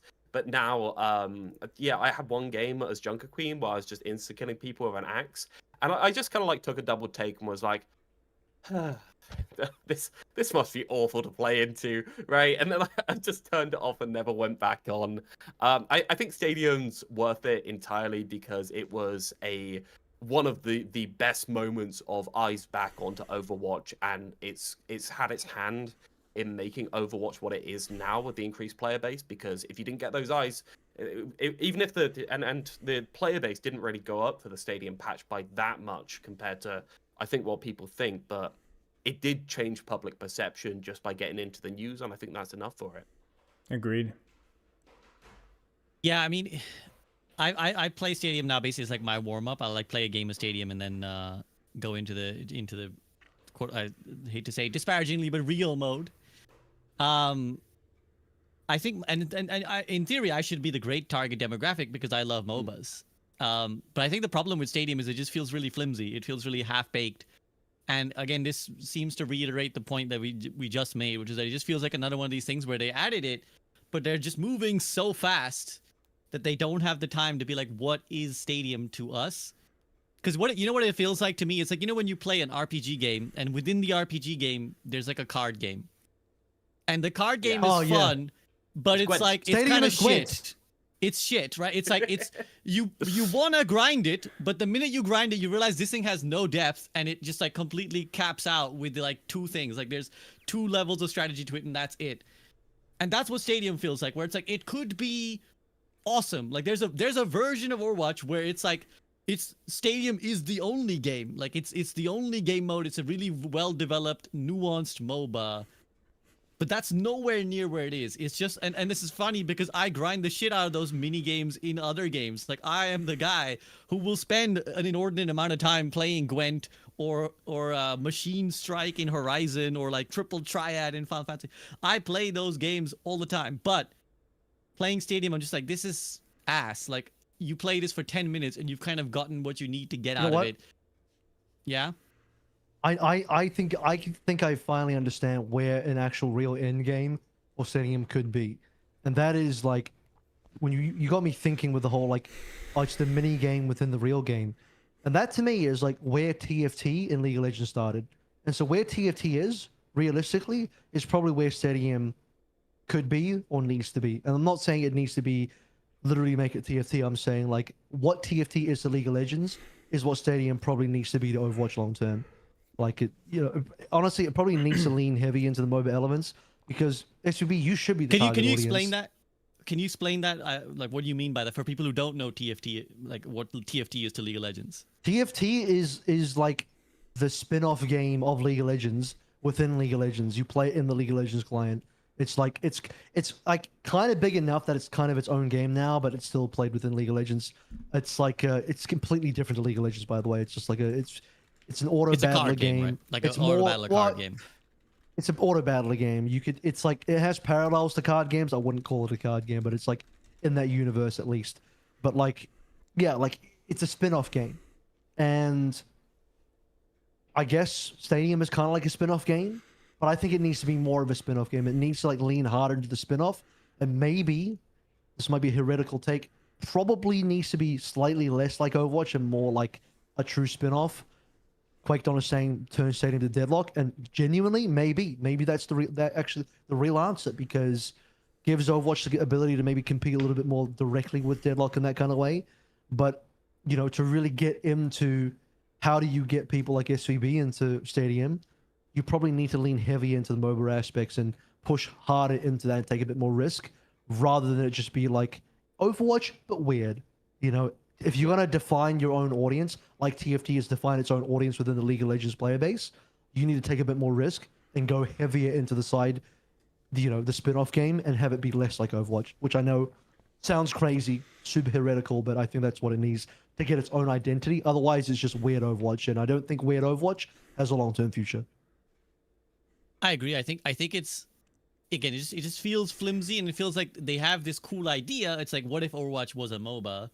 But it hasn't gone beyond that. Like, it really needs its own like balance ideology and like philosophy. Because I'm not sure the whole power customize it. Like, it should kind of abide by some principles. I think its policy, if I can speculate wildly, is just like throwing ideas out there. What would be cool? What would be cool? But you can't actually make a fleshed out game mode that way. It has to have rules and structure. It can't be like, what if I had a power that let me do this? And it's like, yeah, but now it's just completely wild. As you guys said, like it sort of caricatures the heroes rather than builds them. Rather than being like, it's like a really awesome version of Junker Queen. It's like, this is just a stupid like Axe Junker Queen, or like Kiriko with 2 Suzus. I played against that the other day. I was playing Junker Queen. And it's like going up against a Kiriko with 2 Suzus. I was like, this is like actual death. Like, I cannot do shit. Yeah, it's like, wow, you know how that one Suzu completely fucks you? What if there were 2 now that completely fuck? It's just like, this doesn't hold by any rules. Isn't like the fundamentals of MOBA is that the player versus player isn't the only part of the game. It's also like an architectural, environmental, player versus enemy objective game. And I think that's really where Stadium, like more so than almost anything else, struggles, is that it can't, every single like little edge case or strategy is something that the enemy players have to directly suffer under, like immediately. Like imagine Deadlock with no minions, like just nothing. It's just player versus player. Like how crappy that game would be. No farming, no minions, no bots, no nothing. Like I think like I'm not saying that that's not a game that you can't solve, but to Avral's point, it's like, it really is just Overwatch. It's just Overwatch with more complicated builds. So it's like the player interactions aren't meaningfully long enough or interesting or complicated enough to where you're doing anything than just spamming at either an unkillable behemoth or one-shotting something.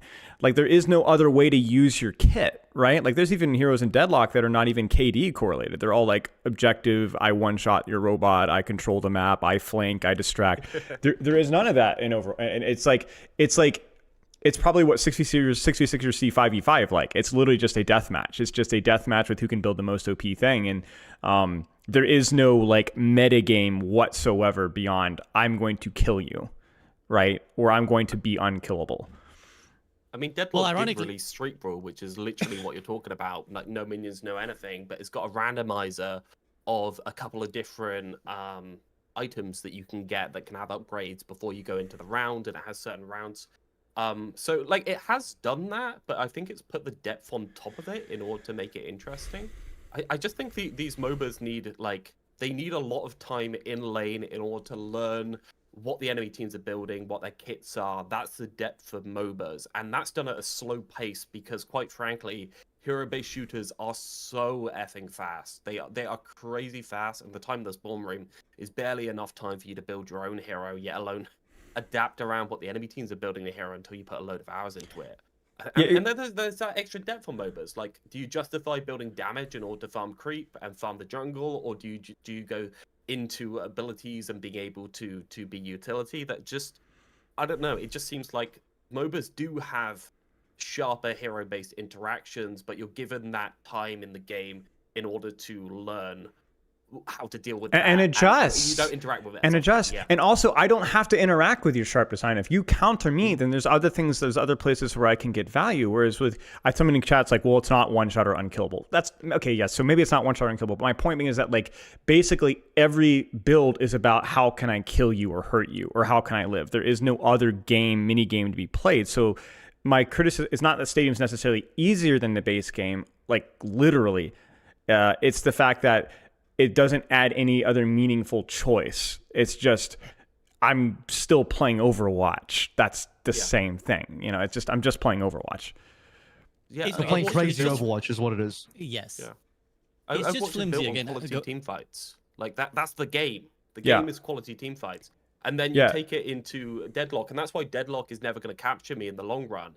Because every augmentation that you put on the team fights actually reduces the quality of interaction between the heroes and that one, to the point where it becomes, sure, it is interesting and it is a different form, but it happens less often, and there's so much else in the game that I can't get that team fight pure, like, Yeah, of I'm with that Overwatch too. out. I get annoyed when I can't flank and one-shot somebody in deadlock. You know what I'm saying? So like I understand, but it's like that is the fundamental aspect of MOBA is that like you do have to play the game. You have to play the game. You can't just play the 1v1 all the time, right?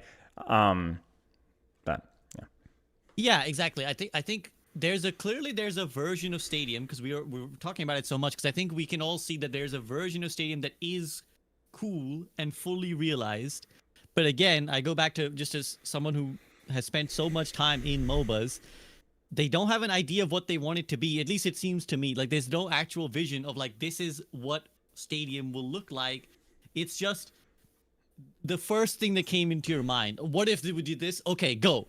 That's it. That's as far as the thought process went. There isn't like what would happen if this happens and what do we want the player to be doing. It's just like run it down main, shoot at each other.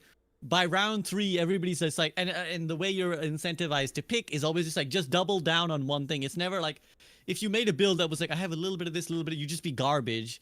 So all you need to do is like, I'm the guy who shoots the most damage, or I'm the guy with like the 2000% health. And now like either if you didn't take the huge damage, you'll never kill me. Yeah. Or if you didn't take the like big anti-heal thing, you'll never interact with me. And it's just, there's no depth to it. There's no strategy, which again, it's fair enough because it's just probably a thing they spent very little time on comparatively to make. But if they were to put some time into it, and I honestly, I don't think they will, because as we've kind of discussed, there's like got a lot of other shit going on. And I don't think they will go back and be like, what if we actually made Stadium a real thing? I think it's But impossible. they could make Stadium a real thing. I think Stadium, every step Overwatch or a hero-based shooter takes towards a MOBA makes it worse until it gets to a MOBA, because the hero-based shooter is the team fights are everything. We always focus on the quality of interactions between the heroes in any individual fight, and every step you take down that path towards a MOBA reduces that quality until you get to the point where you have so much choice that you're in a situation where you're able to think about it in the long form, and you have the macro and all those other things that come into it that actually put the depth back into the game. But that's only if you approach it as what if Overwatch was a MOBA, not if what if we made a MOBA in the Overwatch world. I think that's the distinction. Yeah. Right. Like they're doing it as like a what if we just tried to make Overwatch into a MOBA, which is obviously always going to fail. Stadium is a crack addict workshop mode. That's what it is. Yes. It's basically what it is. It's something that if you had the time and resources, you could just make Stadium. And that's kind of the problem, right? It's a custom game that you can grind and play, but then you're going to move on, right? It's not its own thing. Exactly. And as Avril brought up, like TFT is its own game. It's not like what if I was playing Auto Battler in League of Legends per se, right? It doesn't follow any of the same rules or systems as League of Legends. It's like it's an Auto Battler that has the League of Legends like world centered into it. That's what they need to do is like, okay, because you may need in the MOBA version, you may need Tracer to be a completely different hero. You may need her to play completely differently. She's still just called Tracer, and maybe there's something reminiscent of Tracer. Maybe one of her abilities is still to recall, but she doesn't blink anymore because that would break our rules of our MOBA, like for example, right? But that's not obviously the approach they've taken. They're just like, what if it's Tracer, but we gave her an item? But does that work, though? You can't just say, we gave it the MOBA rules and now it's a MOBA. It doesn't work that way. Like, you have to actually construct an ideology of, like, this is what it's going to do. And I think, like, own limitations on design space for a MOBA that don't exist in a hero-based shooter. So if and you go just halfway between, you end up with those limitations, but none of the freedom. Right, sorry, Realth.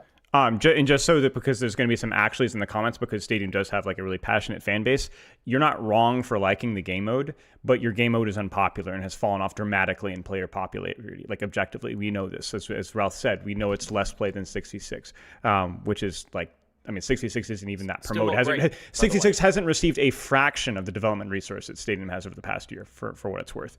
And I think even just like the skill level of the player, like you're looking at a game that on theory people has a higher skill ceiling potentially, but it is played overwhelmingly by majority of casual players. You're not stupid for liking Stadium.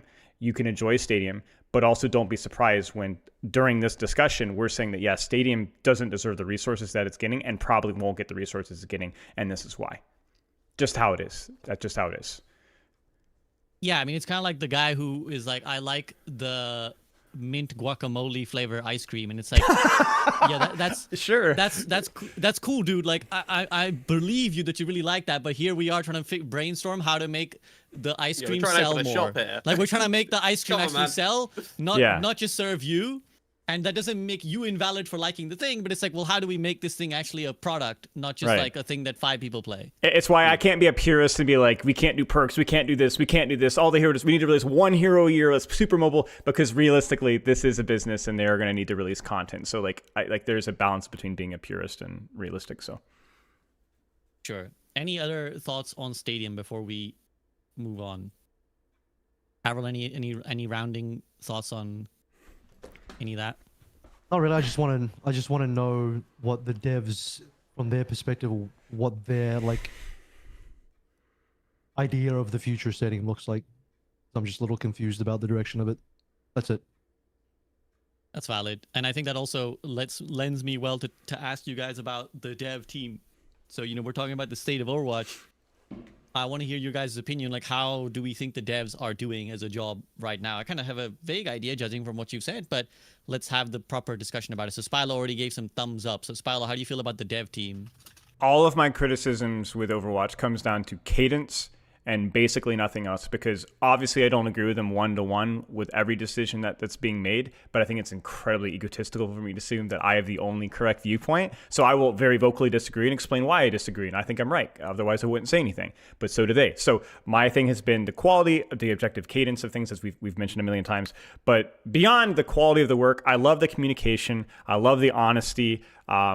People like Megan Reardon, the community manager, senior community manager, Gavin Winter, Alec Dawson, Aaron Keller. I mean, they're just all the people that I interviewed, Daniel, Kyle, and from over at the Spotlight event. Somebody behind the scenes who's had a lot of conversations with these people. They're not just putting on a corpo face. They are legitimately hardworking, passionate people. Jeff Kaplan talked a lot about in his interview. They're incredibly good at their job. They're incredibly creative. They've worked really, really hard, and also worked really hard in a lot of circumstances when there was like just zero positive reinforcement from an external viewpoint, right? A lot of criticisms, a lot of it unfair. They've worked continually hard through that. And I think as well, like, I just can't tell you how my expectations have changed so much since there's been this brutal honesty and transparency.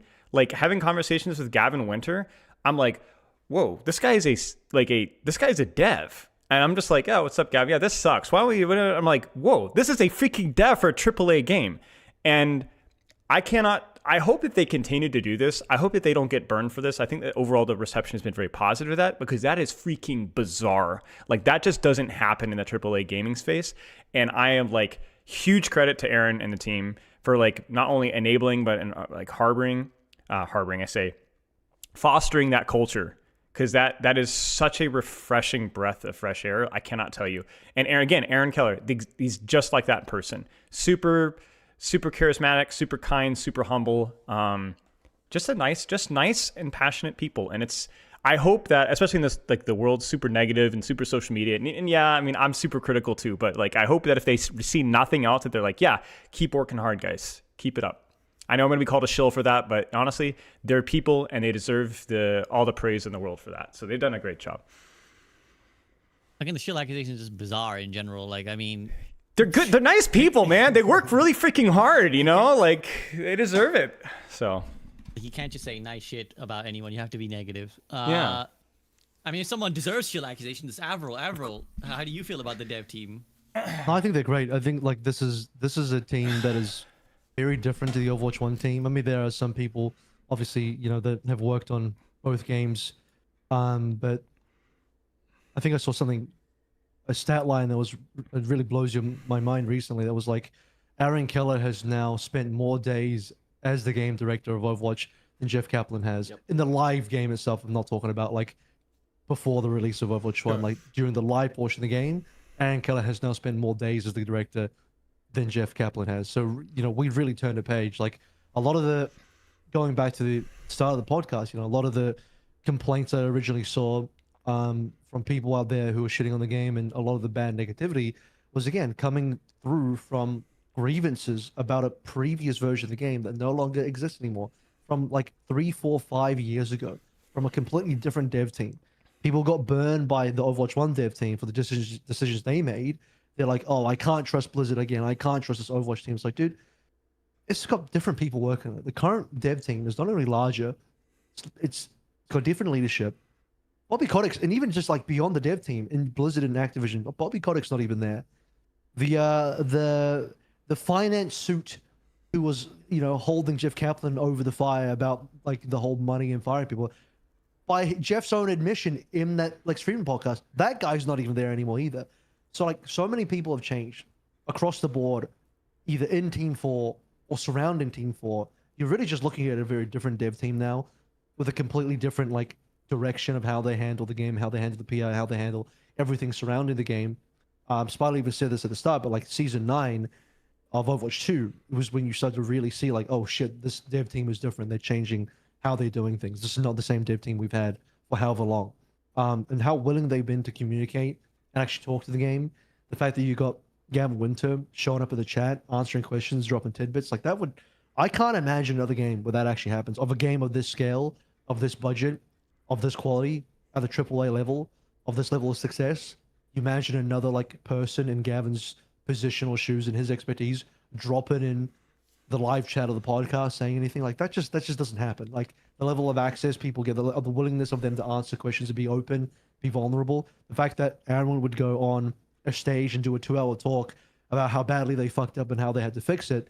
That's a level of vulnerability. I think like you just don't get that out of game developers at this level of this quality game. For sure. And again, I as I mentioned before, it's like I was there in that era. Like I'm not even one of the OG Overwatch creators, right? I'm not one of the creators who was like 2016. I was there and interacting with the dev team. But like, 2018, I think I started making content, and like I was there for like end of Jeff Kaplan era. It was a completely different beast. Like even as someone who's, been out of the loop, even like now I can still see rather, is what I'm trying to say, that like there's still so much more communication. There's still so much more like direct involvement with the dev team. So I think there's like, it's just a completely, you're literally talking about a different dev team, but you could also metaphorically be talking about an entirely different dev team, because they're just like night and day difference. But Realth, how do you feel like they've performed in recent time? Like, do you think they've been hitting the mark more often than not?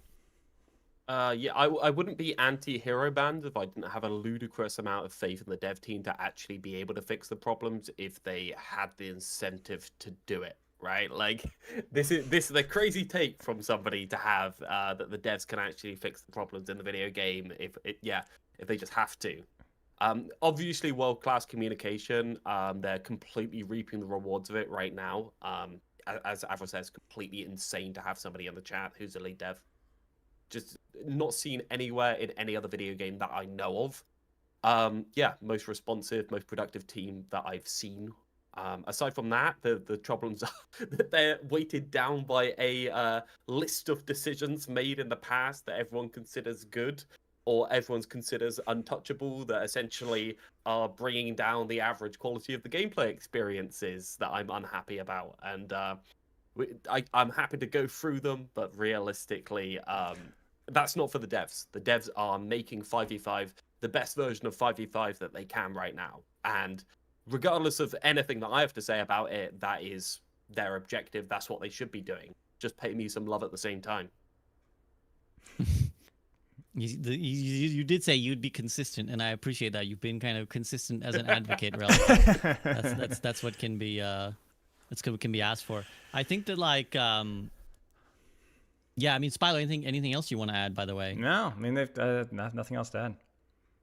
I was gonna say, because I there's a mention about like the gameplay element, and there were some questions in chat as well about like why have we not talked about balance. So I just want to like set that context, which is that we haven't had a group up for over a year on Overwatch. So this is the state of Overwatch debate to kind of lay the land of like where we are.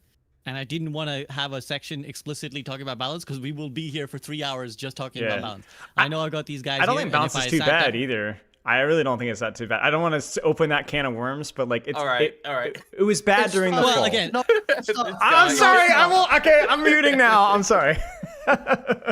Well, like I said, that microcosm should tell you that even a simple statement like "I think the balance is fine" is going to turn into like a what about this hero? What about that hero? Let's talk about this hero.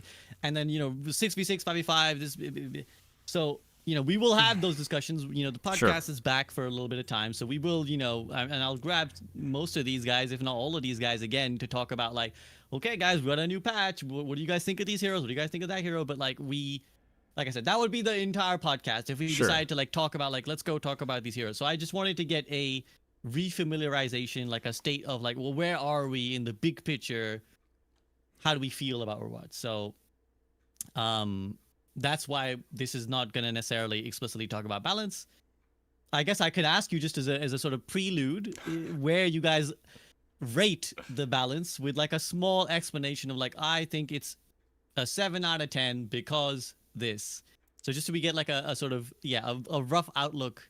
Spilo, where's your like summary of the balance at the moment? Not a meta grade. This is a balance, which is, I think, pretty easy to objectively measure just based off of public stats. There aren't too many outliers. So I think it's fine. Not too many outliers. Now, you don't read the stats. That's what balance is. It's not design or health. It's just balance. There's no... Vendetta's probably one of those outliers. Maybe Ilari is still overperforming a little bit. Ana, I think, is underperforming. I think... but yeah, balance is fine. It's not trash. I don't always like all the characters that are stronger, but yeah.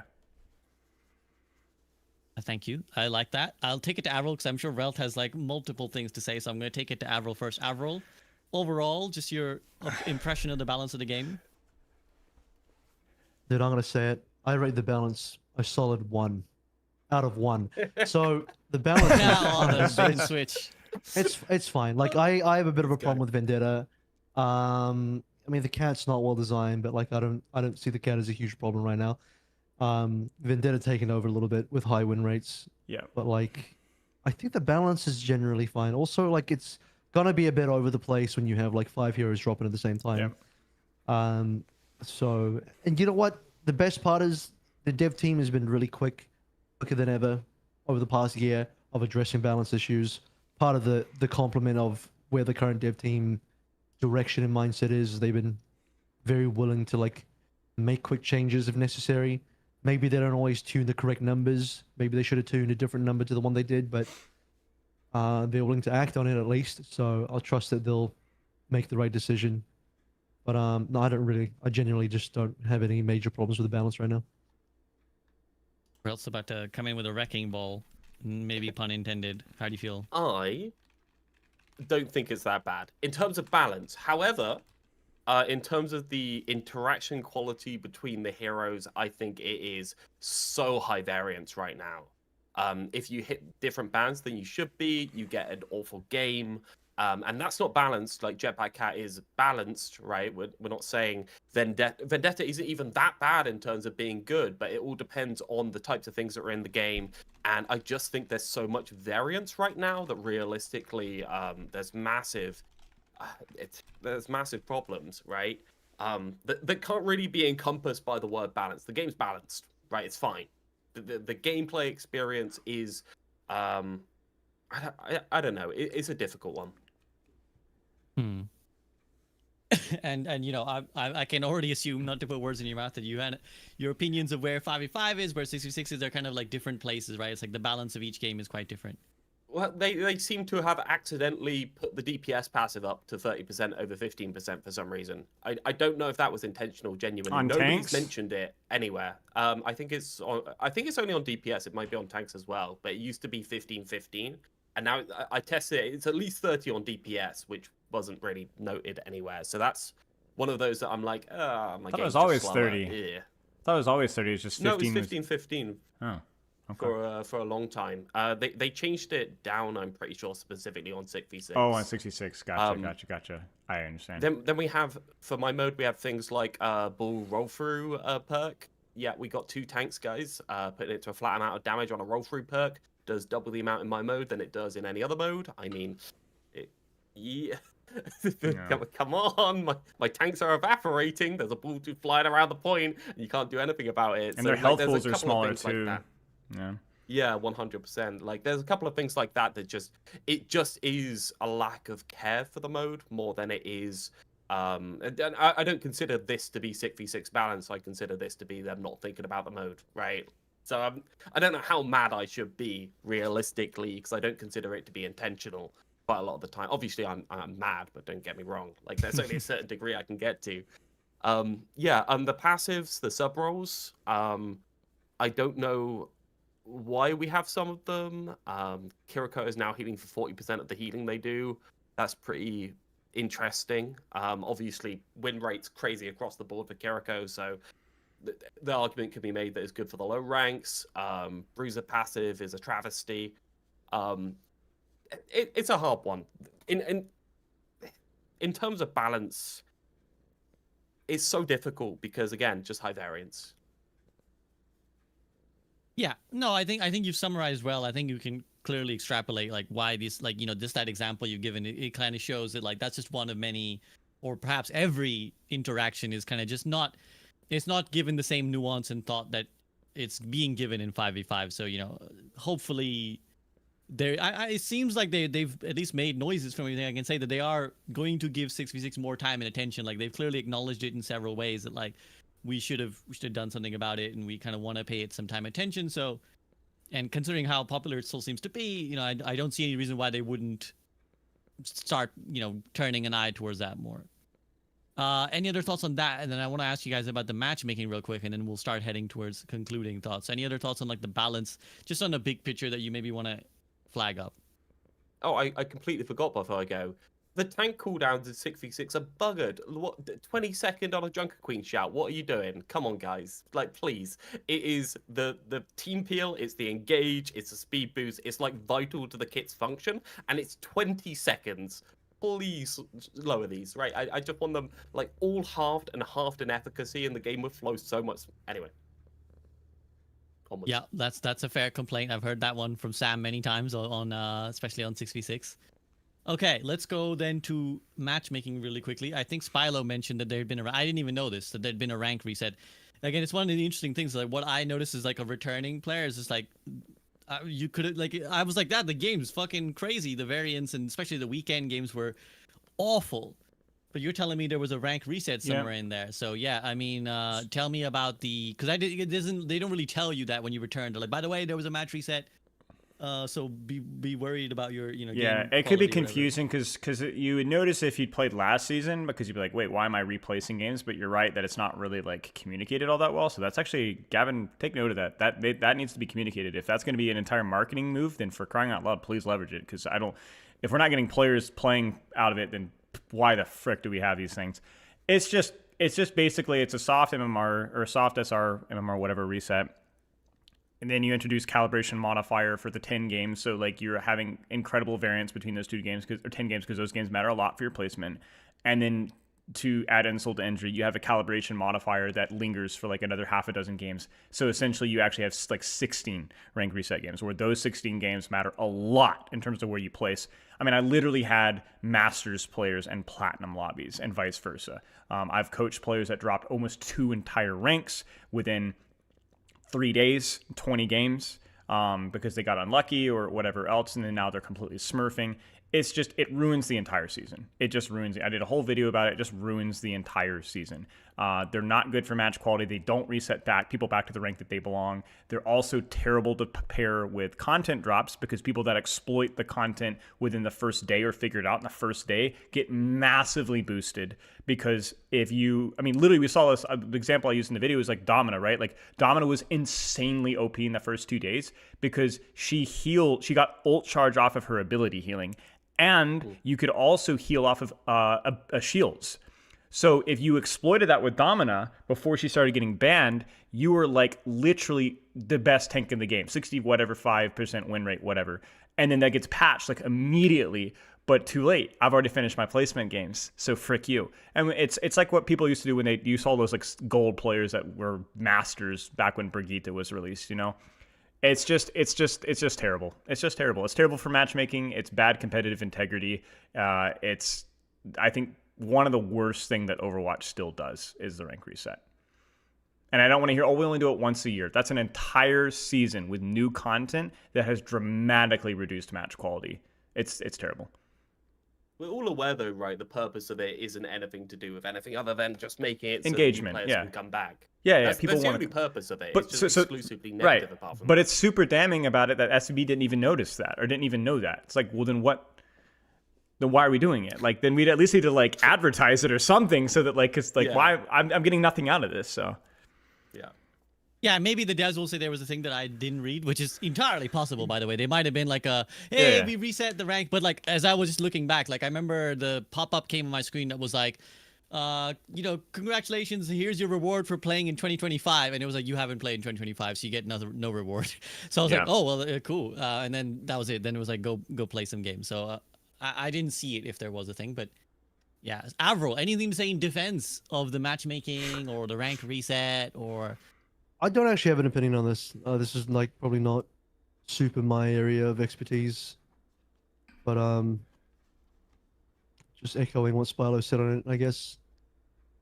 It's not like a matchmaking problem. It does exactly what it's supposed to do. It's that it's fundamentally broken, the concept. Like, there's nothing wrong with a calibration modifier in a vacuum to, like, prevent Smurf protection, but it's like saying that we're just going to randomly give calibration modifier at certain periods of time.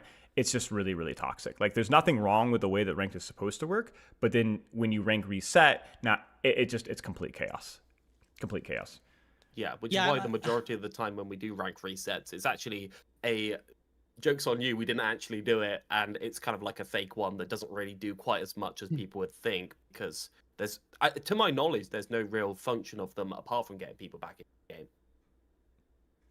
Yeah, I wonder. This is another one where I'd be really curious to read the like data, like what the devs have on their side. I remember this discussion cropping again. This my contribution to the podcast is to remind you guys of what was being discussed 3 years ago or 5 years ago in some cases. I remember when this discussion first came up when we were first talking about a rank reset, and I feel like it was good then because it was like we'd really dragged a long time of Overwatch history into many different iterations, right? We had like this was like we haven't reset ranks from some guy who in 2016 was top 500 and then came back in Overwatch 2 and had like GMMMR or whatever, right? And it was like, okay, let's get some rank resets here because it's been so long.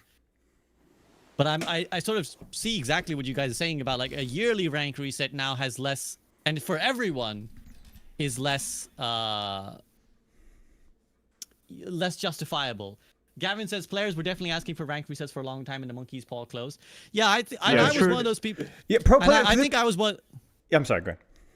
No, I was gonna say I'm pretty sure I was one of those guys who was on that train, and I still think that had utility. And like even if we say that like on the concept level, it's creating really bad matches, I think it was worth it to do it once at least. What the frequency of that should be is an interesting one. And also, I think whether you do it for everyone or whether you do it for the people who just haven't played in a long time is another question, right? Is like, if someone played, let's say, grinded the fuck out of Season 9, you reset for Season 10, what was the need for them to get the reset? Like, the reset is supposed to be for, this guy hasn't played in 2 years. I think we need to be a bit more, like, uncertain about whether they're... And I don't know if they already did that or not. It's a lot of questions of like how they handled it internally before versus how they handle it now. But I would be very curious. I'm sure Gavin can't tell us the exact nitty-gritties, but I'd be curious as to like what effect it has on the matchmaking, what benefit it has in terms of player engagement, player retention, like what is the quality of the matchmaking, how do they measure that? Like it's just a lot of questions. My argument is if it's for engagement, you could just disguise it and make it a really soft reset. Like you basically don't move it at all, but you're fooling. like, oh, look at that calibration. But it's actually you're gaining and losing the same amount of SR as you would in a normal game. Like whatever, man. Like lie to the people. I don't care. But like do not, like we can't have freaking... I won't say who it was, but that one streamer guy, it's like part of its new account system too. The guy is literally like a low diamond player who placed GM1. Like, come on, guys. Like, it's like he's boom, boom, boom, boom, all the way down the ladder, throwing every single game that he's hitting on the way down. It's just like, ugh, it's painful. Okay, so Gavin actually has a good response here. He says, they were always soft resets since we started doing them in Overwatch 2. We've made them softer each time until Season 18, and Season 1 was the same as 18. Even softer. We on the... Just like, caress me. Please caress me with these. Anything. We on the Versus team watched Spilo's video and have been thinking about how to improve it. There you go, Spilo. They nice. are aware of the problem. Nice. But do you also think the reverse is also possible then, Spilo? Is it like... you said, like, make the reset so soft that the players think there's a reset and there isn't? Do you think the reverse is also true, which is that the reset is soft and the matchmaking is fucked just in a vacuum. Like the matches are bad and you're attributing it to the reset when it's actually just, it was just a bad match. But because I can because I profile check. You guys, if you guys have played any of the new things, you'll profile check and you go, wait a second, this player was this rank last season and then they're this rank this season. How is that possible? Like whenever I have a Cassidy with a Mercy Pocket and a Flashpoint map, those in my chat will remember, who's just literally one-shotting my entire backline in a Diamond 4 game on a calibration. I'm like, this doesn't feel right. Oh, this is a Masters 2 player. Okay, well, there you go. That makes total sense. And I look at my players, and I have actual Diamond 4 or Platinum 1 players. That's the problem. Like, I don't have to attribute. I can literally just look at the profiles and go, this player climbed an entire rank in 8 games. But is there not an observation bias at play, which is that's like the one occasion that happened compared to 11 people who were in the correct place, or 9 people who were in the correct place? There's observation bias, but the reality is that objectively, whether match quality is better or worse, you introduce significant more volatility with rank resets. So it's like saying, oh, I'm having a really crappy day today because I slept worse the night before. Would have been a crappy day whether I slept worse or not? I don't know, but sleeping poorly doesn't certainly help things. So maybe it would have been a bad match regardless, but rank resets introduce a lot of volatility in the match objectively, whether that's 25% worse matches or 70% worse matches. It might be a jetpack cap banning thing where people are way over exaggerating how bad things are, but it's still bad. It's still bad. Yeah, I mean, anecdotally, I think it got worse. I think there's another variable, which is the play, like what time you play, because like anecdotally, upon my return to Overwatch, which is like during the weekdays, I was like, yo, this feels pretty like the lobbies make sense. And then I got to the weekends and it was like, holy fuck, like I climbed in SR and the lobbies got worse. Like like the rank went up but the quality went down, and I think that's like another variance that I don't know. I don't really have a point as to like what they can do to factor that in, but I feel like that's another factor where it's like, if you're a weekend player primarily, like does the quality of the games get affected as well? Like, are you boosted in some regard by the timing of when you play? Also, Gavin says, something we already do today that we think we should lean into more is that we reset players in a softer... the chat keeps scrolling down, sorry. We reset players in a softer way if they've played more recently, so that's a place we'll likely tune more.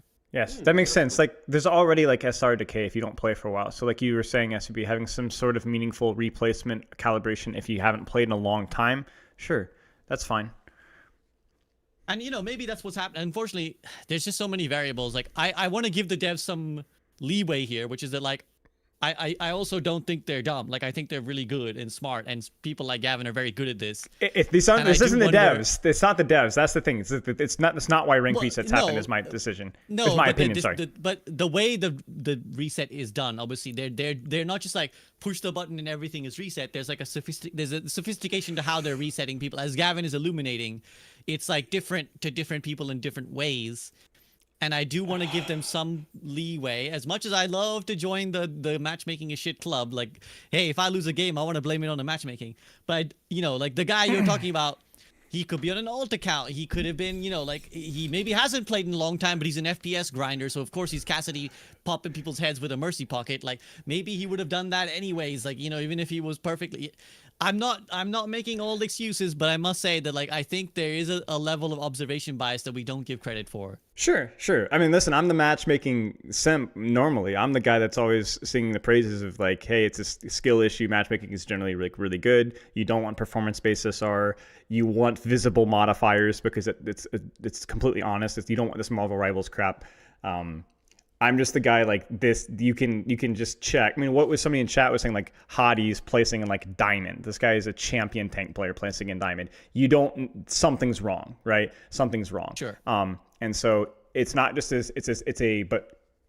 not just a systems critique though. Obviously, it's more of like, we're doing this because it's engaging and it's actively trashing match quality. My argument is if it's actively trashing match quality, then it's not engaging.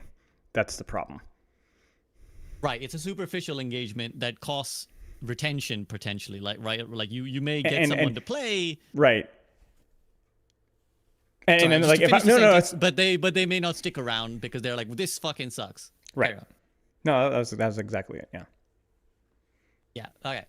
Any other thoughts on matchmaking, Realth? Anything you want to add on No, just I matchmaking in think general. matchmaking's as consistent as it always has been. I think apart from this, been fine. I think just the variance in matches between hero bands, just making the matches just infinitely more weird in a way. Like you end up in a situation where, oh god, my match has been ruined by Jetpack Cat, and yeah, we just missed the band. So yeah, I don't know. Like the matchmaking's fine in my opinion, always has been fine.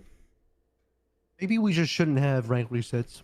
I'd be okay if we didn't have them, honestly. I'm just a realist. I'm like, they're gonna do them. So it's just like, can we make them better? Can we make them weaker? Can we not time them with a big content drop? They were very resistant to doing them in the first place, and people complain like, we want rank resets, and they're like, no, it's probably not a good idea. It's gonna make things really wacky, and then it made things really wacky. It turns out that's exactly what happened. It's like, you know what? I'm one.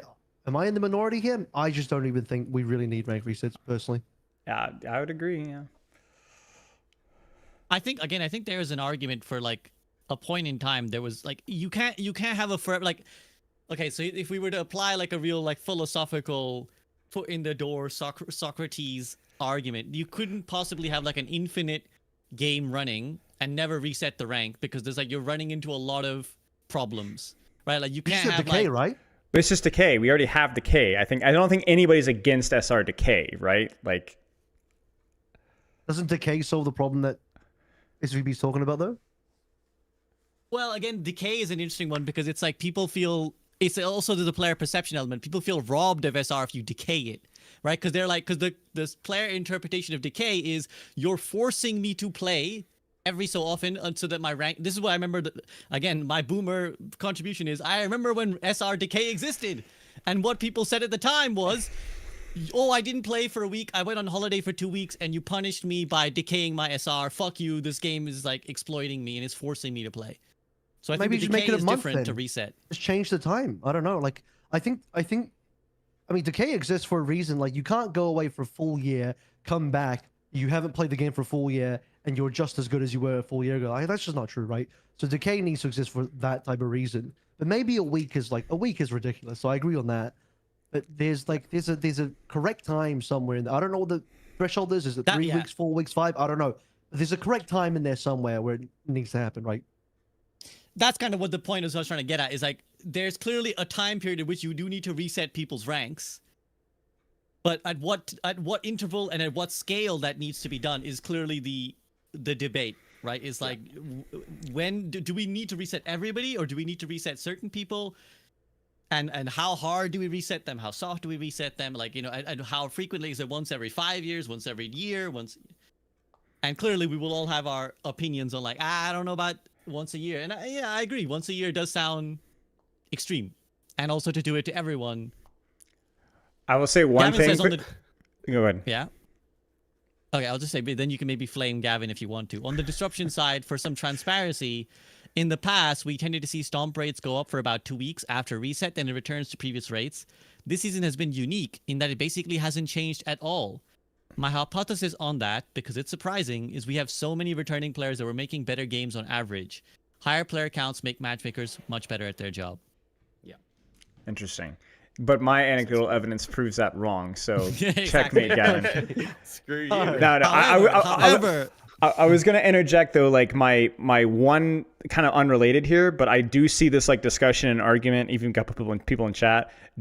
Don't let the performance-based matchmaker people sneak in here with their arguments. You're not allowed here. Go back to Rivals. Frick off.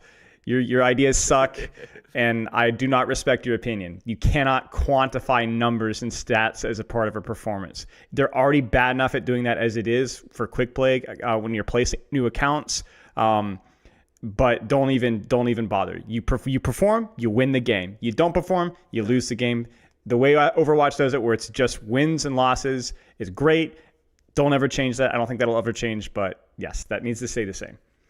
It's so funny. I was so surprised at Gavin and the the systems team were willing to talk to you just because like there's so much lying to players that goes into making a good matchmaking system at a certain point. There's so many temptations to be like, well, if we just did this like this little thing and tweaked it here without telling them, they'd never work out. And it's always that temptation with like a performance based. You're like, but if they never work out, then we've got performance based matchmaking. They can't. I will work it out. I will find it, and I will make a thumbnail with a big red text that says no.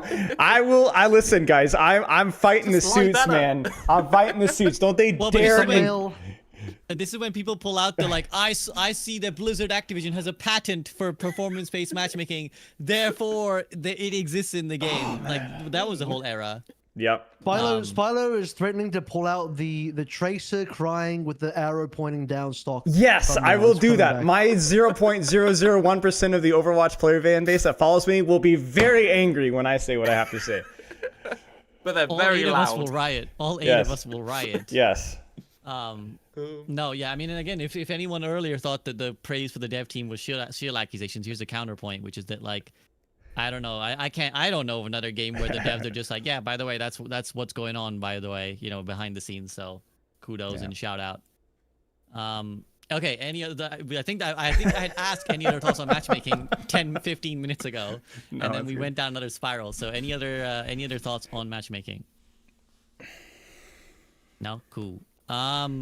Again, there's a myriad of topics that we could get into, but I'm always conscious of like, I'm borrowing a lot of your guys' time, so I'm not gonna just like infinitely stretch out and keep asking about next thing. Let's start heading towards concluding thoughts. And again, if we want to deep dive into more specific things, I'm always happy to host you guys again. So for now, let's talk, short to medium term future. How do we see Overwatch shaping up? Like, obviously this is like peak time for Overwatch, right? It's like new heroes, big, new updates, and it's like everything flashy, new toys. We ditched the 2, we're back to Overwatch. Everybody come play. But will that peter out? Will they be able to keep the pace? We've already mentioned that there kind of some things are sort of coming apart and breaking at the seams due to the rapid nature of how much content we're getting. So how do you see the short to medium term future for Overwatch playing out? I'll go to Avril first. Avril. I think as long as they can keep up the quality standard without cutting too many corners, like Spylo's been saying, then I'm cool with it. I mean, I'm a little bit worried about how many heroes are coming out. When I first heard like what the potential projection of a future schedule was going to look like, was like, damn. Context, I'm very against the Rivals cadence of their releases, and not just because it's Rivals. I just think like in a vacuum, their cadence of like, what do they do, 1 a month? It's insane. That's ridiculous. Like the stability of your game is going to be completely questionable at that point. I would not want that. I think 1-2 months is like about the maximum I'd be willing to do. This like 5 heroes on a drop and then 10 overall for the year, I'm okay with that as a one-off. I don't know that I would be happy with 10 heroes a year every year. I think like, I want to make sure that the level of quality is remaining consistent, and that we, even getting 6 a year, that all 6 of them are held to the same level of quality that we've had when we had 3 per year. I mean, I'm okay with like 6 a year as the upper limit, but I wouldn't want to see higher than that personally. I do want to have like some stability in the game where you can sort of like enjoy a stable period of the game without things getting wild and just changing rapidly every single month. That makes sense. And you're otherwise overall pretty happy with like the way the direction is moving? Oh, for sure. Like the whole like dropping the 2 and coming back to this and this 2026 vision of Overwatch, like the first time I even heard it was happening was like, holy shit, this is going to be insane. This is going to be the biggest thing ever. And lo and behold, we get here and it literally is. So, yeah, I was waiting for this moment for so long. And I think if we can just keep this going and keep the momentum up, not make mistakes, ideally. I mean, that's maybe asking for a lot, but make very little mistakes, fix things quickly, respond quickly, communicate as much as they already have been communicating, and just being honest with their player base, which they have been, which has been good. I don't see any reason why the momentum will stop, so I think the momentum can definitely keep going for quite a while. Right, and to round off the previous discussion, Gavin's last, I think, contribution to this, says the truth is that performance-based modifiers at least is super seductive, because if it worked and was accurate, that would be a pot of gold at the end of the rainbow. But I could, right? But we still don't feel like we have a good answer to that for our game. It may be very solvable for less asymmetric games. Which, yeah, again, he's right. If you had a perfect way of like figuring it out, of course it'd be perfect, right? Like, it would be awesome because you could have finally the trolling Genji in your team get punished while you, the honorable Ana player, gets rewarded. So, you know, like, sure, it's appealing in theory. Okay, Realth, how do you feel about the sort of short to medium term future of the game? If the other guy has a snow plow, don't come in with a shovel and try and do the same job. Do a different job. If Rivals is going to put out quantity, put out quality, in my mind, over anything else. Because you will not compete against China with production schedule in the long run. You need to compete against them with that and quality at the same time. Now, you do these big pushes, then do the pull. Like, go back and fix the things that you have broken by doing this crazy push for media, because you will lose people through, and what people remember is they remember the peak experiences and the really, really bad experiences. Those are the two things that people tend to remember about a video game. So, like, if you end up with a situation where somebody remembers, oh, there was that time when a Jetpack Cat had a Reinhardt and put it into the back line, and he was holding shield for like 20 seconds, and then he shattered us all and we died, and I couldn't interact with him.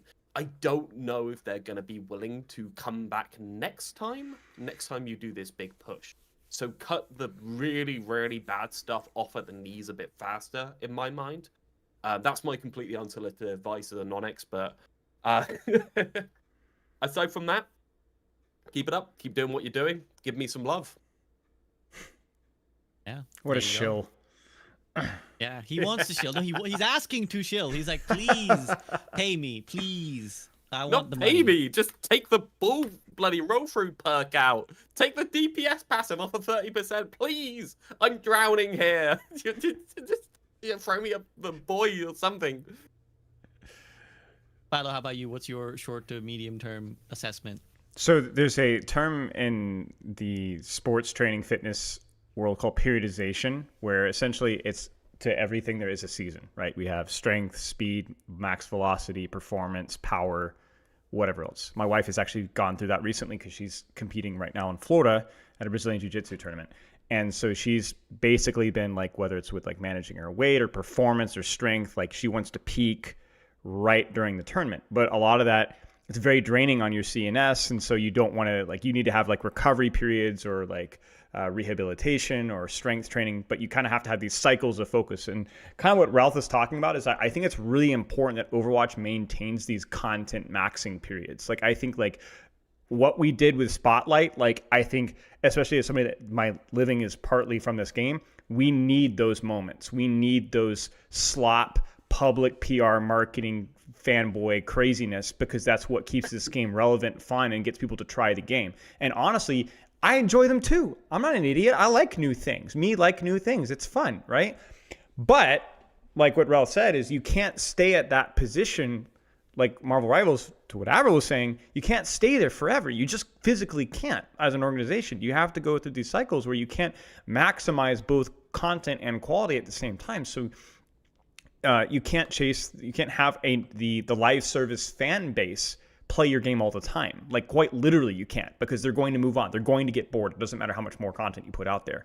So you expect that the tide coming in and out, and you go, okay, the hardcore players like these, like this, or even just the addicts to quick play or arcade, or say the people that love Overwatch are going to stay. So what can we do to improve their experience as best as we possibly can in preparation for the next content cycle? So obviously I'm not an expert. I don't know when those cycles need to happen and when they don't, but I definitely think that when we talk about hero cadence, I don't think you need a hero every month. I don't think you need a hero every season. We don't need to be hitting that content maxing cadence at this frequency. Certainly not when it's literally double, triple what we've had in years prior. That's just not necessary, and you're not going to get that back again. And so there is a very reasonable skepticism from people like us in this call of like maintaining that level of quality, because I mean, it is starting to show a few cracks. So I know Alex said, I think in his interview with Deemsies, the Omnic Post, shout out to that guy, he's a really good dude.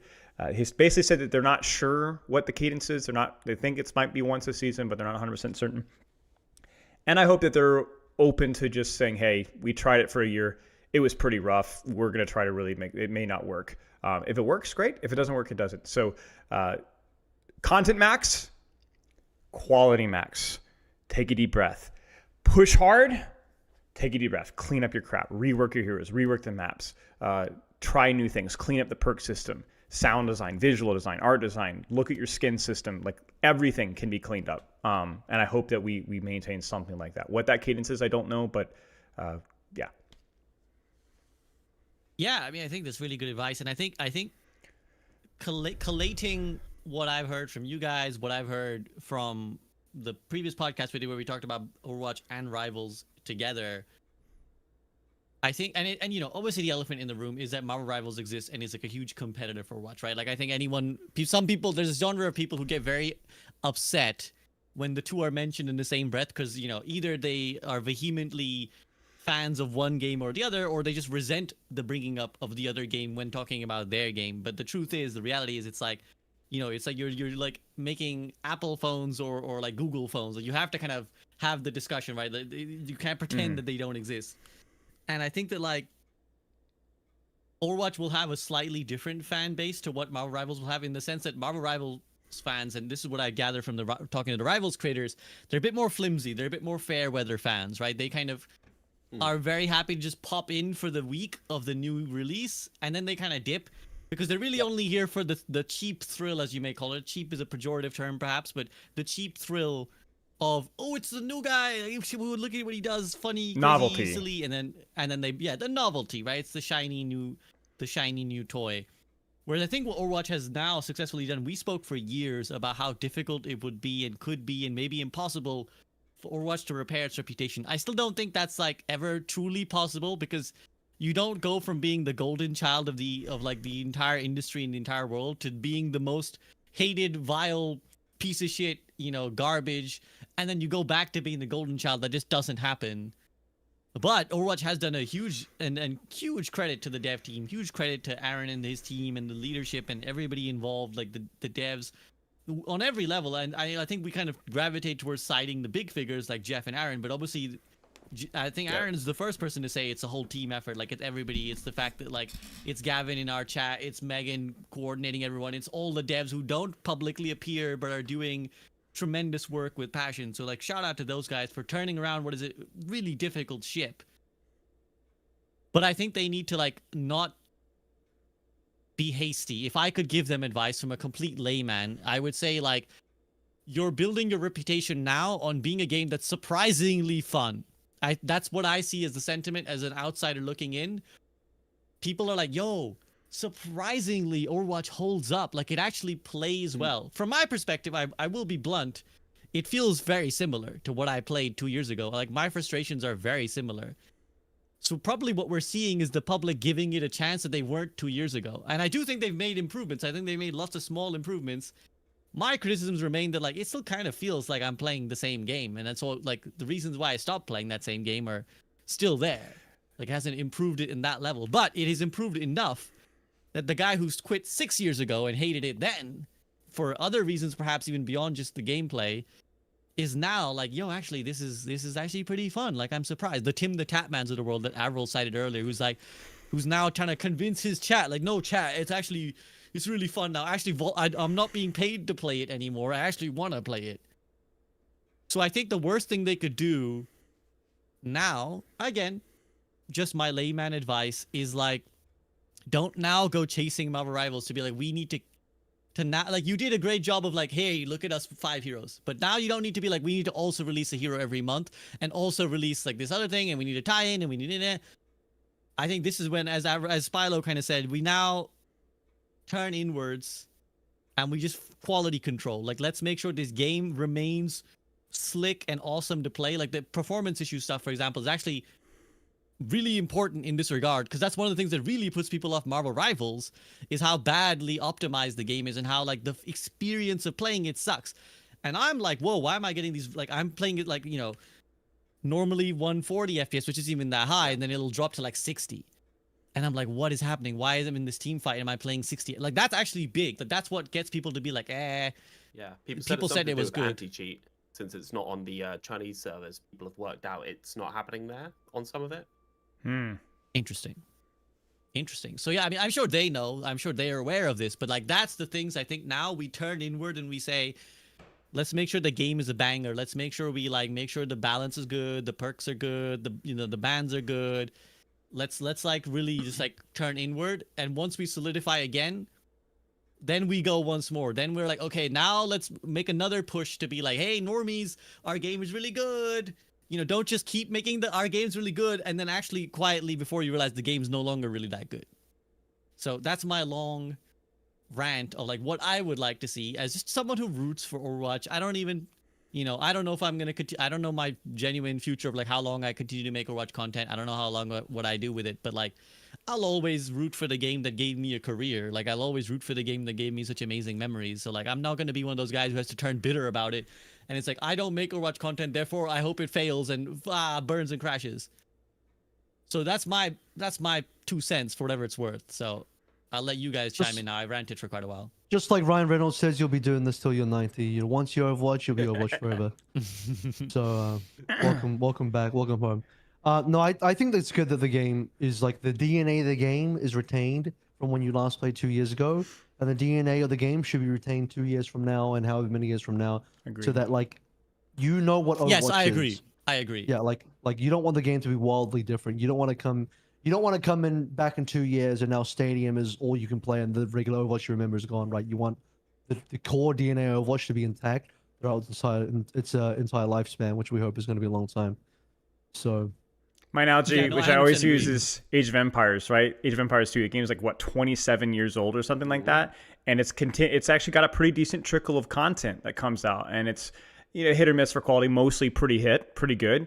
But it's the same freaking game. And it's actually done really well 27 years later because it stayed true to the competitive priority that, like, initially what made a lot of people like it, right? So it's still a little content-pilled, but it's pretty good content. And they do a really good job of making sure that it's relatively balanced all the way through. And that's, like, my vision for Overwatch, like Avril was saying. It's still going to feel like Overwatch, but there will be new and shiny things, and then they're going to make those new and shiny things work really, really well.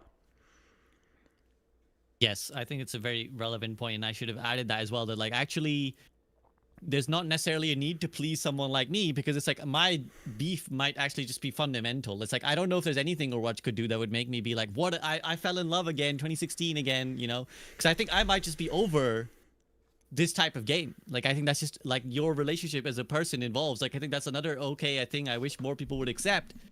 Is like you may have liked the game once upon a time, but if you stop liking it, doesn't mean it's the game's fault. Doesn't mean that like they have to adhere to exactly what you say. Maybe you just move on, right? But Realth, anything else you want to add to this whole topic? No, I think I'm mostly okay. I think the Overwatch team is smashing it out the park, and as long as they go fix Sombra, go fix Roadhog, don't let bans be an excuse to leave stuff in a simmering low level of bad instead of just making it a little bit better with just numbers tweaks, I think the game's going to do amazing. Yeah. Awesome. Well, on that note, guys, any final thoughts before I let you get going? Thank you, SVB. And I'm going to shout out the Soak YouTube channel for you because you put out some banger content. Me and my wife really enjoy your video essays. You do a great job, mate. And I don't know how well it's promoted on your main channel, but for those Group Up podcast fans that love high quality video essay stuff, check it out. It's good stuff. Very kind of you, very kind of you. I'm kind of deep in research. I've been, the next video is probably going to be like an hour plus. I've got like 15,000 word document with the Can script you leak and the topic? Notes, so maybe not but like what over what media it is? You don't have the to. title is probably going to be The Book That Ruined a Generation of Men, and it's about a book called The Game, if you've ever heard of it, which is about pickup artists. Ooh, so okay. it's all about cool. it's all about pickup That's artists spicy. and their depiction in media, because obviously it's a media analysis channel. So. And are you pro or con? hopefully from context, it was apparent that I will be critiquing them and not championing their bits. But you know, maybe there's some sick tips in there on how to get laid. He'll be sending out signed copies. Don't worry about it. Yeah. I'm actually coming out with my rival book, you know, of the game. It's going to be a different pickup artist book. So yeah. Marvel that's Rivals book. You heard it here first. So there you go. There's a sneak preview. But for now, on the podcast, thank you very much to Spilo, Realth, and Avrl for joining me. As always, guys, please go show them some love. Please go watch their content, follow their socials, and just tell them how much you enjoyed having them. For all the haters who love being like, why the fuck did you invite XYZ to the podcast, and why did you let him talk and her not talk? Show some love, too, in the comments. So, yeah, thank you very much, guys, for so much of your time. Hopefully, we'll chat again soon. Thank you. And Cheers, man. have a great rest of your day. Yeah. Peace out. Take care, y'all. Bye-bye.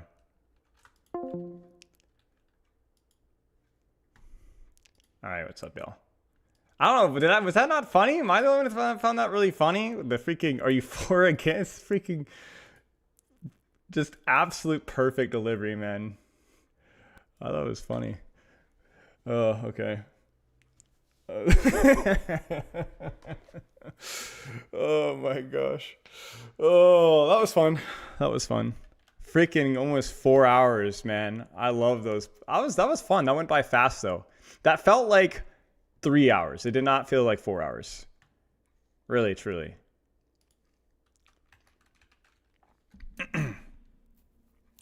Productive conversation. Yeah.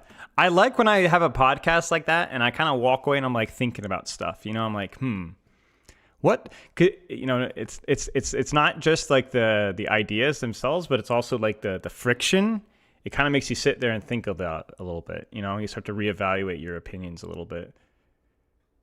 Expecting more dooming from Realth. No, Realth does a good job. I mean, you guys have seen Realth in a few of our conversations. He does a good job of like kind of like being a good conversationalist, being a productive debater, and not just being like a disagreeable purist. So without like necessarily conceding, you know, not necessarily just not having an opinion. You know, I think that's some of the debates we've had before. I just felt like were people just agreeing with each other and there's no disagreement at all, in which case I think, why are we here? So, no, you're good, dude. I don't mind if you all react as much as you want, Remy. Take care. Are we playing Ana today? Well, I already did play Ana, and I had like a real mixed bag of games because, like, honestly, every single game I felt like I had some really solid moments and some really crappy moments, and then we lost all three. But I'm not necessarily unhappy. I'm focusing on the really good moments. You know what I'm saying? Like, I'm focusing on like my peaks as a player were there. So we just need to bring the floor up a little bit. Felt pretty good. Maybe quick play spot. Yeah, you guys want to do? We can do a couple quick play games. Why not? It's too late for me. I'm too tired to play ranked. I wasn't even sure if I was gonna. I'm happy we got even 3 games in. But what do you guys want to see? Glass is half full. I like it. I mean, yeah. I mean, legitimately, I felt like I had some really freaking amazing moments on Ana. And I just needed to like finish it all the way through. So there were some really terrible moments for me, but that's all right. You have a recommendation? You have a suggestion? Tell you what, I'll queue all. It'll probably be tank, and whatever I get, I'll let y'all pick. As long as it's not like Tracer or Ball. Well, Ball maybe, or Mercy. I might even play Mercy, honestly, but not Tracer. I'm just so horrendously bad at Tracer. No, I love Tracer, but I can't play her with Jack, man. Like, I've never... It's not like I'm incapable of it. I've never put the time in on Tracer. And Tracer's not a hero that you could just, like, I'll just pick up and play. I think I'm tank.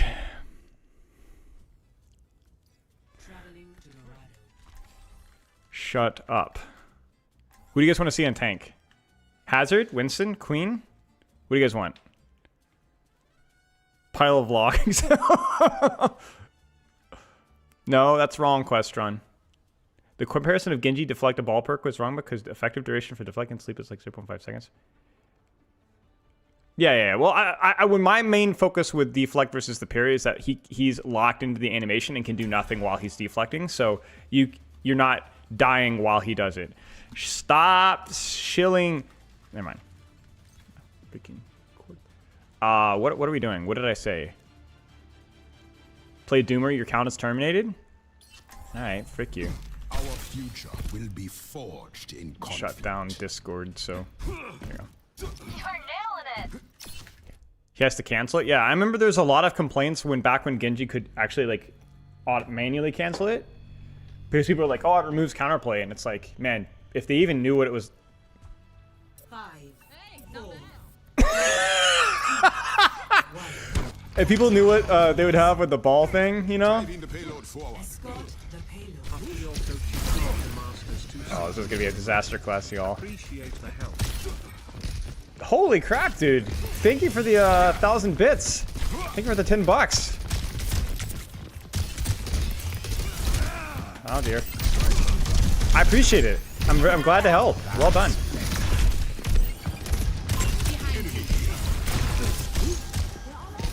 I appreciate it very much. Thank you. I'm honestly just straight up autopiloting you.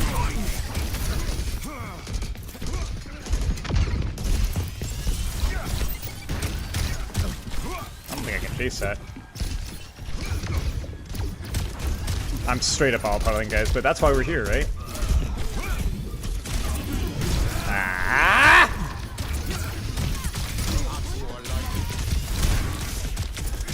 No, shoot him, shoot him, shoot him. I can't fight all your battles for you. Thank you.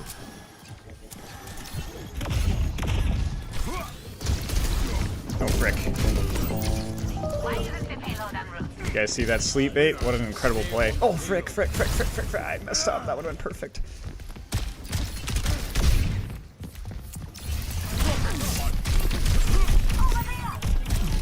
Oh.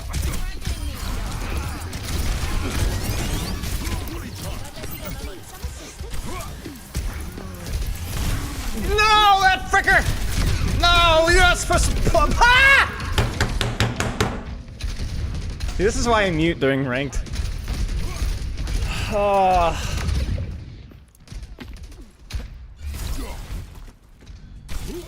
Heat check confirmed. Scry some more.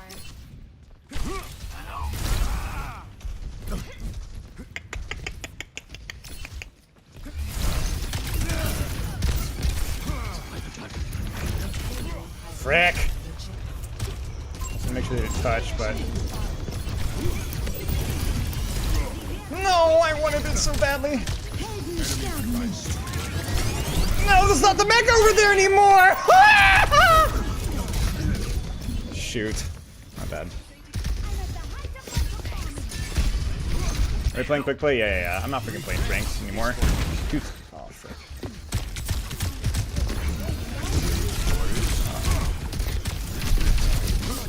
I didn't think she'd do that. Oh!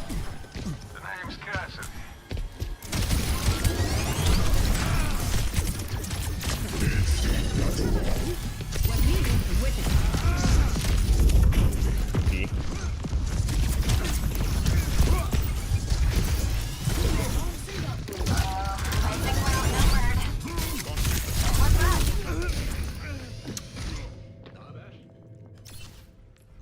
We need to move the payload. This is such a weird matchup. It's like I'm either gonna one-shot somebody with Doomfist, or I'm not gonna do any damage to them at all. They're all like liars and crap. That's sleep dart. No. I'm just trolling. I'm just feeding. No, it's quick play. I don't give a frick. Nice trade, guys. Nice trade. Moving cart? Nice, guys. As it should.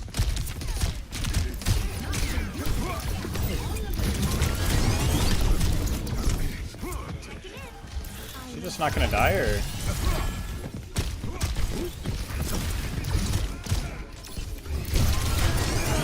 Why you go? Why you go? Meteor strike! Meteor strike! Okay. Minor perk? I wreak chaos!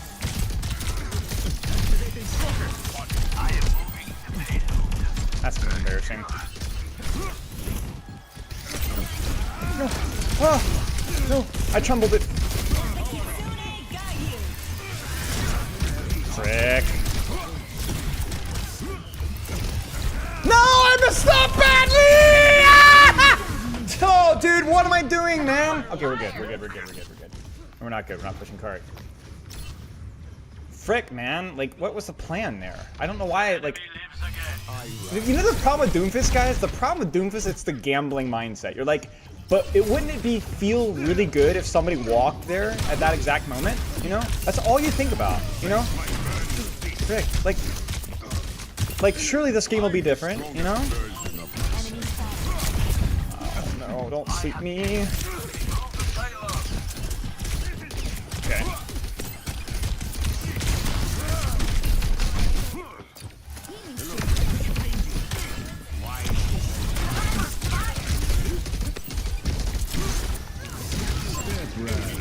He's dead.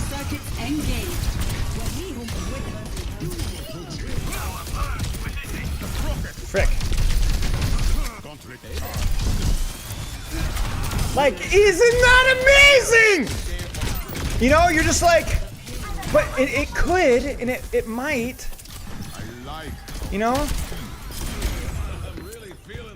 And so you just like, your every decision is made by like, what if that happened?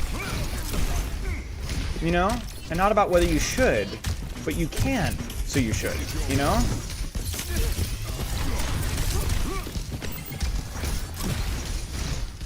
You know? I should have canceled my spam.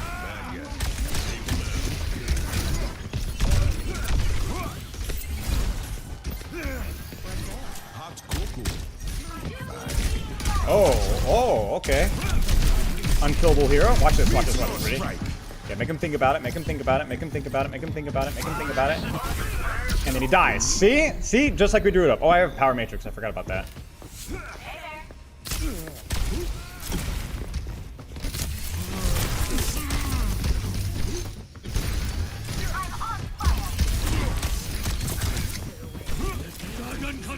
Don't push me, Papa. No. Ha!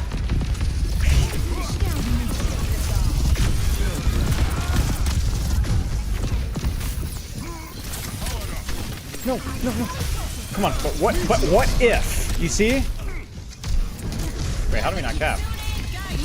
Wait, but what if? What if? But what if? You know what I'm saying? But what if? Victory. And we win. Somebody messaged me something. I wasn't paying attention. Oh. Play of No. the game.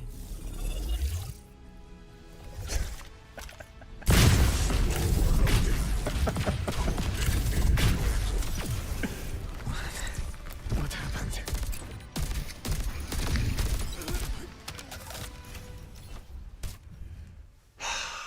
Wait, I can't do them all in queue.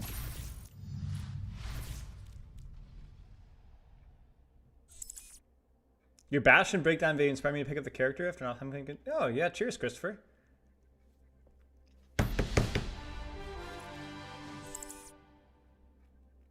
That was fun.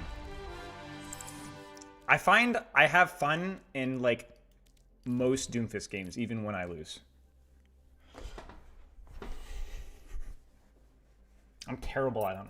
And the thing with Doomfist is he brings out my worst trait, which is like, what if we did that? Like, what if we did that, you know? It's so good. Now traveling to Canada. Alright, let's hit. No, I don't want to play Arsenal. I will not leave a broken world behind. Let's go gambling? I mean, yes, like 100%. Like, what if? I hate you. Watch this, ready? Oh! Die.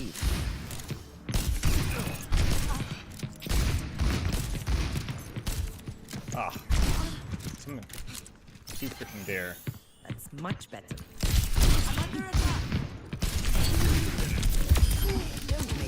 No, young man.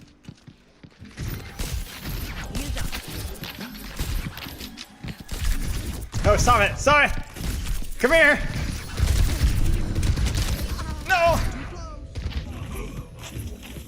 What are your thoughts on Azan at the moment? I don't think the moving his roll passive helped him a lot.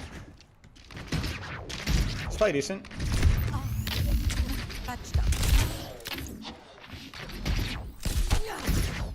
gonna hit the sleeve there, y'all. I'm gonna hit the sleeve there. Ready? Watch this, watch this. Ah! He's too freaking short! Can go down.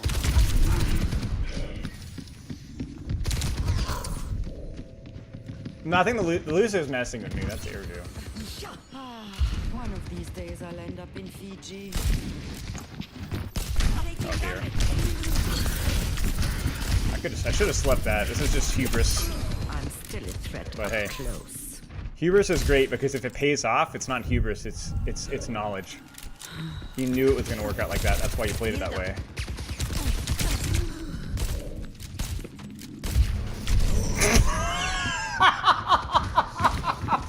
I despise that man. I go out on my terms.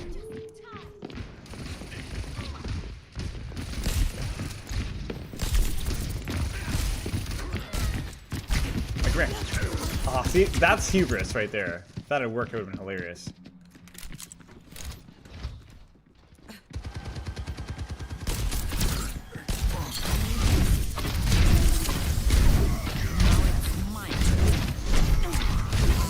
No! I wanted them.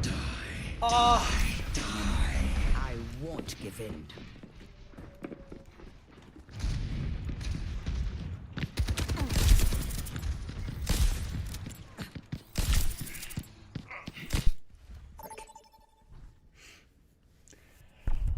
Vote for a map.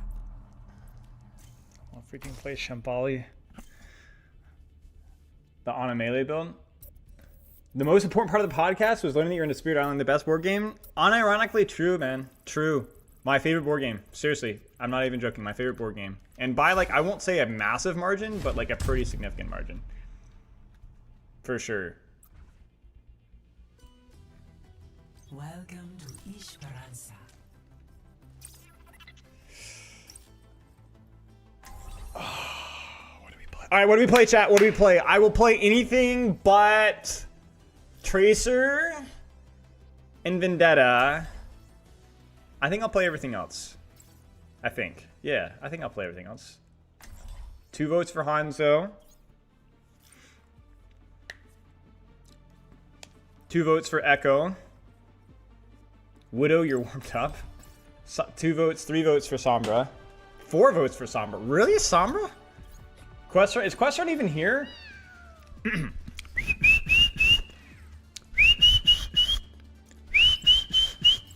Questron!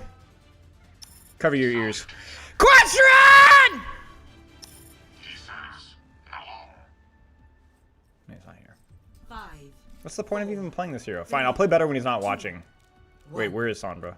Sombra, I say. There are no secrets. Shall we journey together? You're mine now. I need to go this way. ¿Qué onda? Systems hacked.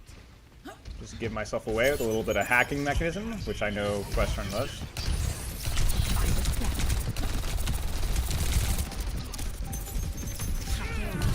Objective unlocked. Hello, brother. Catch you later. Ya volví. You're mine now. Frick.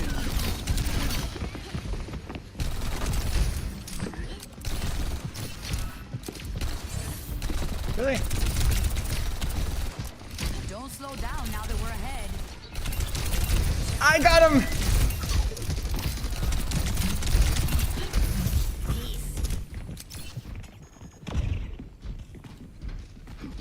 Somebody call.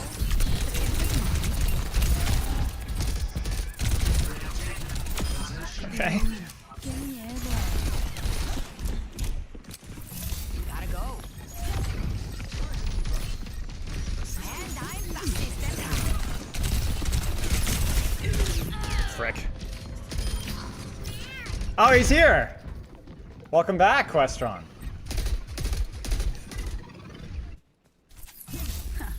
Trying to keep me out? I don't think so. ¿Qué onda? System compromised. Still waiting on EMP. The enemy stirs. We must help them. Did I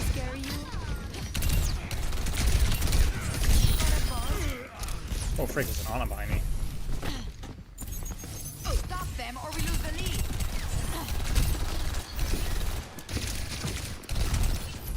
Catch you later. Apagando las luces. Frick! No comment.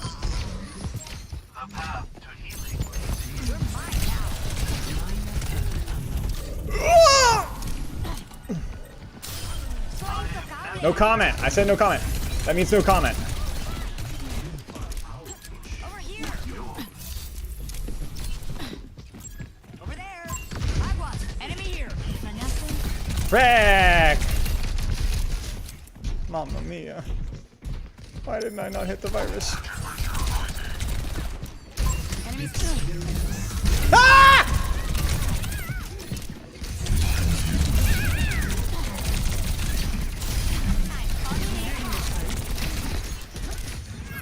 Tengo que irme. Thank you. ¿Qué onda?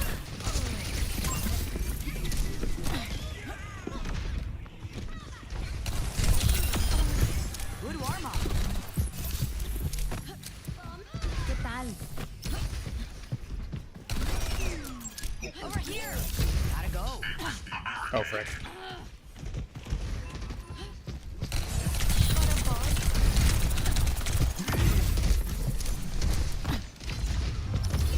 Got an enemy here. We'll only take control.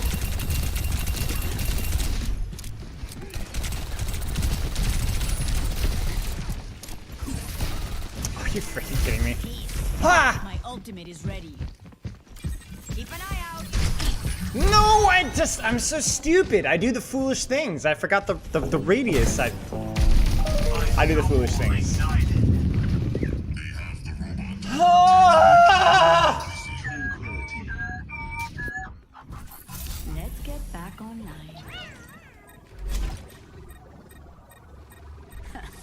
Did I scare This is just not good at all. I appreciate the attempt, but no.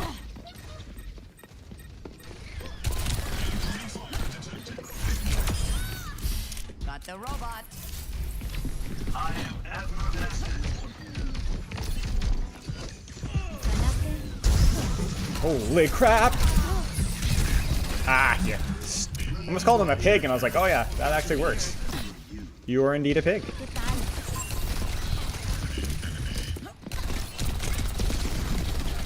You don't want to see something funny, guys? Okay, actually, never mind.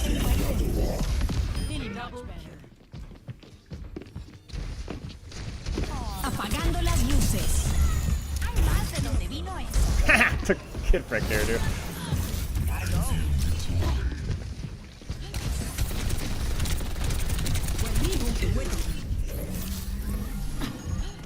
Wait, holy crap! I didn't know that was there, guys. Did you guys know that was there? I didn't know that was there.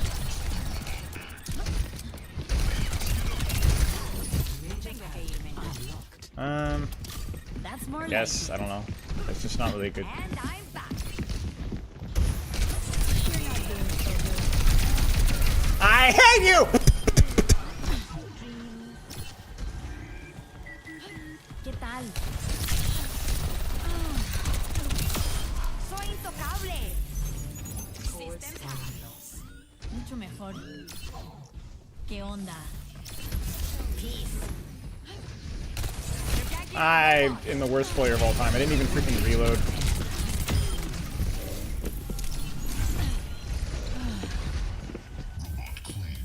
Somebody call. Haha, idiot. Idiot fool.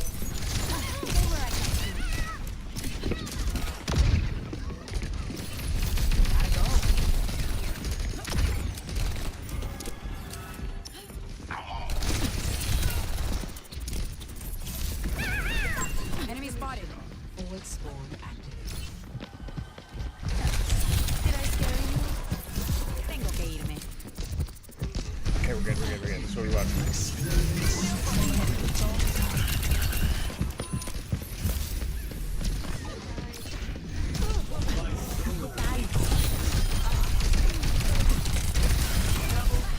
I'm untouchable. Did I commit here with that? preocupes. Pagarás tu deuda. 60 No está seconds. mal para este equipo. I don't think I do. Somebody call. No, we definitely don't. Where's the bot going? Bring him back. Let's just be a rat. ¿Qué onda? Let's just be a rat.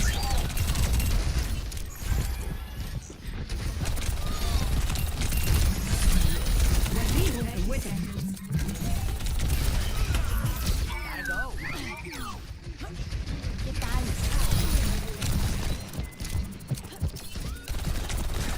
What every Hog player deserves. Apagando las luces. Frick!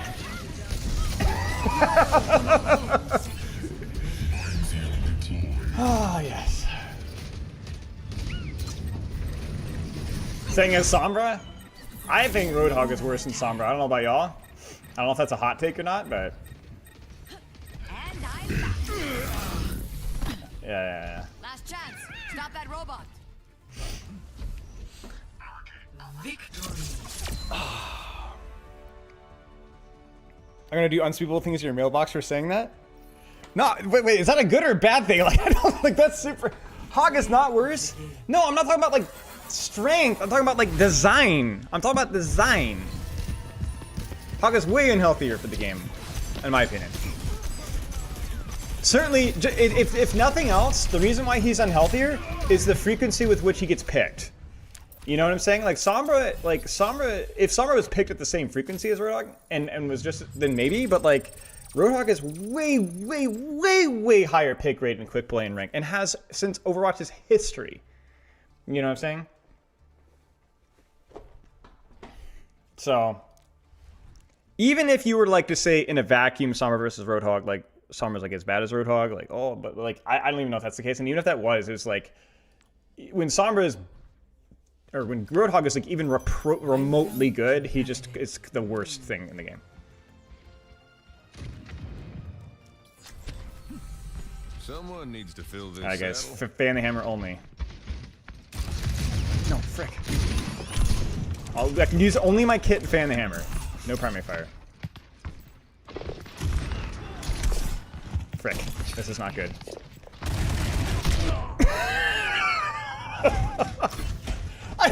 Stop, Erdu! I'm trying to fan the hammer! He just stares and looks at me. It's the joke.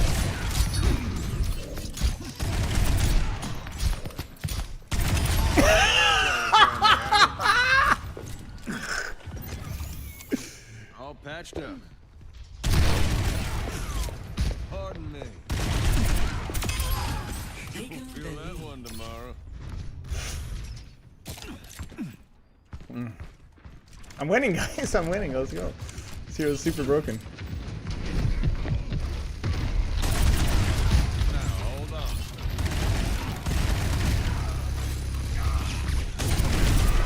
No, you fricker! They still haven't seen my ace. I miss every bullet.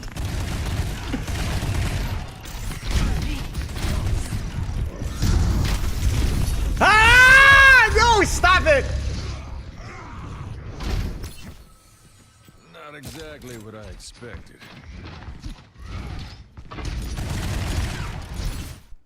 All right, what are we playing, chat? We have DPS. I'm shocked. I never get this much DPS.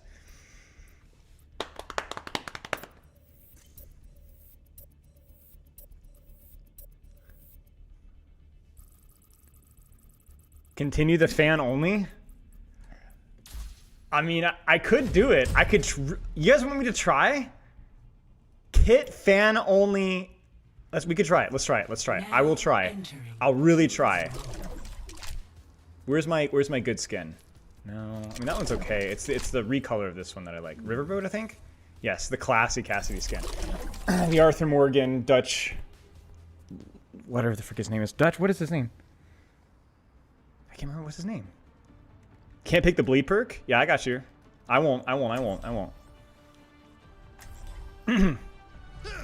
Vanderlyn. Things were a lot simpler when I was robbing banks with the Wait, what is? I think the major perk is really good for this. Combat roll also heals 15 health for each bullet reloaded. Dude, that's gonna be super good.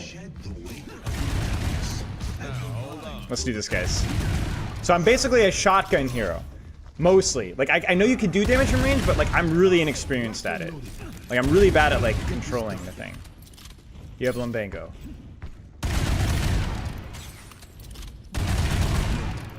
No. Okay.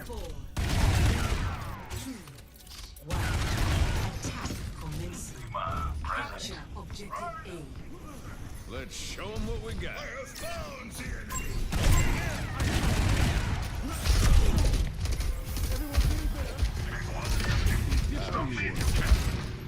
What? Oh, they don't have the tank.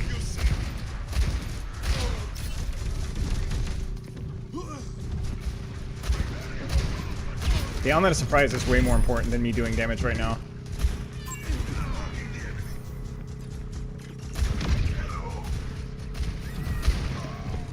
They got us outnumbered. Keep that in mind.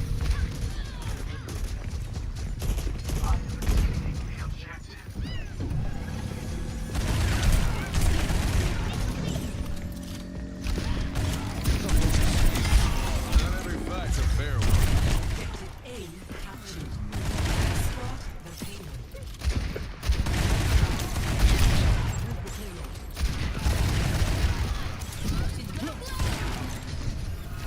This is not good.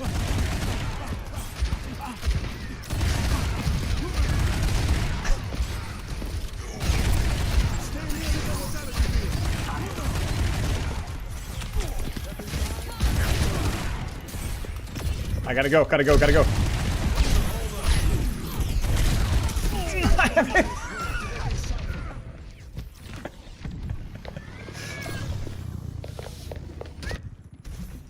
Maybe a different angle. Okay. Keep on locking on. Payload rolling out.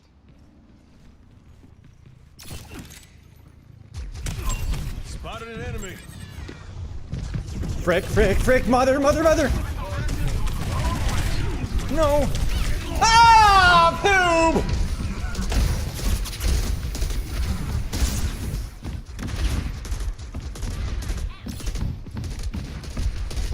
Okay, lock in. Eyes sharp this time.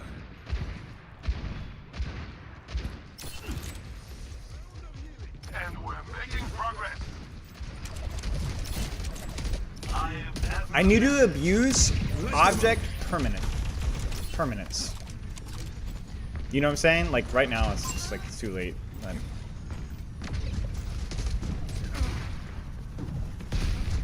But like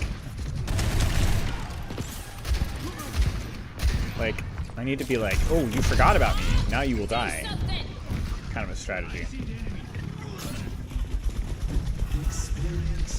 She knows I'm here.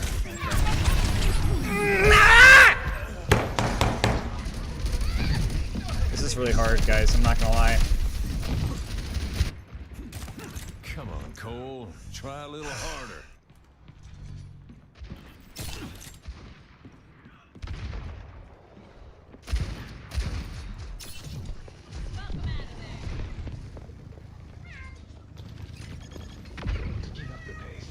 Payload stalled. Need just a minute. It's high noon. They're got me!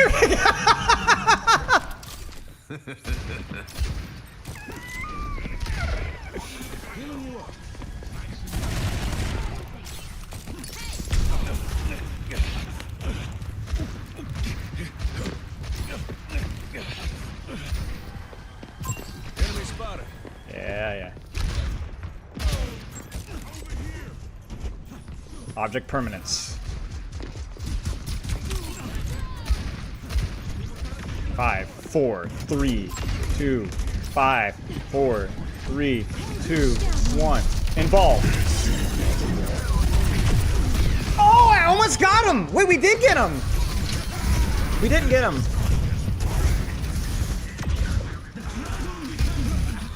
Hey, we're gonna win this, guys. I think we're gonna win this. If my Auger can get a slam here, Wafer is just gonna kill everybody.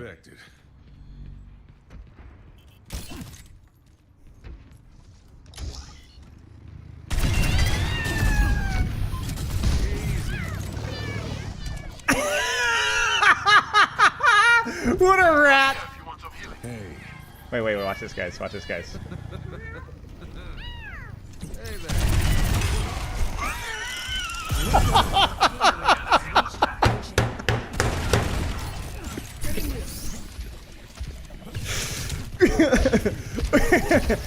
Sorry, guys. That's too funny. How's it going?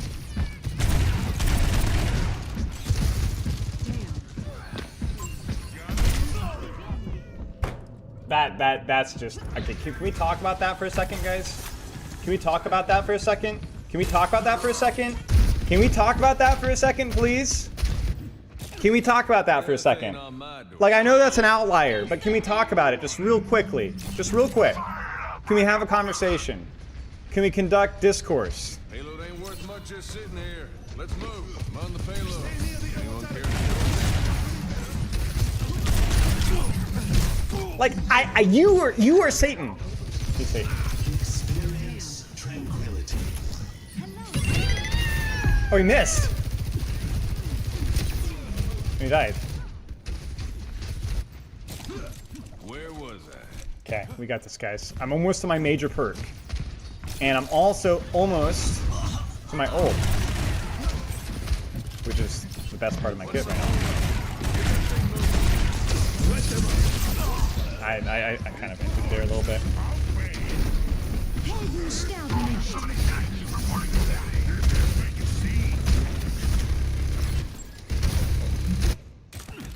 Lucky shot.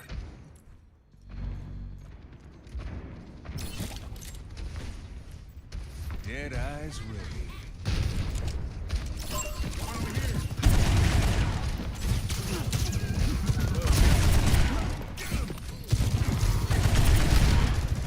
Fight's coming to us.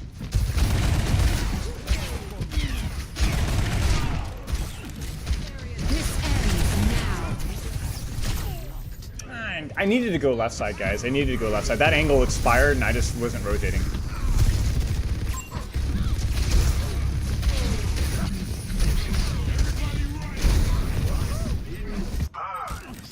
Eyes sharp this time. It's critical.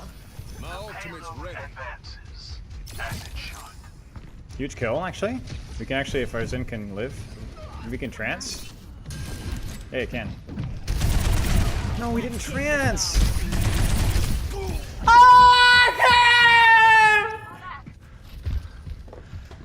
My bad. Hey, you want to get this payload moving, or should I? We're gonna hook him off the map. Come on, Cole. Wait Try for a it. little 5, harder. 4, 3, 2, 1. Maybe not. Hold up now.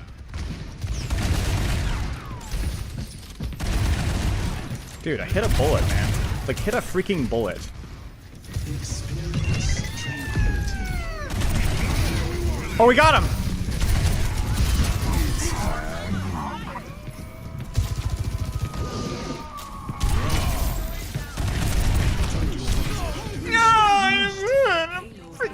Please, let me fan you. Just hold still.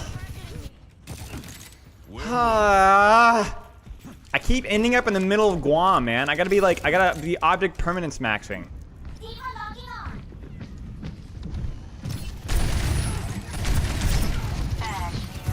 Let's rotate right. Let's be disciplined with the rotations here. Frick me, man.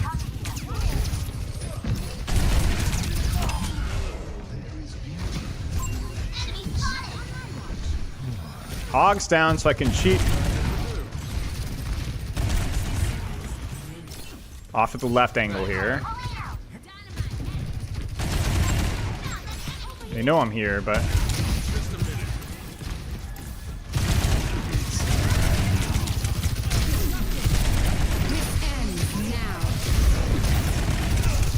No! No! Oh, I suck. I missed every bullet.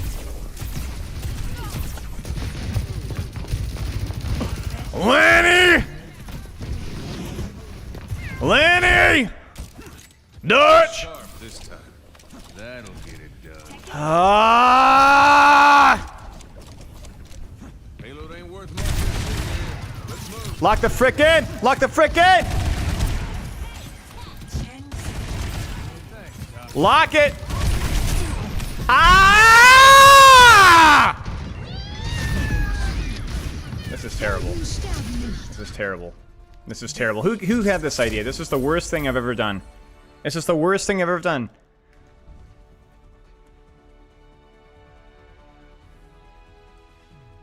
It's easily the worst thing I've ever done. It's awful. It wasn't even fun. I couldn't even do anything. It wasn't even like silly. It was just stupid. You guys have terrible taste in content. Wait a second. Maybe I shouldn't say that.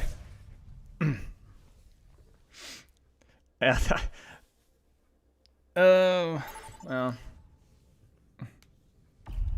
Vote for your map. DPS again, what do we do? Dude, I did have... If I only had passed... Oh, shut up.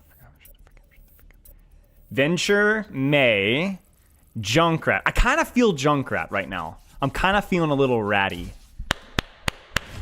I'm audibling it. We're doing it. We're ratting. That way we have like it's this silly, but it's fun. You understand? I think you guys do. Are you guys ready for the real rat? Yeah. I don't know. I don't even remember where that's from.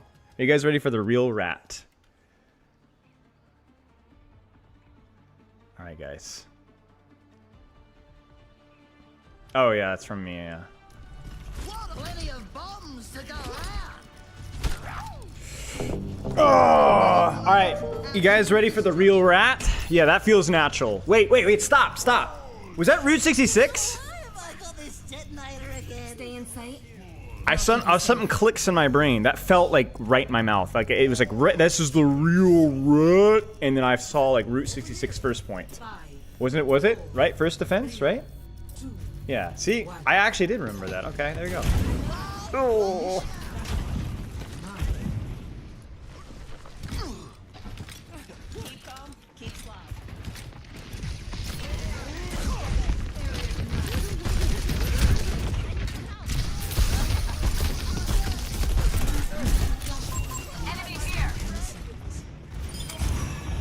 Okay.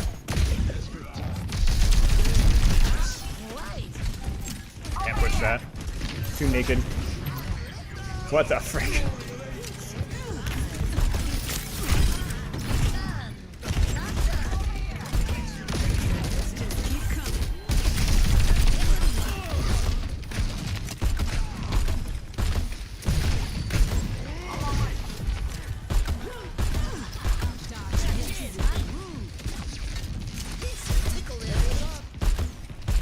Alright, time to angle max now.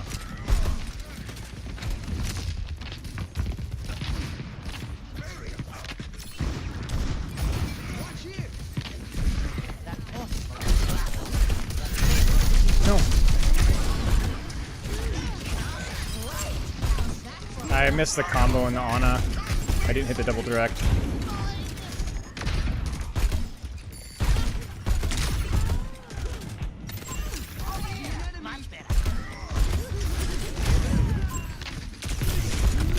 Aw, that was poop.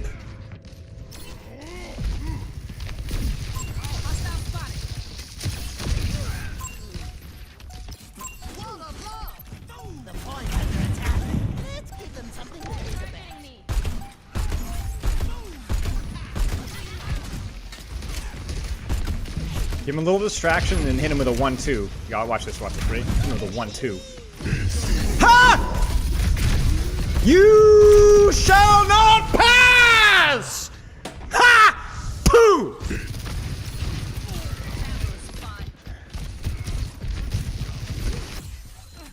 future is mine. Frick. Capturing the point. You can't stop me! I'm on fire!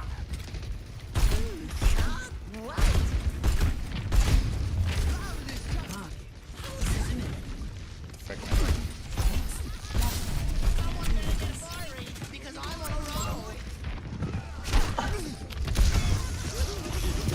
Oh, you want? Oh, what the frick am I doing? Why am I pushing that? Oh, he's didn't sleep me.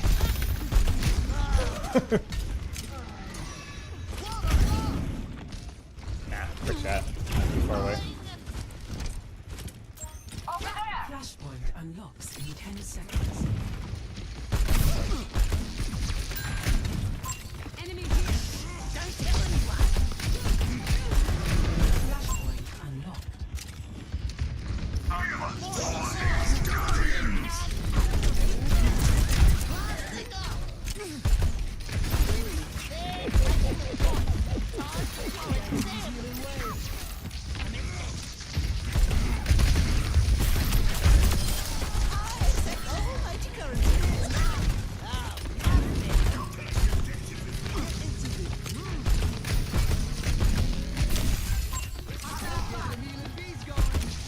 Over here.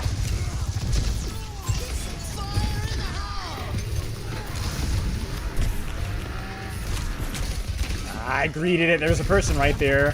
I wanted to do something stupid. Oh, I thought I got her.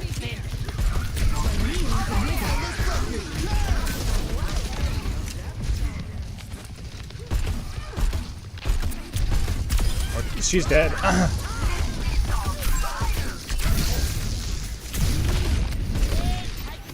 Yeah, come on, Papa. You want this?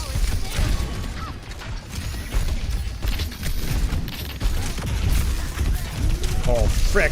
Frick! My bad.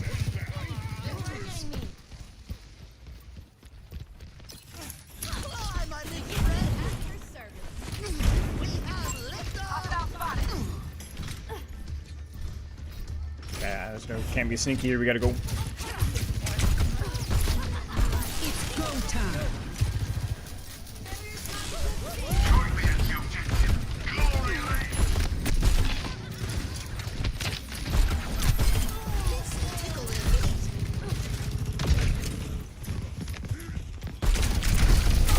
Frick!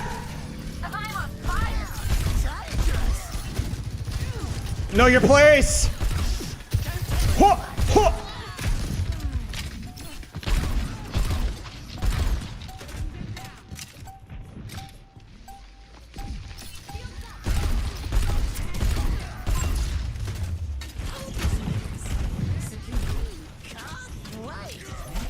Flashpoint. I know about you, but I'm off to the next point.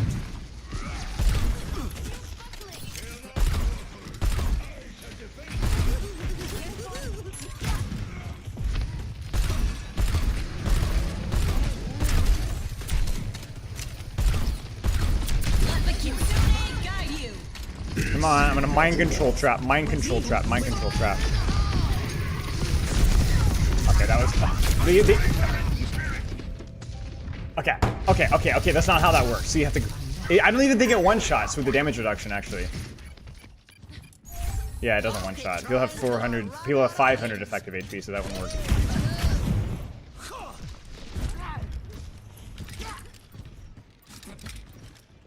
Hello.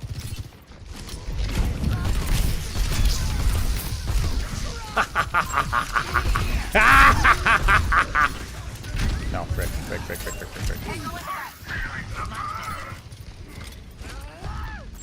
Over here. Over here.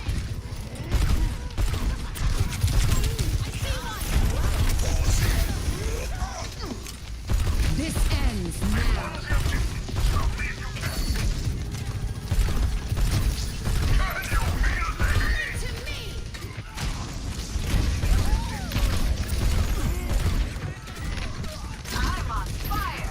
Wait for it.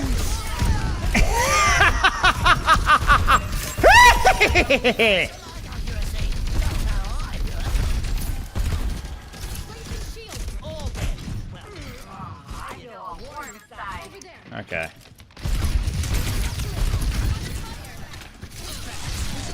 Nah, he's gotta break it. Oh, I've trolled. I have made a mistake. Wait, now we get out? Get out? No, no, no, no, no. Mind controlled and miss.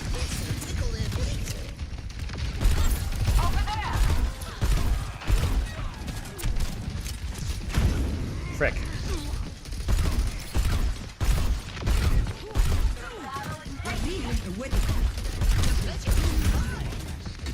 Got him! Got him again! Whee!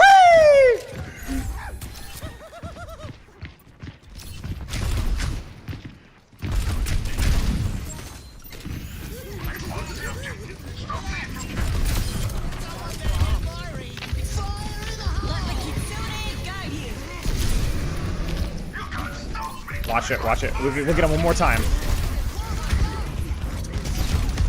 One more time. Come on, come on, come on, come on.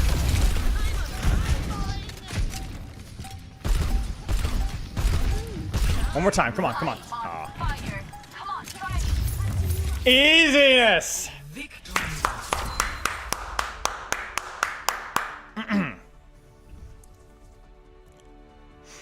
Nice. Okay, good game. Play of the game. That was the real rat gameplay? Yeah.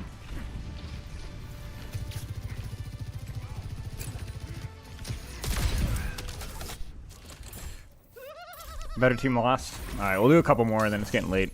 I gotta have my dinner. I really do enjoy Junkrat. I think of all like the guilty pleasure characters that Doomfist guilty pleasure character for sure. Junkrat guilty pleasure character for sure. Maybe Juno's my guilty pleasure character, but I don't know. Charles Bronson over here.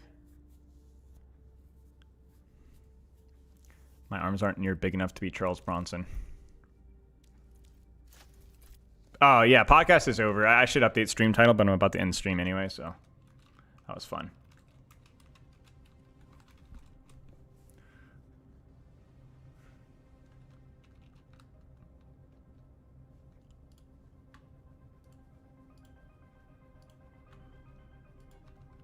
Let's see here. What should we do?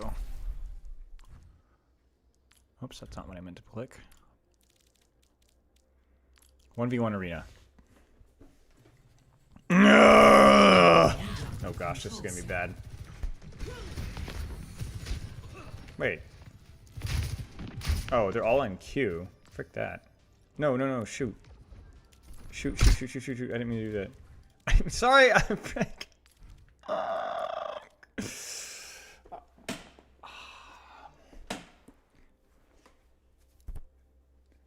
Not bad. Air you have 5. Okay, there you go. What is this? Flying Junkrat? Better than Echo? Alright, let's see this. Oh, there's an Echo, there's an Echo. We get it, we get it, we get it. Hang on.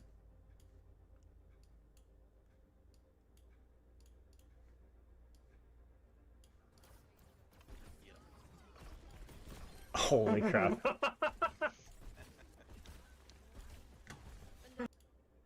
Oh, there's an Echo, there's an Echo. We get it, we get it, we get it. Like the absolute the thing about that is what the hubris was that? Why would you do that? Why did she fly directly at you? What the heck? Double mines? That's insane. Arriving at Chateau Gia. Someone needs to fill this saddle.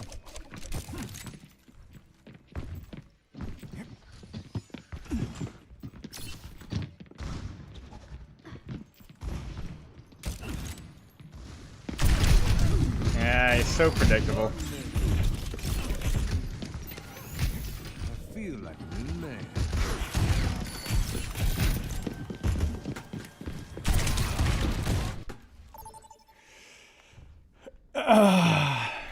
All right, last game, y'all. I'm on support. What do we play? What do we play for support?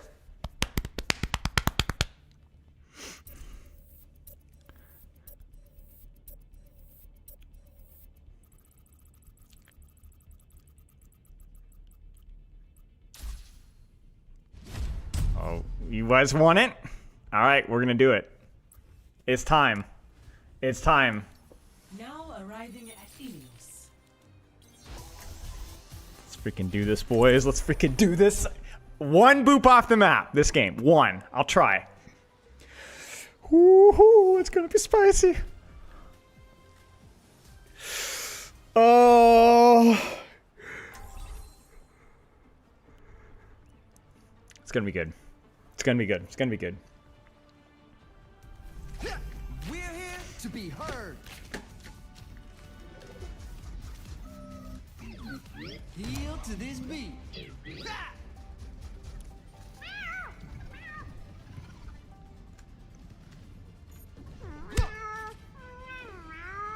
Ah. E aí? 5, 4, This 3, BPM. 2, 1. Round 1. You wanna hear Capture this? the objective.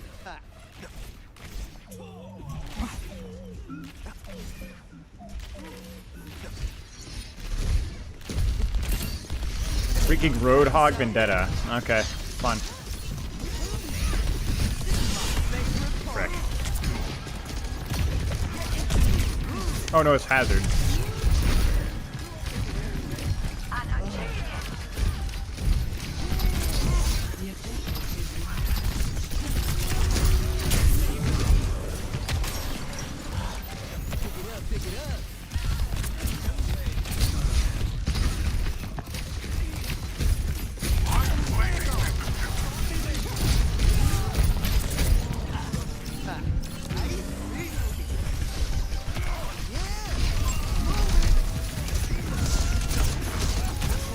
Oh no, we almost had him shoot. Okay, we still lose though. Cheers, Lukaku. Oh, you wanna hear this?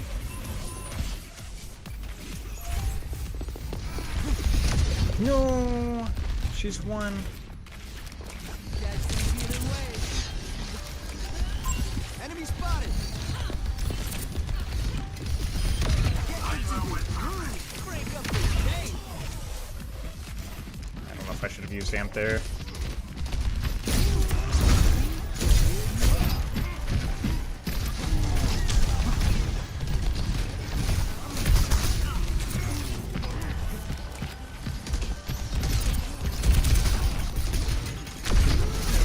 Frick, frick, frick, frick, frick! I got freaking Emray-nated, man! That's like 100 damage, you didn't even hit me! Ah! Yeah, I'll turn it up.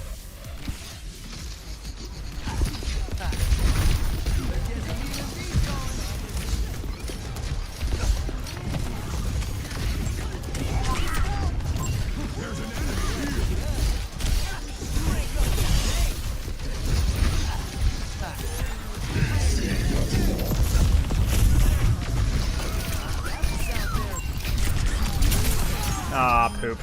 I could have chilled that more. I was still playing as if they had an active Emrail, and they did not. Nice. I'm claiming this objective. Amp up this beat. Crud. My sound barrier is almost ready. Touching down. Healing boost.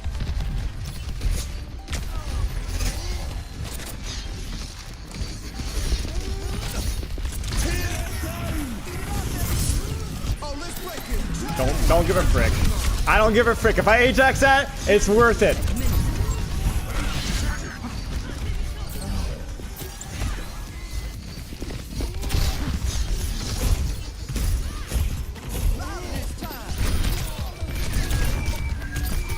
I need to group that correctly.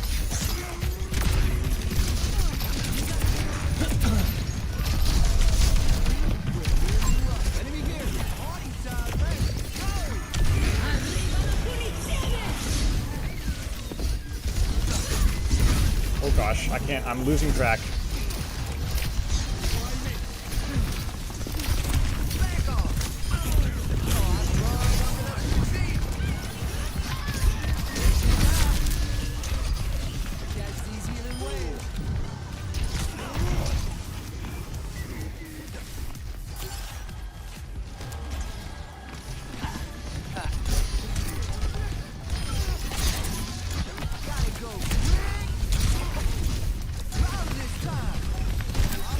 Oh, there's a widow, frick.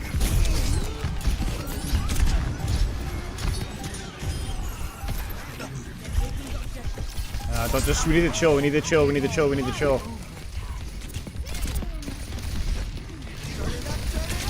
Da. Okay, we're good now. Because if you go back too much, then your front line dies. Nice. Easiest game of the day. Hardest point for Lucio too. I'm gonna get my boop off the map. Here we go.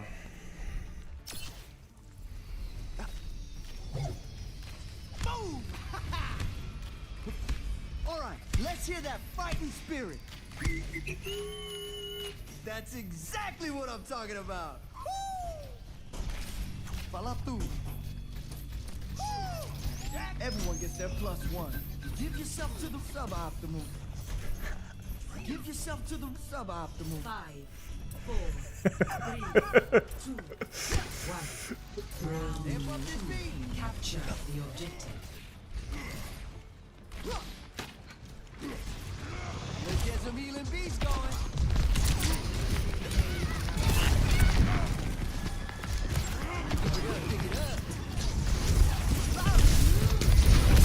Holy dude, how does that bounce me that far forward? Did you guys see that? What the heck was that? Alright, come on, wall ride maxing. Nope.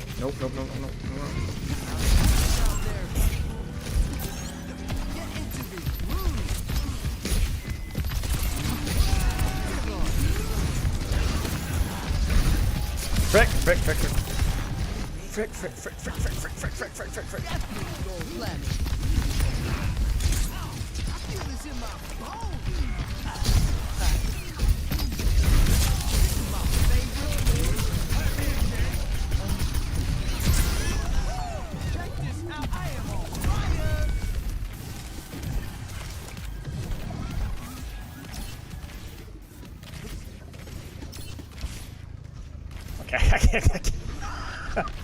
Okay, it's a little high. Okay, I'm trying, alright?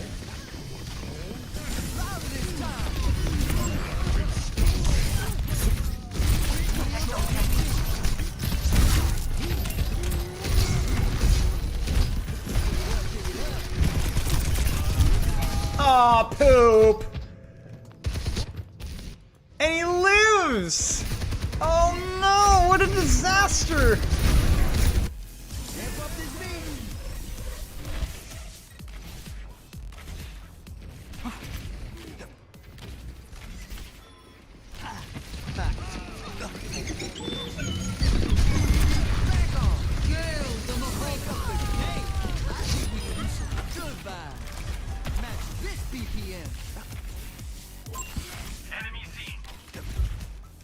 Salutations.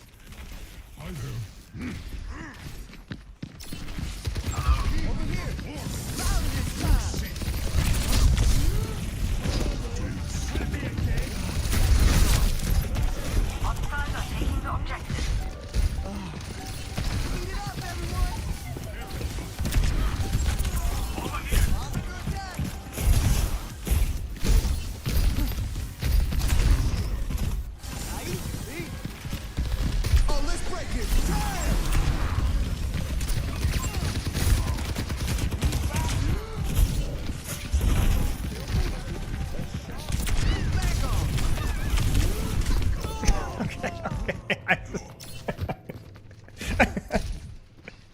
I kind of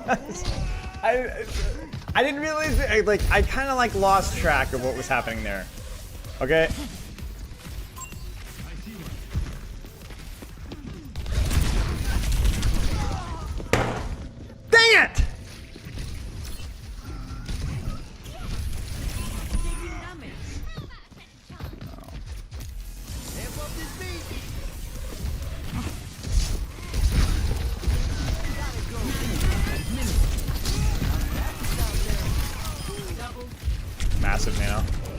Imagine if we had 2 support ults with that much value.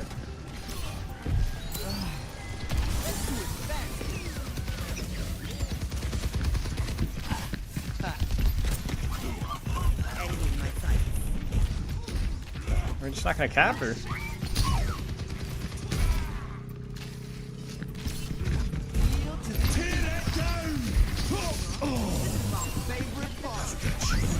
Frick.